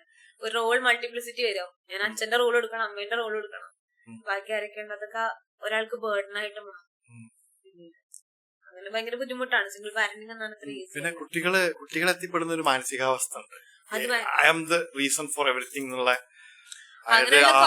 കേൾക്കാൻ ചാൻസ് ഉണ്ടാവും. അതെ, അത് പാരന്റ്സ് ചിലപ്പോൾ അറിയാതെ ബ്ലെയിം അവരുടെ ഇത് കളയായിരിക്കും. പക്ഷെ ഈ മക്കൾക്ക് പിന്നെ ഇന്നൊരു മോചനം ഇല്ലാത്ത രീതിയിലാണ് വലുതാവുമ്പോഴൊക്കെ ആ റേഞ്ചിൽ വരുമെന്നുള്ള ഇത് മനസ്സിലായ എനിക്ക്. അതായത് ഞാനാണ് ഇതിനൊക്കെ റീസൺ. നമ്മൾ എത്ര പറഞ്ഞിട്ടും കാര്യം അവരെ കൺവിൻസ് ചെയ്യാൻ പറ്റില്ല എന്നുള്ളതാണ് ചില സമയത്തൊക്കെ. ഒരു ഭാവിനൊരു കോൺക്രീറ്റ് എന്താ പറയാ ഒരു വാക്കുണ്ടായി. അയച്ചാല് നമുക്ക് പാസ്റ്റ് നോക്കണ സമയത്ത് നമുക്ക് എന്താ പറയാ ഒരു ബേർത്ത്ലെസ് ആയിട്ടൊക്കെ തോന്നും. അല്ലെങ്കിൽ എന്താ പറയാ ഒരു എന്താ പറയാ ഇതൊക്കെ ഞാൻ ചെയ്തു കൂട്ടിയെന്നുള്ളത്. അല്ലെങ്കിൽ കുട്ടികളുടെ കാര്യമായിട്ട് പറയുന്നത്, ഈ ബ്ലെയിമും കാര്യങ്ങളും ക്രിട്ടിക്കാലിറ്റി കിട്ടിയ കുട്ടികൾക്ക് ഇങ്ങനെയുള്ള ഇതിന് എന്നെ ഒന്നിനും കൊള്ളൂല, അല്ലാതെ എന്നെ ഹെൽപ്പ് ചെയ്യാൻ ആരും ഇല്ല, ഒരു പ്രശ്നം തോന്നുന്നു, എനിക്കൊരു ഹോപ്പില്ല, അതുകൊണ്ടാണ്. അപ്പൊ അങ്ങനെയുള്ള കുട്ടികൾക്ക് ഭയങ്കരമായിട്ട് ഡിപ്രസീവ് ആയിട്ടുള്ള പ്രശ്നങ്ങളും അതുപോലെ തന്നെ ആങ്സൈറ്റി റിലേറ്റഡ് ഉണ്ടാവും. ഈ അമ്മ ഇങ്ങനെ കഷ്ടപ്പെടുന്ന കാണല്ലേ, അല്ലെങ്കിൽ സിംഗിൾ പാരന്റ് അല്ലെങ്കിൽ അച്ഛൻ മാത്രം തന്നെ നോക്കാണ്, അങ്ങനെ ബുദ്ധിമുട്ടുകളൊക്കെ അനുഭവിക്കുമ്പോൾ അവർക്ക് ആങ്സൈറ്റി റിലേറ്റഡ് കാര്യങ്ങള് അങ്ങനെ ഡെവലപ്പ് ചെയ്യാനുള്ള ചാൻസസ് കൂടുതലാണ് മറ്റു കുട്ടികളെ കമ്പയർ ചെയ്യും. ചില കുട്ടികൾ അതിലും അടിപൊളിയായിട്ട് അവരെന്തെങ്കിലുമൊക്കെ ചാനലൈസ് ചെയ്ത് നല്ല രീതിയിൽ അവരുടെ സ്ട്രെസ്സും കാര്യങ്ങളും പോകും. ഇപ്പൊ അത് അറിയത്തില്ല. പക്ഷെ അതൊന്നും ഇല്ലാത്ത കുട്ടികൾക്ക് പാരന്റിങ് ഒരു പ്രശ്നമായിരുന്നു. ഒരു ഗൈഡൻസ് കിട്ടണില്ലല്ലോ, എന്താ ചെയ്യണ്ടോ മൊത്തത്തില് ആംബിഗസ് ആയിരിക്കും, ക്ലിയർ ആവില്ല. ഗൈഡൻസ് കൊടുക്കേണ്ടതെന്ന് പറഞ്ഞു കഴിഞ്ഞാല് എന്താ പറയാ, ഓരോ പ്രായത്തിലുള്ള കുട്ടികൾക്ക് ഓരോ രീതിയിലാണ്. നേരത്തെ സംസാരിച്ചില്ല, 5 വയസ്സുള്ള കുട്ടികൾക്ക് അവർ ഡിമാൻഡ് ചെയ്യുന്ന കാര്യങ്ങൾ, അവരുടെ കൂടെ ഇരിക്കുക, അവരുടെ കൂടെ കളിക്കുക, അങ്ങനെയുള്ള കാര്യങ്ങളായിരിക്കും. പിന്നെ അങ്ങോട്ടുള്ള കുട്ടികൾ ഒന്നും കൂടി ഒരു ഇപ്പം എന്താ പറയാ കാര്യങ്ങളൊക്കെ തുറന്നു പറയരുത്, സ്കൂളിലെ കാര്യങ്ങളൊക്കെ വന്നിട്ട് അല്ലെങ്കിൽ എന്തെങ്കിലും പറയുക, ചർച്ച ചെയ്യാനൊക്കെ ഇഷ്ടപ്പെടുമായിരിക്കും. അതിനുള്ള വേദി ഒരുക്കാൻ നോക്കുക. ഒരു സമയത്ത് ഒരു ക്വാളിറ്റി ടൈം ഉള്ള അത് ഈ ഒരു വാക്ക് എന്ന് പറഞ്ഞാൽ ഓവർ യൂസ്ഡ് ആണ്, പക്ഷെ അതിന്റെ ഒരു കറക്റ്റ് എന്താന്നുള്ള അറിയില്ല. അപ്പം ക്വാളിറ്റി ടൈം എന്ന് പറയുമ്പോൾ ഒരുമിച്ച് ഭക്ഷണം കഴിക്കുന്ന ഒന്നാണ്, പക്ഷെ ഭക്ഷണം കഴിക്കുന്നുണ്ട്, ആരും സംസാരിക്കണമൊന്നുമില്ല, അത് ക്വാളിറ്റി ടൈം അല്ല. ഇപ്പം എന്തെങ്കിലും ഒരു വീട്ടിലെല്ലാവരും ഒരുമിച്ച് ഒരു ഹാളിൽ ഇരിക്കുന്നുണ്ട്, പക്ഷെ എല്ലാവരും സിനിമ കാണുക, അല്ലെങ്കിൽ സിനിമ ആണെങ്കിൽ ഓക്കെ, മൊബൈൽ ഫോണിൽ അവനവന്റെ കാര്യങ്ങൾ നോക്കിയിരിക്കുക എന്നുണ്ടെങ്കിൽ അതൊരു ക്വാളിറ്റി ടൈം അല്ല. അവിടെ എന്തെങ്കിലും ഒരു വർക്ക് ഉണ്ടെന്നുണ്ടെങ്കിൽ ഒരുമിച്ച് ചെയ്യാം, കുക്ക് ചെയ്യുന്ന ഒരുമിച്ച് ചെയ്യാം, അല്ലെങ്കിൽ സെർവ് ചെയ്യുന്ന ഒരുമിച്ച് ചെയ്യാം, ഫുഡ് കഴിക്കുന്ന സമയത്ത് സംസാരിച്ച് ചെയ്യുന്നത് കഴിക്കാം, അങ്ങനത്തെ കാര്യങ്ങളൊക്കെ ഡിസ്കസ് ചെയ്യും, അതൊരു ക്വാളിറ്റി ടൈം. അപ്പൊ അതാണ് മെയിൻ. അപ്പൊ നമ്മൾ അതിനെ അണ്ടർസ്റ്റാൻഡ് ചെയ്ത് ഞാൻ എന്റെ വീട്ടിൽ 6 മണി മുതൽ ഞാനുണ്ട്, പക്ഷെ കുട്ടിനോട് മിണ്ടണില്ല, ഒരു കാര്യം ചെയ്യണില്ല എന്നുണ്ടെങ്കിൽ അതവിടെ നമുക്കൊന്നും പറയാൻ പറ്റാത്ത. അപ്പൊ അങ്ങനെയുള്ള കാര്യങ്ങൾ ഇമ്പ്രൂവ് ചെയ്യാൻ നോക്കുക. പിന്നെ പറഞ്ഞാൽ കുട്ടികൾ കള്ളത്തരം പറഞ്ഞു കഴിഞ്ഞാലും കള്ളത്തരം പറഞ്ഞു അങ്ങനെ ചെയ്തെന്നാലും ഗിൽറ്റ് ട്രിപ്പ് കൊടുക്കാണ്ട് ഓക്കെ ഇത് കുഴപ്പമില്ല, അത് പറയണ്ടായ കാരണം എന്നുള്ളത് എല്ലാത്തിനും ഒരു നാഷണലി കൊടുക്കും. ഇത് എന്തുകൊണ്ട് പറയണം, ഇതിനുള്ള കാരണം തന്നെ കുട്ടികൾ ക്ലിയർ ആയിരിക്കണം. കുട്ടികൾ പെട്ടെന്ന് കൺഫ്യൂസ്ഡ് ആവും. ഒരു പ്രായം എന്ന് പറഞ്ഞാൽ ഇത് ഇതാണോ അറിയില്ല അവർക്ക്. പിന്നെ ഒരു അച്ഛൻ ഇത് ചെയ്യണു, അമ്മ ഇത് പറയണു, ഞാൻ ആരെ ഫോളോ ചെയ്യണേ, അങ്ങനെ ആയിരിക്കും അവർക്ക്. അപ്പൊ അങ്ങനെയുള്ള സമയത്ത് നമ്മൾ ക്ലിയർ കമ്മ്യൂണിക്കേഷൻ, പിന്നെ ഒരു ബൗണ്ടറി എന്ന് പറഞ്ഞാൽ വളരെ ക്ലിയർ കാണും. അച്ഛനും അമ്മയും പറയാൻ ഇപ്പം ഒരു ഫാമിലിയിൽ 3 യൂണിറ്റ് ഉണ്ടാവും. ഒരു കുടുംബം എന്ന് പറഞ്ഞാൽ അച്ഛനമ്മ യൂണിറ്റ്, പാരന്റ് യൂണിറ്റ്, അതായത് കപ്പിൾ ഉണ്ടാവും, അതിലൂടെ പാരന്റ് ഉണ്ടാവും, സിബ്ലിംഗ് ഉണ്ടാവും. അതായത് അച്ഛനും അമ്മയും ഒരു അച്ഛനും മക്കളും തമ്മിലൊരു ബന്ധം ഉണ്ടാവും, ഇല്ലേ, സിബ്ലിംഗ്സ് തമ്മിലൊരു ബന്ധം ഉണ്ടാവും. ഇങ്ങനെ 3 തരത്തിലാണ് മെയിൻ ആയിട്ട് വരും. അപ്പൊ ഇതിനൊക്കെ ഒരു ബൗണ്ടറികൾ ഉണ്ട്. അച്ഛനും അമ്മയും ചെയ്യാൻ അല്ലെങ്കിൽ പറയേണ്ട കാര്യങ്ങളോ ഷെയർ ചെയ്യേണ്ട കാര്യങ്ങളോ അവർക്കൊരു ബൗണ്ടറി ആണ് കുട്ടികളിൽ. അപ്പം ഞാൻ എന്റെ വീട്ടില് പ്രശ്നം ഉണ്ടെന്ന് ഞാൻ വലിയ കുട്ടികളോട് എനിക്ക് കാര്യങ്ങളൊക്കെ ഷെയർ ചെയ്യും. അത് എന്നെ ഇഷ്ടമാണ്, അത് ചെയ്യാൻ പാടില്ല. കാരണം അച്ഛന്റെ അമ്മേന്റെയും പ്രശ്നങ്ങൾ അച്ഛനും അമ്മയാണ് പരിഹരിക്കുന്നത്. ആ കുട്ടീന്റെ അടുത്ത് പോകുമ്പോ എന്താ വെച്ചാൽ ചെറിയ കുട്ടിയാണ്, അമ്മ ഇങ്ങനെ വിഷമിക്കുന്ന കുട്ടീന്റെ അടുത്ത് പറയാ, കുട്ടിക്ക് എന്തായാലും ചെയ്യാൻ പറ്റുക, കുട്ടിക്ക് ചുമ്മാ ആൻസൈറ്റി. അപ്പൊ ആ ബൗണ്ടറി ക്ലിയർ അല്ലാന്നുണ്ടെങ്കിൽ ഇപ്പൊ നമ്മൾ പറഞ്ഞിപ്പോ തെറാപ്പിയിലേക്ക് വരുന്ന ആൾക്കാർക്ക് നമ്മൾ പറഞ്ഞു കൊടുക്കാം, അല്ലെങ്കിൽ ഇങ്ങനെ പാരന്റൽ ഇഷ്യൂസ് ഒക്കെ വരുമ്പോ പറഞ്ഞു കൊടുക്കാം. അച്ഛനും അമ്മയും പ്രശ്നം ഉണ്ടെന്നുണ്ടെങ്കിൽ അത് അവിടെ അവരിടയിൽ പരിഹരിക്കാനായിട്ട് നോക്കുക. കുട്ടികൾക്ക് അറിഞ്ഞോട്ടെ, പക്ഷെ അതിൽ അത് കൂടുതൽ ഇൻവോൾവ് ചെയ്യാതിരിക്കാനായിട്ട് നോക്കുക. സിബ്ലിങ്സിന്റെ കാര്യങ്ങളാണെങ്കിൽ ആ ഒരു ബൗണ്ടറി ആണ്, അതിൽ അച്ഛനും അമ്മയും ഉൾക്കൊള്ളാതെ ഇരിക്കുക. അങ്ങനെ എല്ലാ കാര്യങ്ങളും ബൗണ്ടറി ക്ലിയർ ആയിരിക്കണം. ഓക്കെ, അതുപോലെ തന്നെ ഇൻഡിവിജ്വൽ എന്നുള്ളൊരു ആ പ്രൈവസി, അതൊരു ബൗണ്ടറിയിൽ പെട്ടത്. അതൊരാളുടെ ഗ്രോത്തിന് വളരെ ഇമ്പോർട്ടന്റ് ആയിട്ടുള്ള കാര്യമാണ്. എല്ലാത്തിലും കയറി എല്ലാവരും ഇടപെടേണ്ട ആവശ്യം. ആ ഇൻഡിവിജ്വൽ ബൗണ്ടറി നമ്മൾ കീപ്പ് ചെയ്യണം. അതെ, അതും ഇതെല്ലാം ഒരു ബാലൻസ്ഡ് ആയിട്ട് പോകണം. അപ്പൊ അതാണ്. അപ്പൊ പിന്നെ കമ്മ്യൂണിക്കേഷൻ എന്ന് പറഞ്ഞാൽ വീട്ടിലുണ്ടാവും. ചിലപ്പോ അച്ഛനും അമ്മയും അച്ഛനോട് പ്രശ്നമൊന്നും ഉണ്ടാവില്ല, പക്ഷെ കുട്ടിക്ക് അച്ഛനോട് സംസാരിക്കാൻ ബുദ്ധിമുട്ട്. അപ്പൊ അമ്മ ത്രൂ ആയിരിക്കുമ്പോ അതിന് സ്വിച്ച് ബോർഡ് കമ്മ്യൂണിക്കേഷൻ. അപ്പൊ അങ്ങനെ പോകണ്ടാവും. അപ്പൊ ഒരു അറ്റാച്ച്മെന്റ് റപ്ചറോടെ നടന്നുണ്ടാവും. അച്ഛൻ്റെ അടുത്ത് ചോദിച്ചിട്ട് കാര്യമില്ല, അല്ലെങ്കിൽ അച്ഛൻ എന്നെ ജഡ്ജ് ചെയ്യും, അച്ഛൻ എന്നോട് ഇഷ്ടമില്ല, അങ്ങനെയൊക്കെ തോന്നലുണ്ടാവും. അപ്പൊ അമ്മ അവിടെ ഇടപെടാൻ പറ്റുവാണെങ്കിൽ അമ്മക്ക് പറയാം എന്തുകൊണ്ട് നിനക്ക് അച്ഛനോട് കാര്യം ചോദിച്ചുകൂടാ, അമ്മയ്ക്ക് ഇനീഷ്യേറ്റീവ് എടുക്കാം. പക്ഷെ ആ കമ്മ്യൂണിക്കേഷൻ നടന്നു കഴിഞ്ഞാൽ അവരുടെ അങ്ങനെ പ്രശ്നമില്ലാന്ന് പറഞ്ഞാൽ കുട്ടി എന്ത് ചെയ്യും, നെക്സ്റ്റ് ടൈം അച്ഛൻ്റെ അടുത്ത്. ഫാദർ സണ്ണുള്ള ഒരു കോൺഫ്ലിക്ട് ഭയങ്കരമാണ്. എവിടെയോ വെച്ചിട്ട് നമുക്ക് അത് നഷ്ടപ്പെടുന്നുള്ളതാണ് എനിക്ക് തോന്നിയിട്ടുള്ളത്. അതായത് കെട്ടിപ്പിടിച്ച് ഹഗ് ചെയ്ത് ഉമ്മ വെക്കാനുള്ള അത് പറ്റും, പക്ഷെ എന്തോന്ന് നമ്മളവിടെ ഒരു വാള് വരുന്നുണ്ട്. പക്ഷെ ഞാൻ ഇപ്പൊ ചെയ്യലുണ്ട് കേട്ടോ. ഞാന് പക്ഷെ എന്റെ ഫ്രണ്ടിന്റെ മദറ് ഇത്താണ് വിളിക്കല്. അപ്പൊ ചെറിയ മക്കളായിരിക്കുമ്പോ തന്നെ ഉമ്മ വെച്ചിട്ടാണല്ലോ കിടക്കാൻ പോകുക. മക്കളൊക്കെ അത് അങ്ങനെയാണ് ശീലിപ്പിച്ചത്. എല്ലാ മക്കളും വന്നിട്ട് ഉപ്പാക്കും ഉമ്മാക്കും ഉമ്മ കൊടുത്തിട്ട് പോയി. അത് മക്കൾ ഇത്ര വലുതായിട്ടും അവർക്കതൊരു അബ്നോർമൽ ആയിട്ടുള്ള കാര്യമല്ല. നമുക്ക് പുറത്ത് അവർക്കത് റുട്ടീനാണ്, അവർക്ക് നോർമലാണ്. ആ ഒരു കണക്ഷൻ വരുന്നത് അതിന് ബ്യൂട്ടിഫുൾ ആയിട്ടുള്ള സാധനം തോന്നിയിരുന്നു. ഫാദർ സണ്ണ് നീ പറഞ്ഞല്ലോ, ഭയങ്കര കോംപ്ലിക്കേറ്റഡ് ആയിട്ടാണ് എപ്പോഴും ഉണ്ടാവാറ്. അതൊരു പരിധി വരെയൊക്കെ കമ്മ്യൂണിക്കേഷൻ നമുക്ക് എല്ലാം ചെയ്യാൻ പറ്റാതാണല്ലോ, അല്ലെങ്കിൽ ടൈം സ്പെൻഡ് ചെയ്യുക, ഈ കാര്യങ്ങളിലൊക്കെ അങ്ങനെ മാറ്റം വരുന്നതാണ്. മനുഷ്യന്മാരല്ലേ, എല്ലാവർക്കും വേണ്ടത് ഈ പരിഗണനയും കൺസേൺ അങ്ങനത്തെ കാര്യങ്ങളൊക്കെ തന്നെ. കിട്ടിക്കഴിഞ്ഞു കഴിഞ്ഞാൽ ആൾക്കാർ മാറും, വേണ്ട രീതിയിൽ കിട്ടുന്നില്ല. മാറാത്ത ആൾക്കാരാണെന്നുണ്ടെങ്കിൽ അതിനനുസരിച്ചുള്ള പ്രശ്നങ്ങൾ, എന്തെങ്കിലും രീതിയിലുള്ള ഡിസാബിലിറ്റീസോ പ്രോബ്ലംസോ ഉണ്ടാവാനുള്ള ചാൻസ്. ഫാമിലി ഭയങ്കര ഇമ്പോർട്ടന്റ് ആണ് ശരിക്കും. നമ്മൾ കമ്മ്യൂണിക്കേറ്റ് ചെയ്യാന്നുള്ളത് തന്നെയാണ് അതിലെ ബേസിക് ആയിട്ടുള്ള കാര്യമല്ലേ. പിന്നെ എന്താ ശരിക്കും ഇപ്പൊ ഈ ചെറിയ കുട്ടിയായിരിക്കുമ്പോ ആരെങ്കിലും ഇപ്പൊ രണ്ടുപേരും വർക്ക് ചെയ്യാണ്, നമ്മള് അങ്ങനെ തുടങ്ങിയത്. രണ്ടുപേരും വർക്ക് ചെയ്യുമ്പോ മൂന്നാമത് ആരെങ്കിലും ഒരാൾ അറ്റൻഡ് ചെയ്യാൻ മതിയോ, അതോ പാരന്റ് തന്നെ വേണോ? കേട്ട് ചോദിക്കും. അങ്ങനെ ചോദിച്ചു കഴിഞ്ഞാല് എന്താ പറയാ, കുട്ടിയുടെ കാര്യങ്ങള് നീഡ്സ് സാറ്റിസ്ഫൈ ചെയ്യാന്നുള്ളതാണ്.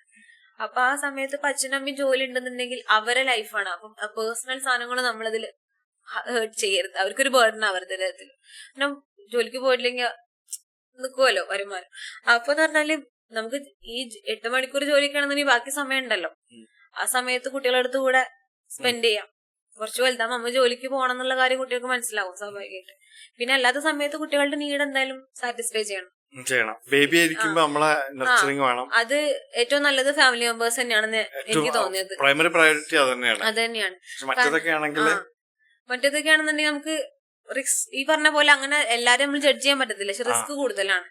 ജോലിക്ക് നിൽക്കുന്ന ഒരാളറിയല്ലോ, അങ്ങനെയാണ് വേറെ ആർക്കും പറ്റില്ല തന്നെയാണ് അതിന്റെ. ഇപ്പൊ ഗ്രാൻഡ് പാരന്റ്സ് ഒക്കെ നിൽക്കുമായിരിക്കും, നമ്മൾ കാണുന്നതാണ് എനിക്ക്. അപ്പൊ കാരണം എല്ലാവർക്കും ഇത് പറഞ്ഞു കഴിഞ്ഞാൽ ഇപ്പത്തെ ഒരു സൊസൈറ്റിയില് ടൈം എന്ന് പറഞ്ഞാൽ ഭയങ്കര ഇമ്പോർട്ടന്റ് ആണ്. അപ്പം ഇപ്പൊ അച്ഛൻ എന്താ പറയാ, കുട്ടിയുടെ അച്ഛനമ്മ ജോലിക്ക് വന്നിട്ടുണ്ടെങ്കിൽ അപ്പൊ ഇവരുടെ അടുത്ത റിലേറ്റീവ് പറഞ്ഞ ഗ്രാൻഡ് പാരന്റ്സ് ഒക്കെ ആയിരിക്കും നിൽക്കണ്ടാവും. അപ്പൊ പുറമേയുള്ള ആള് ജോലിക്കാര് നിൽക്കാന്നുണ്ടെങ്കിൽ അതിനനുസരിച്ചുള്ള ആ കുട്ടിക്ക് അനുസരിച്ചുള്ള സ്റ്റിമുലേഷൻസ് കിട്ടും എന്നുള്ളത്. എന്നാൽ അവർക്ക് ഒരുപാട് ജോലി ഉണ്ടാവും നിൽക്കാനായിട്ട്.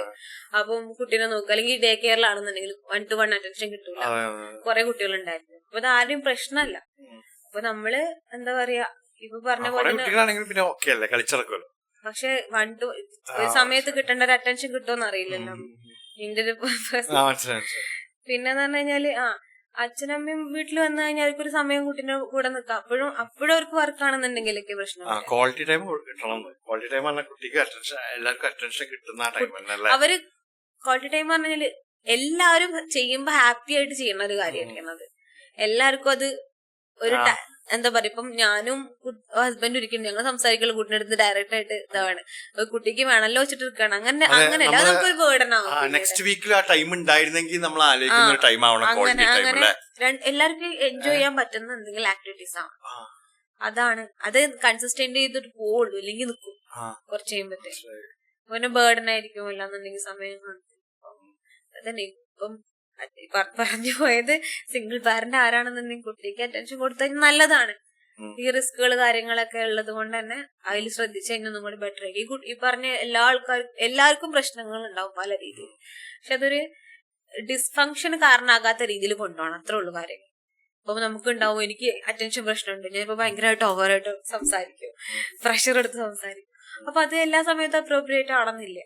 അപ്പൊ അതെനിക്ക് ഒരു ഇത്രയും കാലമായിട്ട് എനിക്കിതൊരു ഡിസ്ഫങ്ഷൻ ആയിട്ട് പ്രശ്നമായിട്ടില്ല. അങ്ങനെ മൈന്യൂട്ട് പ്രോബ്ലം എല്ലാവർക്കും ഉണ്ട്. പക്ഷെ ഇതൊരു ബുദ്ധിമുട്ടായൊരു അവർക്ക് ഡിസബിലിറ്റി ലെവലിലേക്ക് പോരും. വേറെന്താ കുട്ടികളിൽ കുറെ അസുഖങ്ങളെ കുറിച്ച് പറയാം. നിങ്ങൾ ചോദിക്കും എന്താണ് ഈ ഇപ്പൊ എനിക്ക് അതാണ് എന്നോട് ചോദിക്കാനുള്ളത്. ഇപ്പൊ ഇങ്ങനെ അറ്റൻഷൻ കിട്ടും. നമ്മൾ ഫസ്റ്റ് കോൺവെർസേഷൻ പോയത് അവിടെ നിന്നാണ് അന്ന്. അതാണ് നമ്മൾ ഈ പോഡ്കാസ്റ്റിന് കാരണമായത്. അതായത് ഇങ്ങനെ എന്താ പറയാ പ്രശ്നങ്ങളുള്ള കുട്ടികൾ എന്റെ അടുത്ത് നീ കുറെ കാണുന്നുണ്ട് പറഞ്ഞിട്ട്. അതായത് ശരിക്കും അറ്റൻഷൻ കിട്ടാതെ, അതായത് എന്തോ അതൊക്കെ ഡിസോർഡർ ആയിട്ട് വന്നിട്ടുള്ള കുറെ കേസുകള് ഞാൻ പറയില്ല. അത് മാത്രം ഒരു കാരണമായിരിക്കും, സോഷ്യലി ഒരു കാരണമായിരിക്കും. നോക്കുമ്പോ അങ്ങനത്തെ കുറെ കേസുകള് വരുന്നുണ്ട്. അത് ഭയങ്കര നാർസിസ്റ്റിക് ആണ് മക്കള്. എനിക്ക് മാത്രം ഇന്റതോ ഭയങ്കര സെൽഫിഷ് ആയിട്ടാണ് വരുന്നതെന്നൊക്കെ പണ്ട് നീ പറഞ്ഞു. അതിൽ അന്ന് നമ്മൾ ഡിസ്കസ് ചെയ്ത റീസൺ എന്താ വെച്ചാല് സ്കൂള് വിട്ട് വരുമ്പോ കുട്ടീനെ അറ്റൻഡ് ചെയ്യാൻ ആരും ഇല്ല എന്നുള്ള. അതായത് സ്കൂള് വിട്ടിട്ട് കുട്ടി വീട്ടിൽ വരുമ്പോ ആരും ഇല്ല. അതാണ് ഇപ്പൊ നമ്മളെ ഇന്ത്യക്ക് ചൈൽഡ്ഹുഡിൽ പണ്ടുണ്ടായിരുന്നത് എന്താ വെച്ചാല് വിട്ട് വരുമ്പോ അവിടെ നല്ല കടികളും ചായയും അത് കുടിച്ചിട്ട് നേരെ കളിക്കാൻ പോയാൽ മതി. അത്രയും ബ്യൂട്ടിഫുൾ ആയിരുന്നു അപ്പൊ ആലോചിക്കുമ്പോ. അപ്പൊ ആരും ഇല്ല, ഒരു ഒഴിഞ്ഞ വീട്ടിലേക്കാ കുട്ടി വരുന്നതില് നമ്മളന്ന് അങ്ങനെയാണ് ശരിക്കും ഇതിലേക്ക് വരുന്നത്. ഓർമ്മ ഉണ്ടാക്കി പോയി. എന്നിട്ട് എന്താണ് ഇപ്പൊ നടക്കുന്നത്? എന്തൊക്കെയാണ് കൂടുതൽ കാണുന്നത് കുട്ടികൾക്കുള്ള അസുഖം വെച്ചാല് ഈ കോവിഡിന് ശേഷം കേസുകൾ നന്നായിട്ട് കൂടിയിട്ടുണ്ട് എന്നാണ് പറയുന്നത്. ഞാൻ 1.5 വർഷമായിട്ടുള്ളൂ. അപ്പൊ അതിന് മുമ്പുള്ള കോവിഡിന് ശേഷം ഭയങ്കരമായിട്ട് കേസസ് കൂടുതലാണ്. കുട്ടികളുടെ മെയിൻ ആയിട്ട് കാണുന്നത് ഇപ്പൊ ന്യൂറോ ഡെവലപ്മെന്റൽ ഇഷ്യൂസ് എന്ന് പറഞ്ഞു കഴിഞ്ഞാൽ ഈ പറഞ്ഞ പോലെ ഓട്ടിസം, ADHD, അതുപോലെ IDD, ഇന്റലക്ച്വൽ ഡിസബിലിറ്റി, അങ്ങനെയുള്ള കാര്യങ്ങളാണ് വരുന്നത്. പിന്നെ വരുന്നത് ഡിപ്രഷൻ. അഡോളസൻസിലുള്ള മിക്ക കുട്ടികൾക്കും ഡിപ്രഷനാണ്. സ്കിസോഫ്രീനിയ എന്നാണ് കുട്ടികൾക്ക് അങ്ങനെ ഹലൂസിനേഷനും കാര്യങ്ങളൊക്കെ ഉണ്ടാകുന്ന പേടി. അതാണ്. അപ്പം നമുക്ക് തോന്നുമ്പോ ഹലൂസിനേറ്റ് ചെയ്യുമ്പോൾ അല്ലെങ്കിൽ തോന്നലും ബിലീഫ്സ് ഒക്കെ ഉണ്ടാവും ഭയങ്കര സ്ട്രോങ് ആയിട്ടുള്ള, അങ്ങനെയൊക്കെ ഉള്ളതൊക്കെയാണ് സ്കിസോഫ്രീനിയ കുറച്ച് വാസ്റ്റ് ഏരിയ. പിന്നെ എന്താണ് eating disorder, anxiety related disorder, eating disorder, body dysmorphic disorder, നമ്മളിന്റെ ബോഡി കൊള്ളൂല, ഭയങ്കരമായിട്ട് ഇമേജ് കോൺഷ്യസ് കാര്യങ്ങളൊക്കെ. ഈറ്റിംഗ് ഡിസോർഡർ അതുപോലെ തന്നെയാണ്. ഫുഡ് കഴിക്കൂല, ഫുഡ് ഒരുപാട് കഴിക്കും, വോമിറ്റ് ചെയ്യും, അങ്ങനത്തെ ഒരു അവസ്ഥയാണ്. പിന്നെന്ന് പറഞ്ഞു കഴിഞ്ഞാല് ബൈപ്പോളർ ഡിസോർഡേഴ്സ് ഓൾമോസ്റ്റ് എല്ലാവരുണ്ട്. കണ്ടക്ട് ഡിസോർഡേഴ്സ്, സ്വഭാവപരമായിട്ടുള്ള ഒരു പേഴ്സണാലിറ്റി അഡോളസൻസിന്റെ ഭയങ്കര കൂടുതൽ പേഴ്സണാലിറ്റി ഡിസോർഡേഴ്സ്. അതായത് ഭയങ്കര എന്താ പറയാ ഹിസ്ട്രിയോണിക് പേഴ്സണാലിറ്റി എന്ന് പറയും. ഭയങ്കര ശ്രദ്ധ, ഭയങ്കര ഡ്രാമാറ്റിക് ആയിരിക്കും. പിന്നെ അല്ലെങ്കിൽ നാർസിസിസ്റ്റിക് ആയിട്ടുള്ള, ആന്റി സോഷ്യൽ. അതൊക്കെ എന്ന് പറഞ്ഞാൽ ഇപ്പൊ നമുക്ക് ഈ 18 വയസ്സ് കഴിഞ്ഞാൽ ഇതൊരു പേഴ്സണാലിറ്റി ഡിസോർഡർ എന്ന് പറയാൻ പറ്റത്തുള്ളൂ. നമുക്ക് ഇവോൾവിംഗ് പേഴ്സണാലിറ്റി എന്ന് പറയാം 18 വയസ്സ് വരെ. 15, 16, 17 ആ സമയത്ത് ഒരു ഇവോൾവിംഗ് പേഴ്സണാലിറ്റി എന്ന് പറയാൻ പറ്റത്തുള്ളൂ. പേഴ്സണാലിറ്റി ഡിസോർഡർ ആയിട്ട് കൺസിഡർ ചെയ്യാൻ എപ്പോഴും 18 വയസ്സിന് ശേഷമാണ്. അതിന് മുന്നേ നമുക്ക് എന്തെങ്കിലും ചെയ്യാൻ പറ്റും. അതിന് മുമ്പ് ഈ കണ്ടക്ട് ഡിസോർഡേഴ്സ് ഒക്കെ ആണെന്നുണ്ടെങ്കിൽ നമുക്ക് ചില രീതിയിലുള്ള റീഇൻഫോഴ്സ്മെന്റ് ഒക്കെ കൊടുത്തിട്ട് ഇങ്ങനെ നമ്മളിപ്പോ മെഡിക്കേഷൻ അല്ലാതെ തന്നെ ബ്രെയിനിന്റെ പ്രവർത്തനങ്ങളിലും ലൈക് ഒരു ആക്ടിവിറ്റീസ് ഒക്കെ കൊണ്ടുവന്നിട്ട് അതിൽ മാറ്റം വരുത്താൻ പറ്റും ഈ ടൈമില്. അങ്ങനെ പറഞ്ഞാല് നമുക്ക് അവരെ കണ്ടീഷനിങ് ഈ പറഞ്ഞ പോലെ മിക്കതും കണ്ടക്ട് ഡിസോർഡറും അങ്ങനെയുള്ള കാര്യങ്ങളൊക്കെ ലേൺ ബിഹേവിയർ ആണ്. അതിനാൽ നമുക്കുള്ള ദേഷ്യങ്ങളും നമ്മളെ ഫ്രസ്ട്രേഷൻ അല്ലെങ്കിൽ നമുക്ക് തോന്നുന്ന ഉള്ളിലുള്ള എന്തെങ്കിലുമൊക്കെ നമ്മൾ പല രീതിയിൽ പുറത്തേക്ക് ചെയ്യണം. നമ്മളെ തോട്ട് എന്താണ്, ചില ചിന്തകൾ നമ്മൾ ഇമോഷൻ ആക്കും, ആ ഇമോഷൻ നമ്മുടെ ബിഹേവിയറിലൊക്കെ കൊണ്ടുവരാം. അപ്പം ആ കുട്ടിനെ പ്രേരിപ്പിക്കുന്ന ചിന്തകളിൽ ചില മാറ്റങ്ങൾ, അതായത് വീട്ടിലെ കണ്ടീഷൻസ്, കുട്ടിനോട് പെരുമാറുന്ന രീതികള്, അങ്ങനെയുള്ള കാര്യങ്ങളൊക്കെ ചെറിയ സ്ലൈറ്റ് മാറ്റങ്ങളൊക്കെ വരുത്തി കഴിഞ്ഞാൽ കുട്ടികൾക്ക് ഒരു ഇമ്പ്രൂവ്മെന്റ് ഉണ്ടാവും. പക്ഷെ ഇതൊക്കെ എന്ന് പറഞ്ഞാൽ ഈ അവസ്ഥകൾക്ക് ഒരു ക്യൂറബിൾ അല്ല. സൈക്കാട്രിക് കണ്ടീഷൻസ് ഒന്നും ട്രീറ്റബിൾ മാത്രമാണ്. മരുന്ന് കൊടുക്കാം, ഈ ഷുഗർ ഉള്ള കാര്യമാണ്, ഉണ്ടോ ചെണ്ട് മരുന്ന് കഴിച്ചാലും എക്സസൈസ് ഒക്കെ ചെയ്താൽ കുറയും. അത്രേ ഉള്ളൂ മനസ്സിലാവുന്നത്. കാരണം എന്താ വെച്ചാൽ നമ്മള് കോൺഷ്യസ്നസ്സും ഇതിനെ പറ്റിയൊന്നും പഠിച്ചെത്തിയിട്ടില്ലല്ലോ, അല്ലാത്തടത്തോളം എങ്ങനെ മാറുക എന്നുള്ളതാണ്. അതെ അതെ.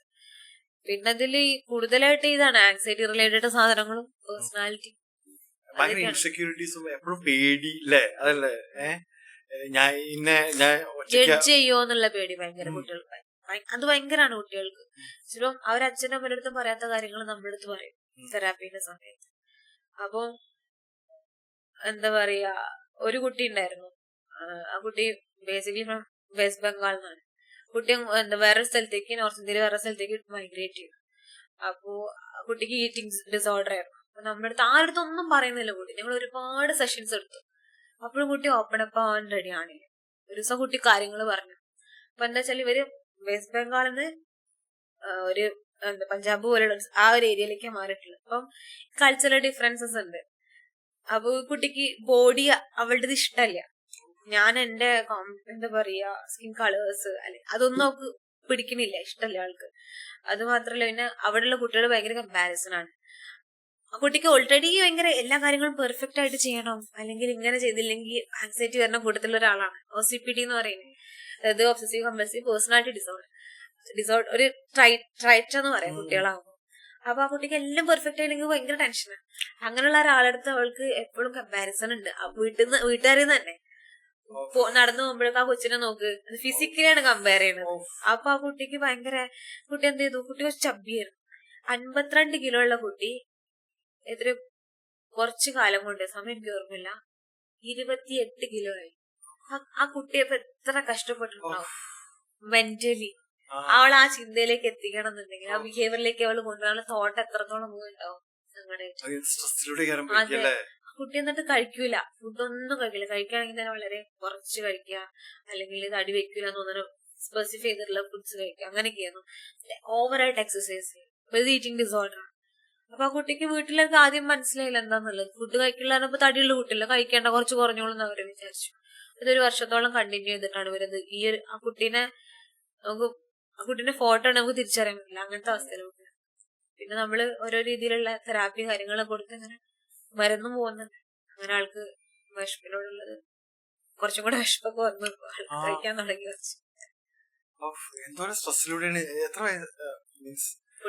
കുട്ടികളാണല്ലേ അഡോളസെന്റ്, ചിലത് 13-14 വയസ്സുള്ള കുട്ടികൾക്ക്. നമ്മള് പാരന്റ്സിനൊന്നും അറിയാതെ വീഴുന്ന ട്രോമകൾ ഉണ്ടല്ലോ ആൾക്കാരുടെ നമ്മളെ അടിച്ചിടുന്ന കോമഡി ഒക്കെ അടിച്ചിട്ട് അങ്ങനത്തെ ഒക്കെ കിട്ടിയിട്ടുണ്ട് കരയുന്ന രീതിയിലൊക്കെ. ചില കുട്ടികൾക്ക് അത് പ്രശ്നം ഉണ്ടാവില്ല, കുറച്ച് കഴിഞ്ഞാൽ മറക്കും. ചില കുട്ടികൾ അതങ്ങനെ എടുത്ത് നടക്കും, സെൻസിറ്റീവ് ആയിട്ടുള്ള കുട്ടികൾ. പിന്നെ എന്ത് പറഞ്ഞാലും നിങ്ങളത് പറഞ്ഞില്ലേ, അങ്ങനെയല്ലേ പറഞ്ഞത്, അത് സ്വന്തം കുട്ടീനോടല്ല, അങ്ങനത്തെ ഒരു ഇമോഷൻ കുട്ടിയൊക്കെ ഉണ്ടാവല്ലോ. അതൊക്കെ ഭയങ്കരമായിട്ട് ബുദ്ധിമുട്ടാകും. ടെൻഷൻ അടിച്ചിട്ട് പോണോ പാരന്റിംഗിലേക്ക്? അങ്ങനെയൊന്നും കുറച്ച് കാര്യങ്ങള്, അതായത് അവനവന്റെ സ്പേസ് റെസ്പെക്ട് ചെയ്യുന്ന പോലെ അടുത്ത ആളുടെ സ്പേസ് റെസ്പെക്ട് ചെയ്യുക. അതുപോലെ തന്നെ കുട്ടികളുടെ അടുത്താണെന്നുണ്ടെങ്കിൽ റെസ്പെക്റ്റോടുകൂടി സംസാരിക്കുക. കുട്ടികളുടെ അടുത്ത് എന്താ പറയാ, കുട്ടിയാണ് അതല്ല, കുട്ടികൾക്ക് അറിയാം ചിലപ്പോ നമ്മളെക്കാളും കൂടുതൽ അവർ ഡിസേർവ് ചെയ്യുന്നുണ്ട്. എല്ലാ കുട്ടികളും റെസ്പെക്ട് ഡിസേർവ് ചെയ്യുന്നുണ്ട്. അപ്പൊ അങ്ങനെ സംസാരിക്കുക, കമ്മ്യൂണിക്കേറ്റ് ചെയ്യുക ക്ലിയർ ആയിട്ട്. വേണ്ട സമയത്ത് എല്ലാ സ്റ്റിമുലേഷൻസും കൊടുക്കാൻ നോക്കുക. എത്ര സമയം ഉണ്ടോ ആ സമയത്ത് അത് ക്വാളിറ്റി ആക്കാൻ നോക്കുക. പിന്നെന്താ പറയാ, കുട്ടികളെ കൂടെ ഇരുന്നിട്ട് കഥ പറയുക, അല്ലെങ്കിൽ ഒരു ദിവസങ്ങൾ സംസാരിക്കുക, അല്ലെങ്കിൽ അച്ഛനും അമ്മയും സംസാരിക്കുന്നത് മാത്രം സംസാരിക്കുക. കുട്ടികൾ അതിലേക്ക് പോകും. അഡൾട്ട് സംസാരിക്കേണ്ട കാര്യങ്ങൾ, അവർക്ക് സോൾവ് ചെയ്യാൻ പറ്റുന്ന കാര്യങ്ങൾ അവർ തമ്മിൽ സംസാരിക്കുക. കുട്ടികൾ അതിൽ ഇൻവോൾവ് ചെയ്യാൻ, അങ്ങനെയുള്ള കാര്യങ്ങളൊക്കെ മാറ്റിയാല് അത്ര പ്രശ്നമൊന്നുമില്ല. അതേ പറഞ്ഞില്ലേ, ഒരു ഇന്റർപേഴ്സണൽ ഡാൻസ് ആയിട്ട് കൂട്ടിയത്. അച്ഛനും അമ്മയും ഒരു ടീമാണ് എപ്പോഴും. കുട്ടി അച്ഛനോ അല്ലെങ്കിൽ അമ്മയും കുട്ടിയും അല്ല ടീമാ വേണ്ടത്. അച്ഛനും അമ്മയും ഒരു ടീമാവും, ഒരുമിച്ച് ഡാൻസ് കളിക്കുക, കുട്ടികളെ വളർത്തിക്കൊണ്ടു. ബോയ്സും മൂവി അറിയില്ലേ? ജനീലിയ. ജനീലിയ. അവളുടെ ഒരു ഇന്റർവ്യൂ ഉണ്ട്. അവിടെ കല്യാണം കഴിക്കുമ്പോ പിന്നെ ലവ് ഒക്കെ ഒന്ന് ബാക്ക് സീറ്റിൽ ഇരിക്കുന്നതാണ്. കാരണം നമ്മള് ലൈഫിൽ നമ്മള് ഇതുവരെയുള്ള ഷിറ്റായിട്ടുള്ള ലൈഫ് നമ്മൾ ഒരുമിച്ചാണ് നേരിടുന്നത്. നമ്മൾ കുറച്ചുകൂടി ഈസി ആക്കാനാണ് മെന്നു മുമ്പ് ട്രൈ ചെയ്യേണ്ടത്. അത് ഇപ്പം സൂയിസൈഡ് റേറ്റിന്റെ നോക്കാന്നുണ്ടെങ്കിൽ ഇപ്പൊ റീസെന്റ് 2022 ഒരു സ്റ്റഡി ആണെന്നുണ്ടായിരുന്നു. അപ്പൊ അതില് പറയണത് ഏറ്റവും കൂടുതൽ വൾണറബിൾ ആയിട്ടുള്ള ആൾക്കാർ സിംഗിൾ ആയിട്ടുള്ള ആൾക്കാര്, മെൻ, അല്ലെങ്കിൽ എന്താ പറയാ സിംഗിൾ പാരന്റ്, അവരൊക്കെയാണ് മറ്റുള്ളവരെ അല്ലെങ്കിൽ കമ്മിറ്റഡ് ആയിട്ടുള്ള ആൾക്കാരെ അല്ലാന്നുണ്ടെങ്കിൽ എന്താ പറയാ ഹസ്ബൻഡ് സ്പോസ് ഉള്ള അല്ലെങ്കിൽ വൈഫുള്ള അവരുടെ കൂടുതലൊക്കെ പ്രിവലൻസ് റേറ്റ് ഇവരുടെ അടുത്താണ്. അല്ലെങ്കിൽ ഒറ്റയ്ക്ക് താമസിക്കുന്ന ആൾക്കാര്, കൂട്ടില്ലാത്ത ഫ്രണ്ട്സ് ഇല്ലാത്ത ആൾക്കാര്, അങ്ങനെയുള്ള ആൾക്കാരിലാണ് കൂടുതലായിട്ട് അധികം സോഷ്യലൈസ് ചെയ്യാത്ത. അതായത് ഇവർക്ക് ഷെയർ ചെയ്യണം, വെന്റിലേറ്റ് ചെയ്യണില്ല. അപ്പം അപ്പോഴാണ് തോന്നുക ഹോപ്പ്ലെസ്സും വർത്ത്ലെസ്സും ഒക്കെ ആയിട്ട് എന്തിനങ്ങനെ പോണേ. അപ്പൊ അത് സൂയിസൈഡ് റേറ്റ് കൂട്ടാൻ അങ്ങനത്തെ ആളുകളുടെ ഇടയിൽ സൂയിസൈഡ് റേറ്റ് കൂടുതലാണെന്നാണ് ഈ സ്റ്റഡി പറയുന്നത്. ആരെങ്കിലും ഒന്നും വേണല്ലേ എല്ലാവർക്കും അങ്ങനെ ആവില്ല. ഇപ്പൊ ഒരു നമ്മള് ഇപ്പൊ ഇത്രയുള്ള ആളുകളിൽ ഒരു 90% ആൾക്കാർക്ക് എന്താണ് ഒരു വട്ടെങ്കിലും മരിച്ചെങ്കിലും തോന്നിയിട്ടുള്ള ആൾക്കാരായിരിക്കും സ്വാഭാവികമായിട്ട്. അപ്പൊ ആ ആൾക്കാർക്ക് ഇങ്ങനെയുള്ള ഫാക്ടേഴ്സും കൂടി ഒന്നും കൂടി അങ്ങോട്ട് പ്രശ്നം കനത്തിലാക്കാൻ കൊടുക്കല്ലേ. അപ്പൊ അതാണ് ക്ലീശയായിട്ട് തോന്നിയേക്കാന്ന് പറഞ്ഞത് ലവ് ഈസ് ദ ആൻസർ എന്ന് പറഞ്ഞത്. നമ്മൾ എല്ലാരും പറയുന്നതാണല്ലോ, എല്ലാവർക്കും അത് വേണം. നമ്മള് ഇപ്പൊ ഒരു നമ്മുടെ ഈ കൾച്ചറിലൊക്കെ എന്ന് പറഞ്ഞാൽ നമുക്കൊരു ഒറ്റയ്ക്ക് നിൽക്കാതൊക്കെ പറഞ്ഞ ബുദ്ധിമുട്ടാ. ലൈക് നമ്മള് ചുറ്റിനുള്ള ആൾക്കാർക്ക് എന്താണ് പെട്ടെന്ന് ഡിസപ്പോയിന്റ് ആക്കണം. അപ്പൊ അവന് കിട്ടുന്നുണ്ട്, സ്നേഹം കിട്ടണില്ല, പക്ഷെ എനിക്ക് കിട്ടിയിട്ടുണ്ടെങ്കിൽ അവന് കിട്ടണില്ല. അപ്പൊ നമുക്ക് ഈ എന്താ പറയാ കമ്പാനിയൻഷിപ്പോ അല്ലാന്നുണ്ടെങ്കിൽ ഫ്രണ്ട്ഷിപ്പോ ഒറ്റയ്ക്ക് നിക്കാന്ന് പറഞ്ഞാല് നമ്മള് സറൗണ്ടിങ്സ് നമ്മളെ അനുവദിക്കില്ല. നമുക്ക് അങ്ങനെ നിന്നെങ്കിലും ചില ആൾക്കാർക്ക് സർവൈവ് ചെയ്ത് പോകാൻ പറ്റുള്ളൂ. ചില ആൾക്കാർക്ക് ആ സാധനം അടിച്ചിട്ട് പെട്ടെന്ന്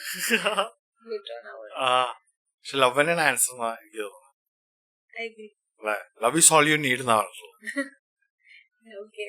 അല്ലെ, നമുക്ക് ആ നോട്ടില് നമുക്ക് ആഡ് ചെയ്യാനുണ്ടോ? നമുക്ക് നെക്സ്റ്റ് ടൈം ഭക്ഷണം ഉണ്ടാവും അല്ലേ? Why the hell not? അത് why the hell not? Why the hell not?